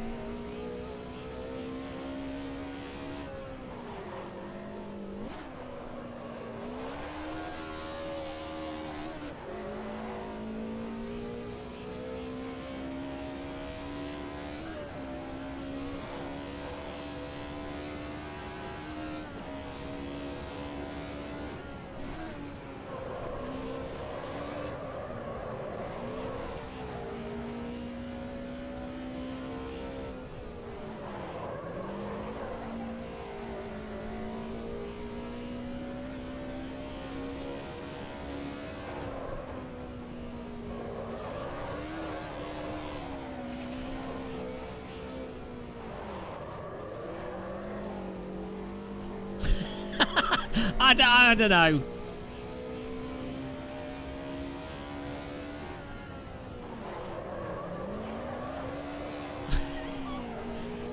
It has really weird handling.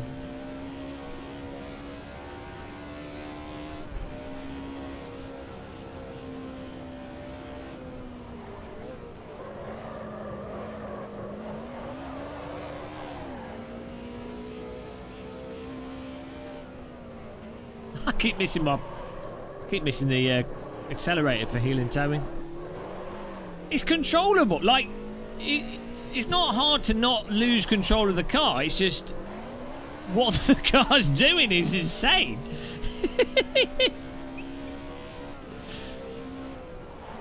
I keep missing Bob.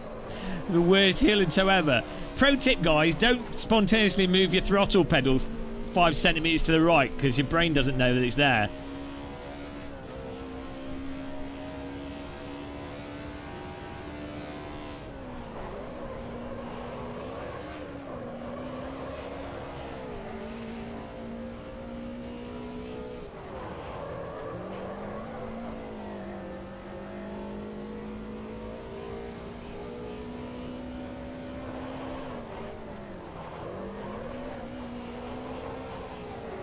Well, why does it take 3 laps for the car to drive properly?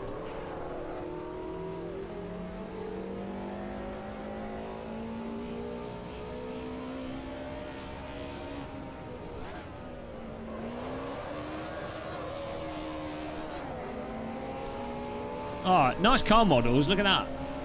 The sense of the track height and stuff is really good in this sim. Like,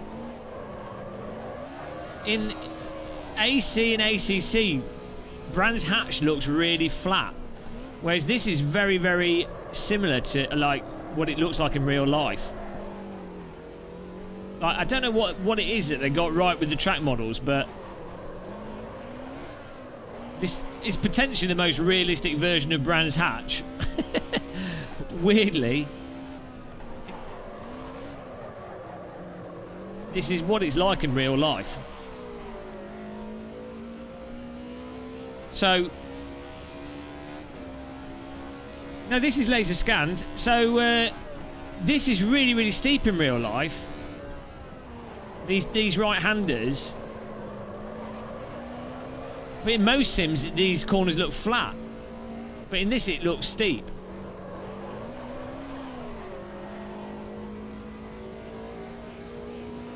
You see how steep it looks? That's...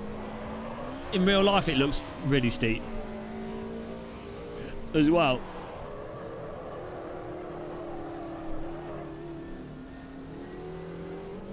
Yeah. They're using the MSV laser scan data. Yeah, I mean, I think it might just be the way the field of views rendered and stuff, but... Because I'm sure they use, you know, the models aren't incorrect in the other sims.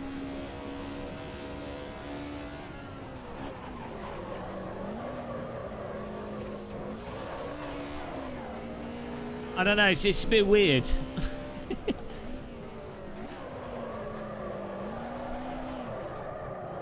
Oh, no. Seems a bit erratic.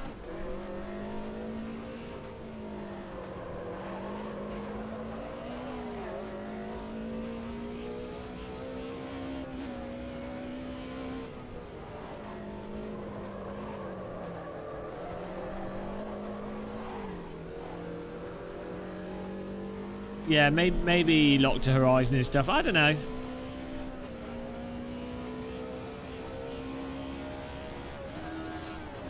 Five gears. I don't think you even need to heel and toe in this car.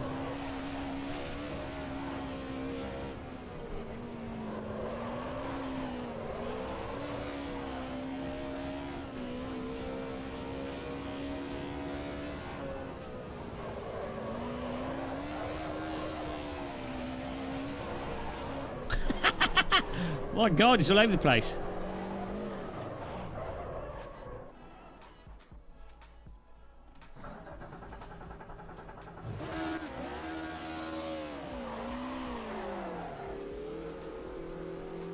Well, I would say like the horizon thing as well, but because I'm not got full lock to horizon here, but the steepness isn't because of the camera moving up and down.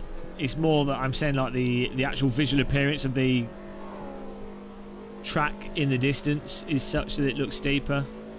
Like the undulations just look more pronounced.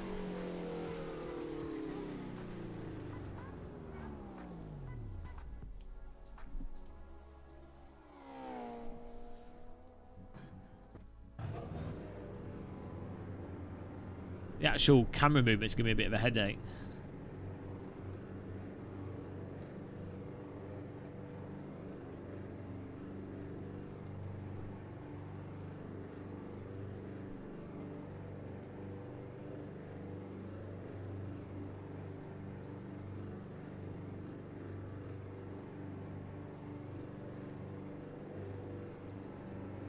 That should be locked to horizon, but it's not, is it?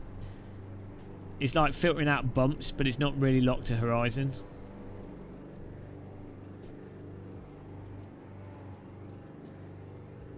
Legacy is full lock to horizon. But then I think this makes it go ridiculous.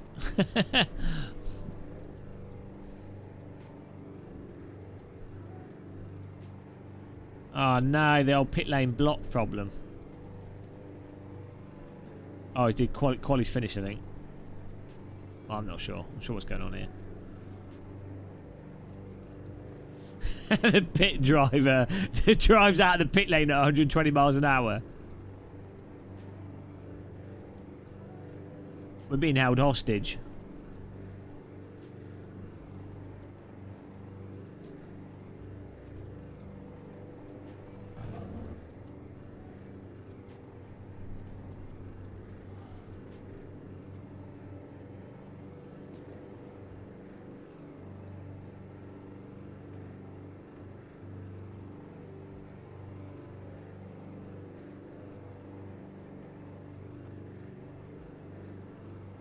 Gotta wait a minute here. Hope everyone's alright.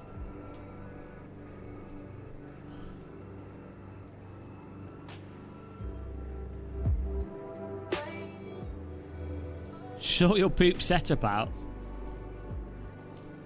Wow.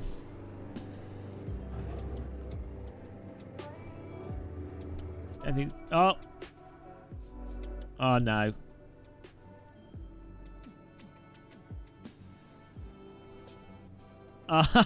This is still broken. Oh, no. No. Oh, it worked. Right. Okay. Perfect. 5-lap race here.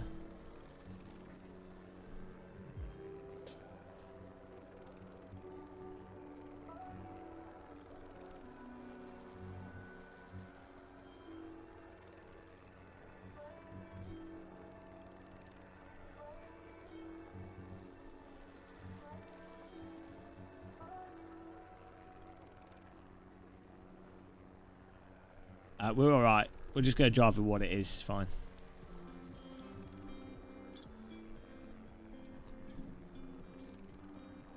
Edward Brewers is in here with us. Tactful Vikea.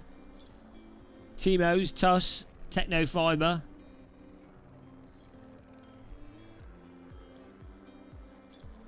We've just changed the view to full locked horizon. I think the head's going to fall off in the car. We might have made a huge error here. Oh well.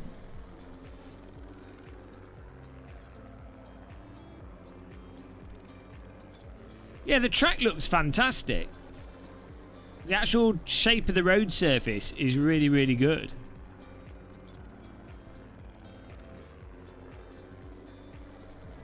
Huge error! Get ready to format your C drives.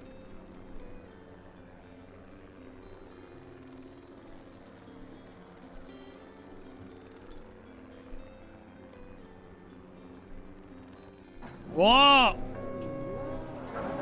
No! Almost jumped the start rolling down the hill there.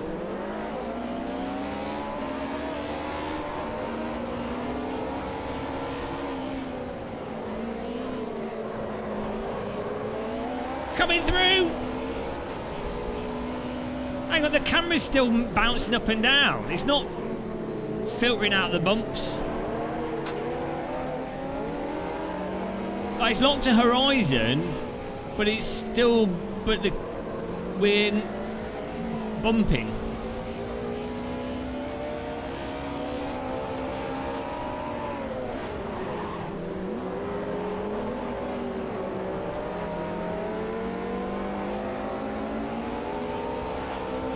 No, head movement on 100 means that it's locked to horizon.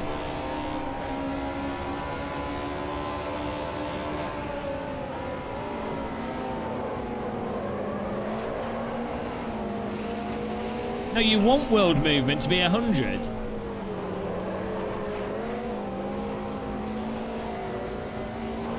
Like, this should look, the road should look totally smooth, and the car should be bouncing all over the place. But the road is, there's still bumps. Like, if you set it to the absolute maximum, it should be totally smooth, other than the car.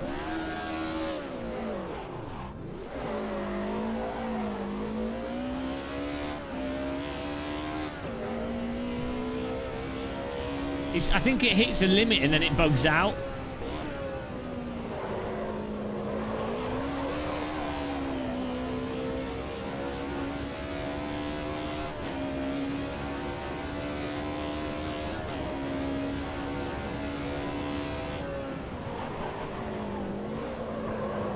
Oh, it's bugging out there. Yeah, what it is when it's on a slope, it's hit the extent of what the lock to horizon will do. So it's then hitting a clipping limit, which is then causing it to bounce because it's at the maximum possible tilt for the camera. So it doesn't do it on the flat bits of track, but it does it on the tilty bits of track. That's why it's doing that.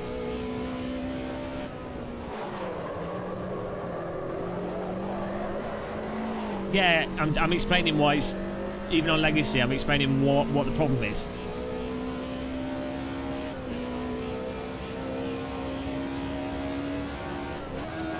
Oh, 5 gears.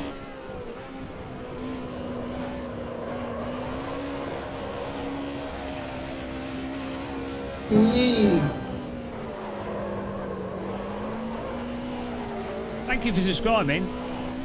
Well, hang on, what's going on here? The fuck is going on?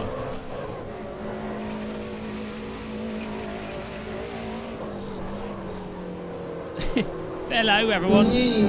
Well, we just had like 6 people subscribe in a row.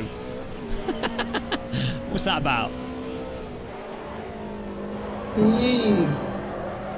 Oh my god. Subscriber bombardment.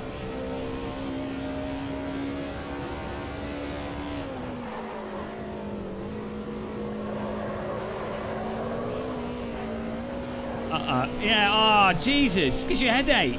It's totally clipping. It's bouncing arbitrarily. Oh, my God. And right, so the handling is like... It's so on... It drives like a bad Project Cars 2 car. It's like going... It just wants to go... It doesn't like... It should have some poise to it. I mean, I feel bad. Reza are really talented, but you know, there's only so much you can do with certain physics engines.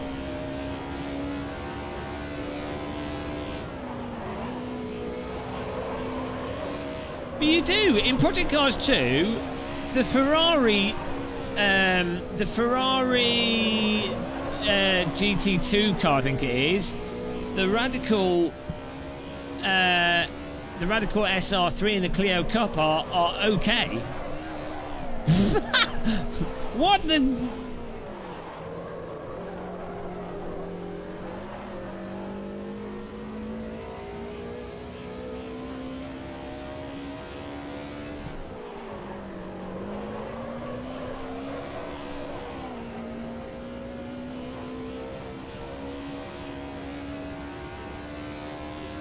Like, these cars are pretty overactive in real life from what I've seen on YouTube. They are pretty crazy cars, but...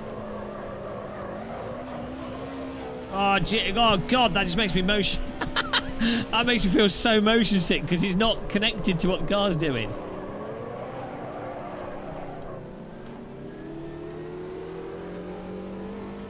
Yeah, you can...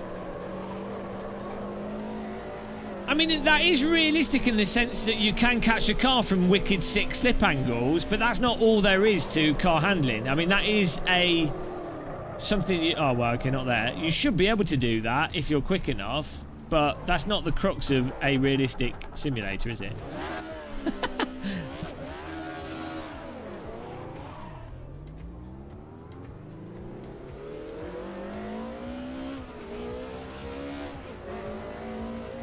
Is your in-game door supposed to be that off from your wheelbase?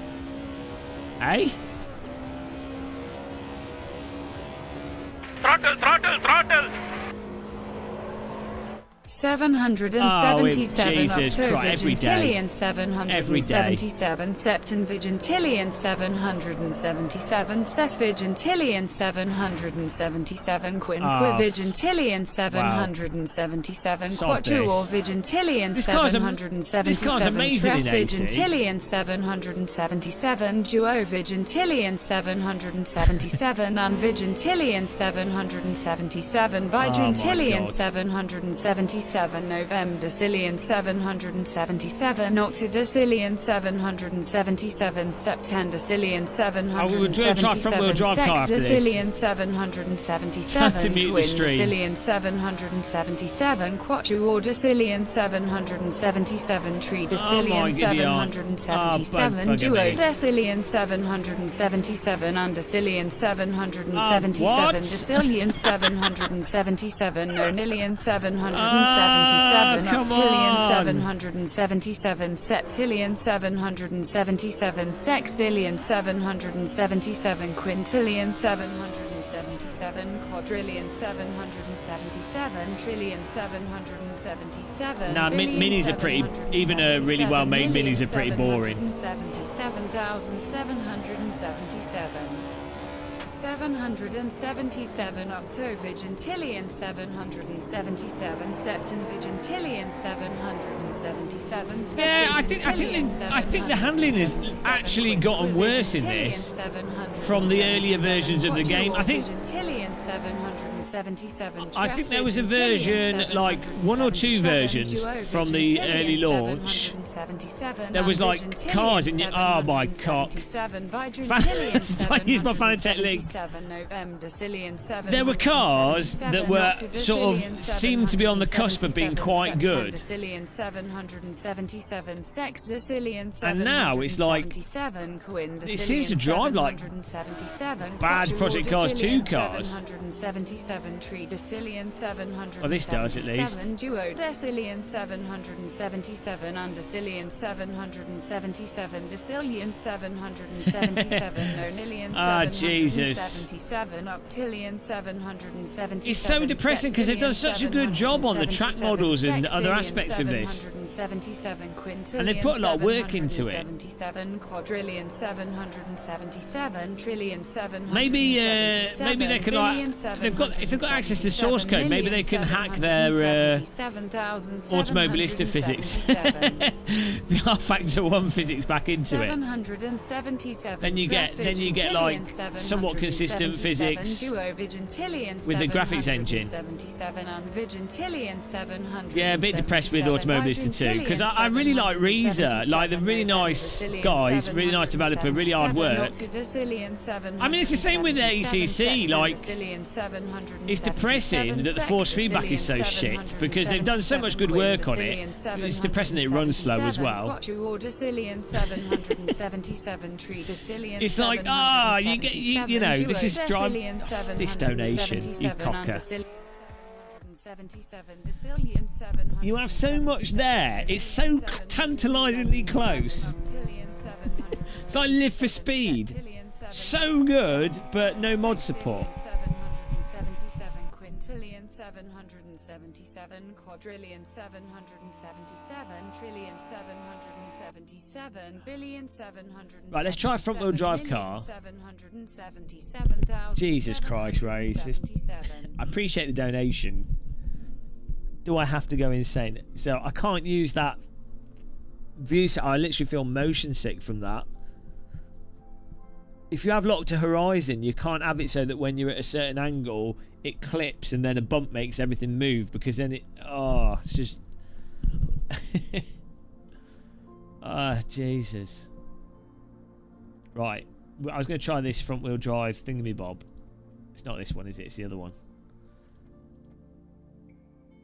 Here we go. The Beast.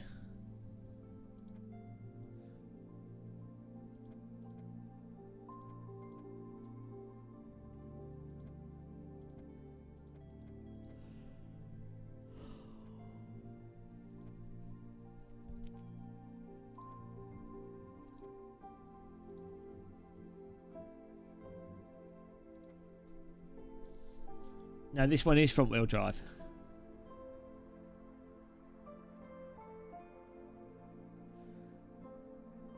Front-wheel drift.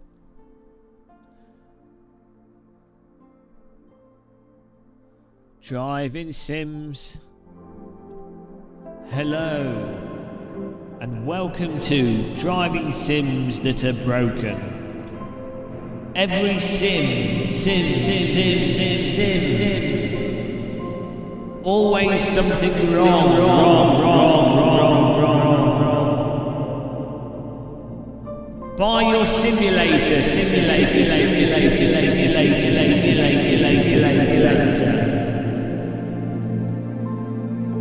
Everything's broken.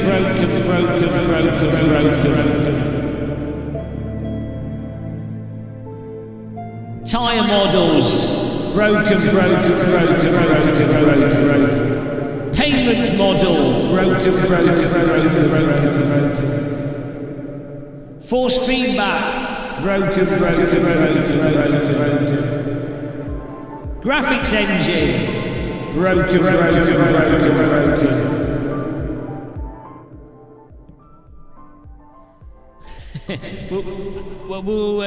Yeah, I don't know. Here we go, front wheel drive. Let's just get on the track with it. The car models in this are really nice as well, actually. Good job with that. Hello? Oh no, now we've been held in the pit. Oh, the VR support's good in this.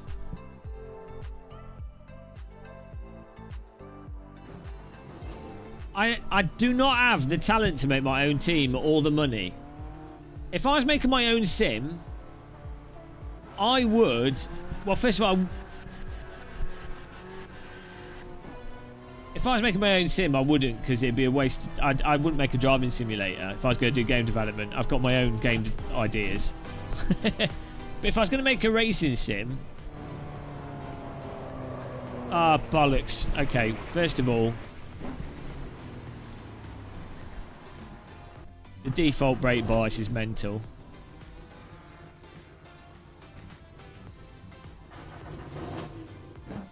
I would want to get Assetto Corsa. I'd just want to get. I'd just get Assetto Corsa. I'd convince.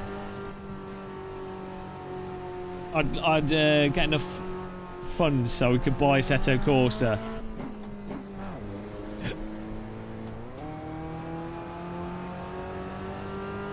Oh man, this is ploughing. Oh god.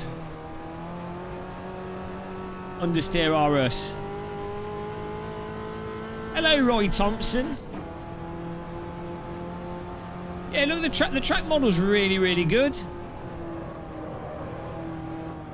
Oh man, I need more lift off oversteer. Pray this guy's a diff setting.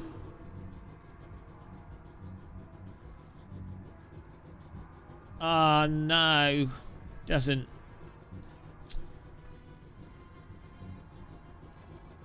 Stiffen up the rear, that'll do.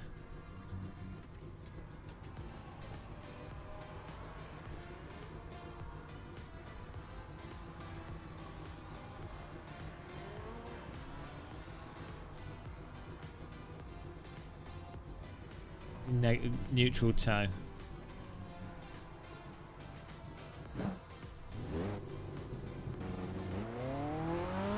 Now, there's two. There's a rear wheel and a front wheel drive version.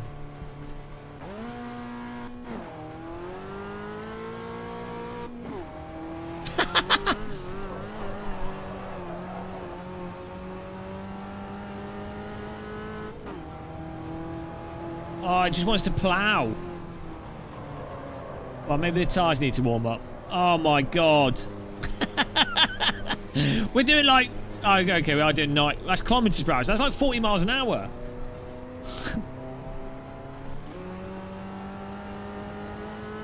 I mean, at least it... Oh, I don't know. You want the back to rotate a bit, you know? You don't even need to use the clutch. Oh god, this view. Oh Jesus Christ.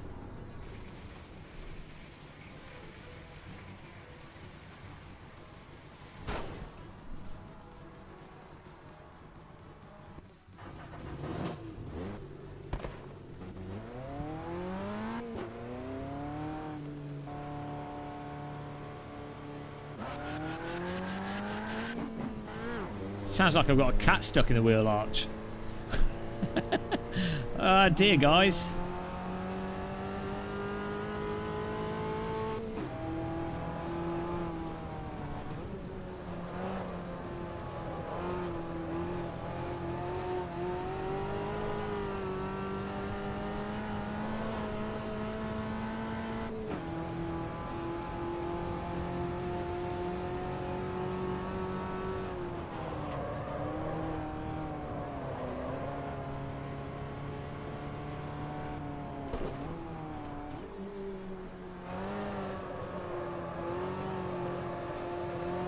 It's not though, Havner. It's not.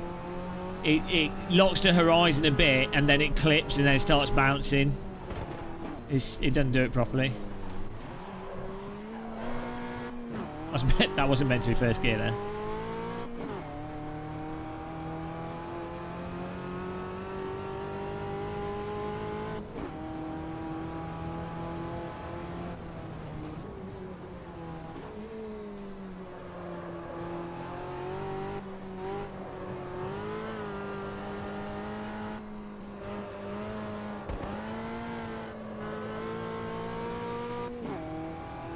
No, look, I can show you. You don't believe it's front wheel drive. Look. Look.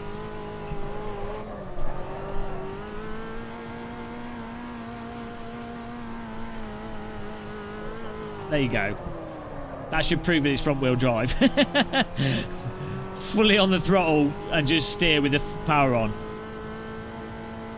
If that was rear wheel drive, I would have been doing donuts because I wasn't counter steering at all.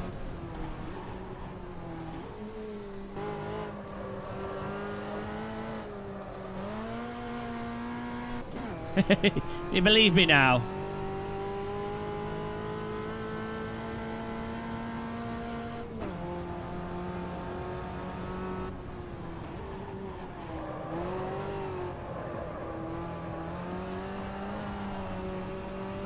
I believe I can fly.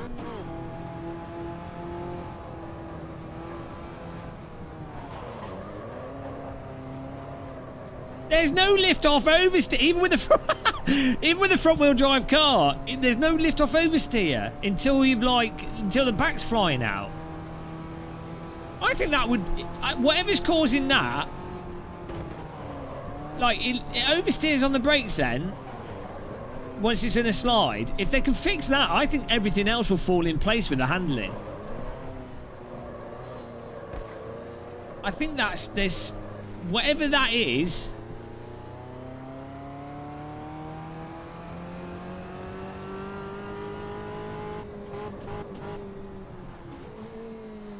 There's no skid pan track on this, is there?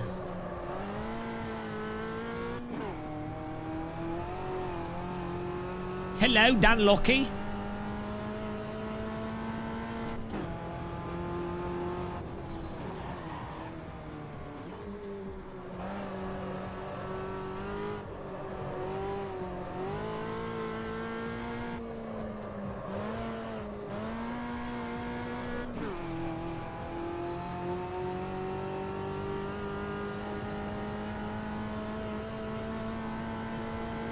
Trade goes by, hello.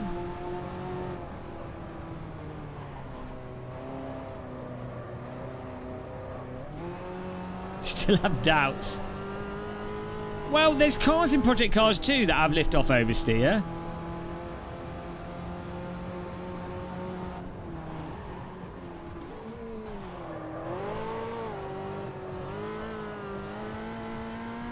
Front-wheel drive 911 turbo.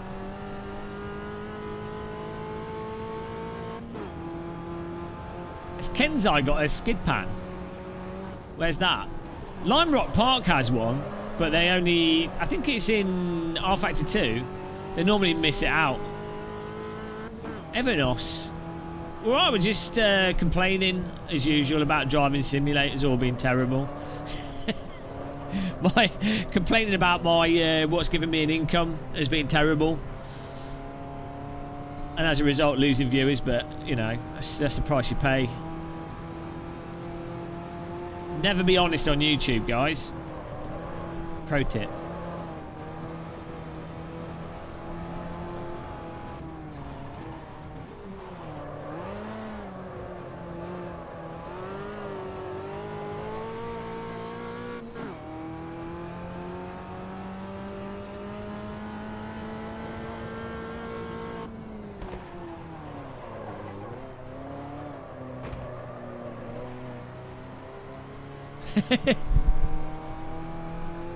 Yeah, but look at the Nokia N-Gauge and look what happened to that.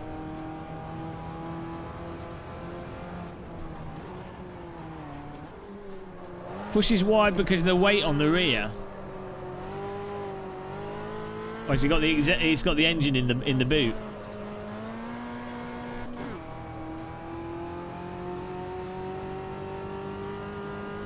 No, but I mean, every car we've driven in this sim has no lift-off oversteer. So, you know, it's not like we're just talking about this one car. It's like this car does exactly the same as all the other cars do.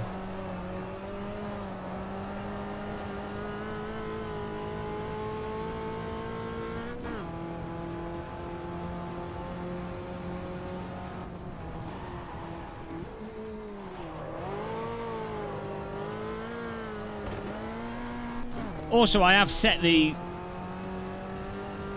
rear to his, you know, we've gone a bit silly on the setup.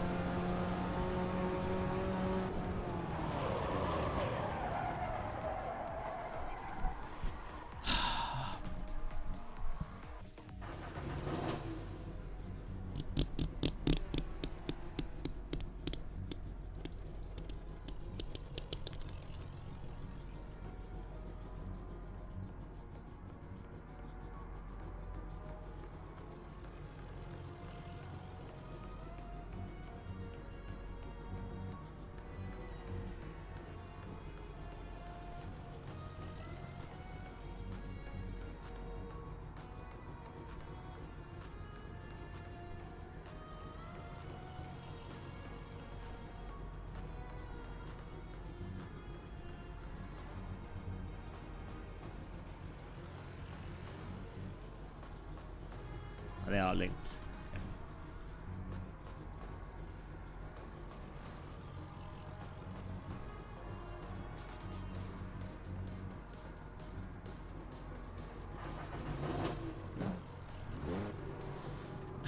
Done some pressure to the tyres.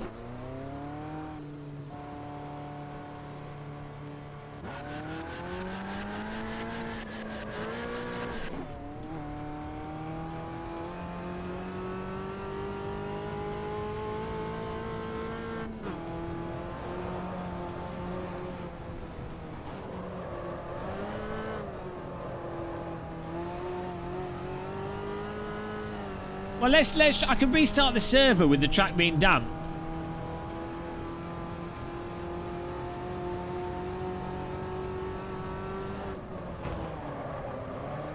I'm meant to smash the brake pedal to get the back up. Let's restart the server here with the track damp.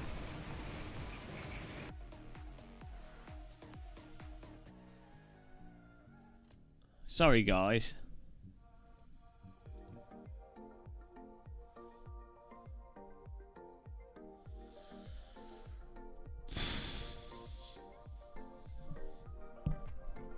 We're just going to become an iRacing channel. I'm just going to play Flight Sim and iRacing and AC. Done. That's it. That's all we're going to play. Unless we get an AccuForce wheel or some kind of telemetry seat of the pants in ACC.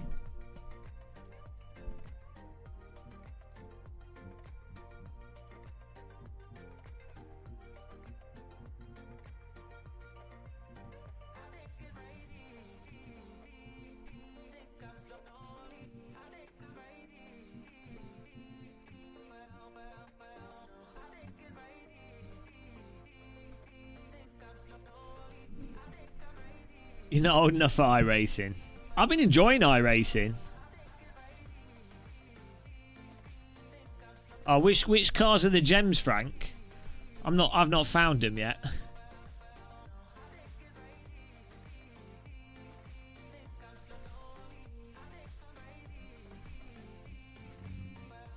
Two slick tyres. Okay, let's just go.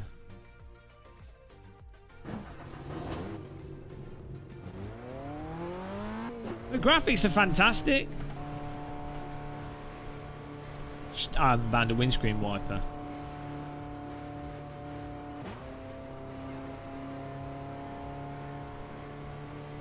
Oh, there we go.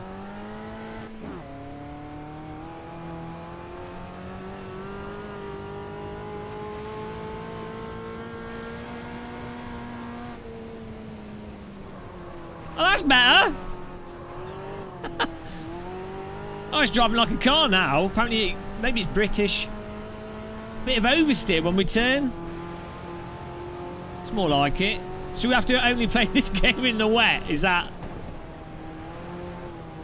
Oh, look at that. It's actually responding a bit on the brakes.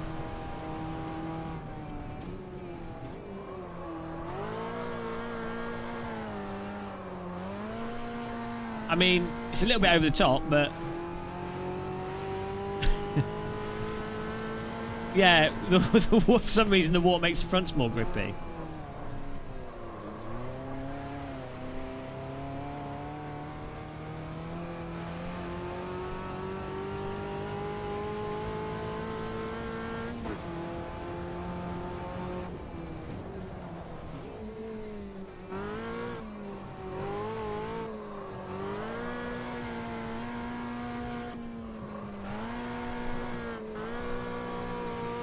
I don't know if he's put the wet tyres on.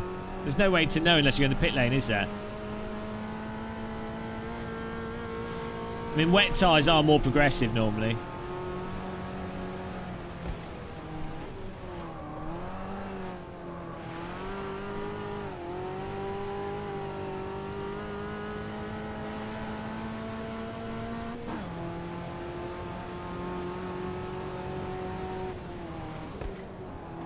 The road surface texture looks really nice.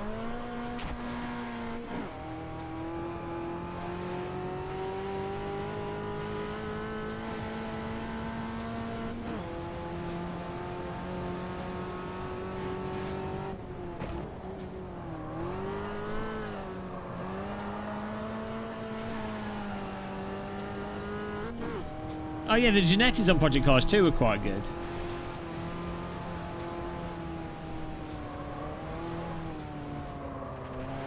I mean, it's still not really... I don't think it's still not lift off oversteer. It's just more responsive to the brake.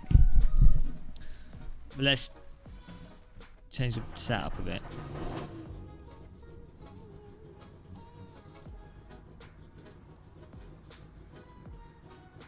Oh look, you can adjust the weight bias in this car.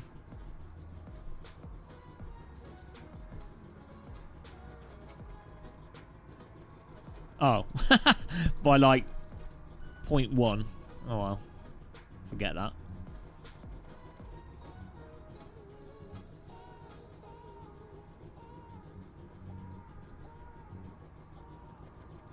Oh, this is remember my setup settings from before. So this was already with my mental setup.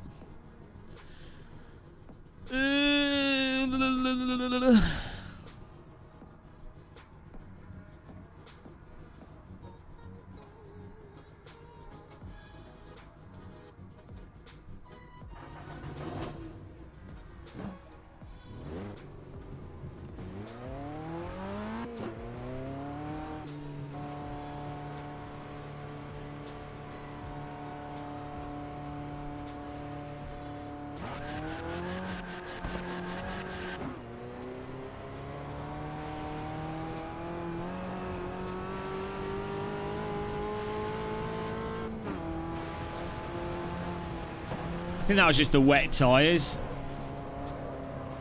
Just better tyres. Yeah, these are the slicks.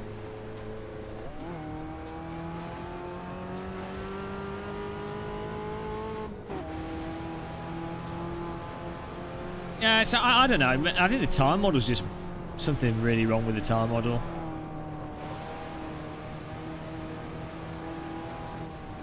Who knows?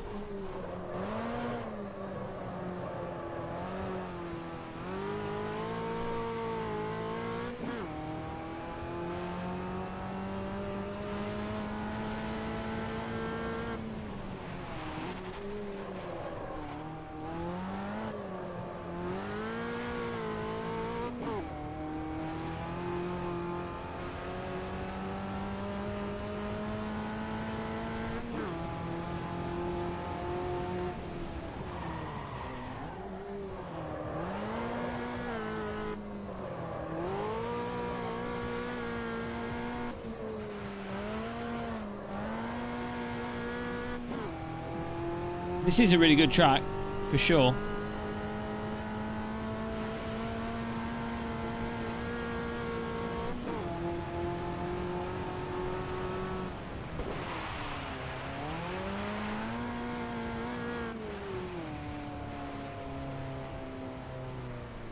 Yeah, I've got slick tyres on. That's why it's going crazy. Anyway, I can't be bothered to do any more sim racing now. I'm retiring. ACC and Automobility 2 have made me retire from sim racing. I'm now going to become a leaf shadow. I'm going to become a Fortnite streamer. Oh dear. Sim racing. Yeah, that's it. I'm going to become a professional Tetris player. iRacing, guys, that's it. We're not playing anymore. Just iRacing from now on. iRacing in original AC and maybe some train sim. Unsub. Format your C drives. We'll try something different. GTR 3. Oh dear. I'm going to eat something. I'm going to cook a burger. Burger, baked beans, and a sausage is what I'm going to have. I'll check it out, Gregory Santone. But, you know, thanks for everyone for watching this stream and banging your heads on your desks. I hope I provided adequate background audio for you. Yeah, look, we will be live streaming from like 4:30 PM tomorrow because we'll be doing the iRacing All-Stars. So watch out for that. Watch out for that, guys. Should be good fun. I'm going to take Jardier out, although I have to follow the rules. I'm contractually obliged not to crash Jardier, so if I do crash him, it was an accident. I don't think I can forgive you if you started Fortnite. But, you know, hello, car behind me. Thanks for watching, everyone. Hope you have a good Friday night. Happy sim racing. Happy tea drinking. Goodbye. What a top-notch stream. Demand a refund, I would. Thomas Schmidt. Thomas, you're too late, man. Too late. You missed the stream. Right. Bye, guys. Happy tea drinking. That's the wrong screen. Credits.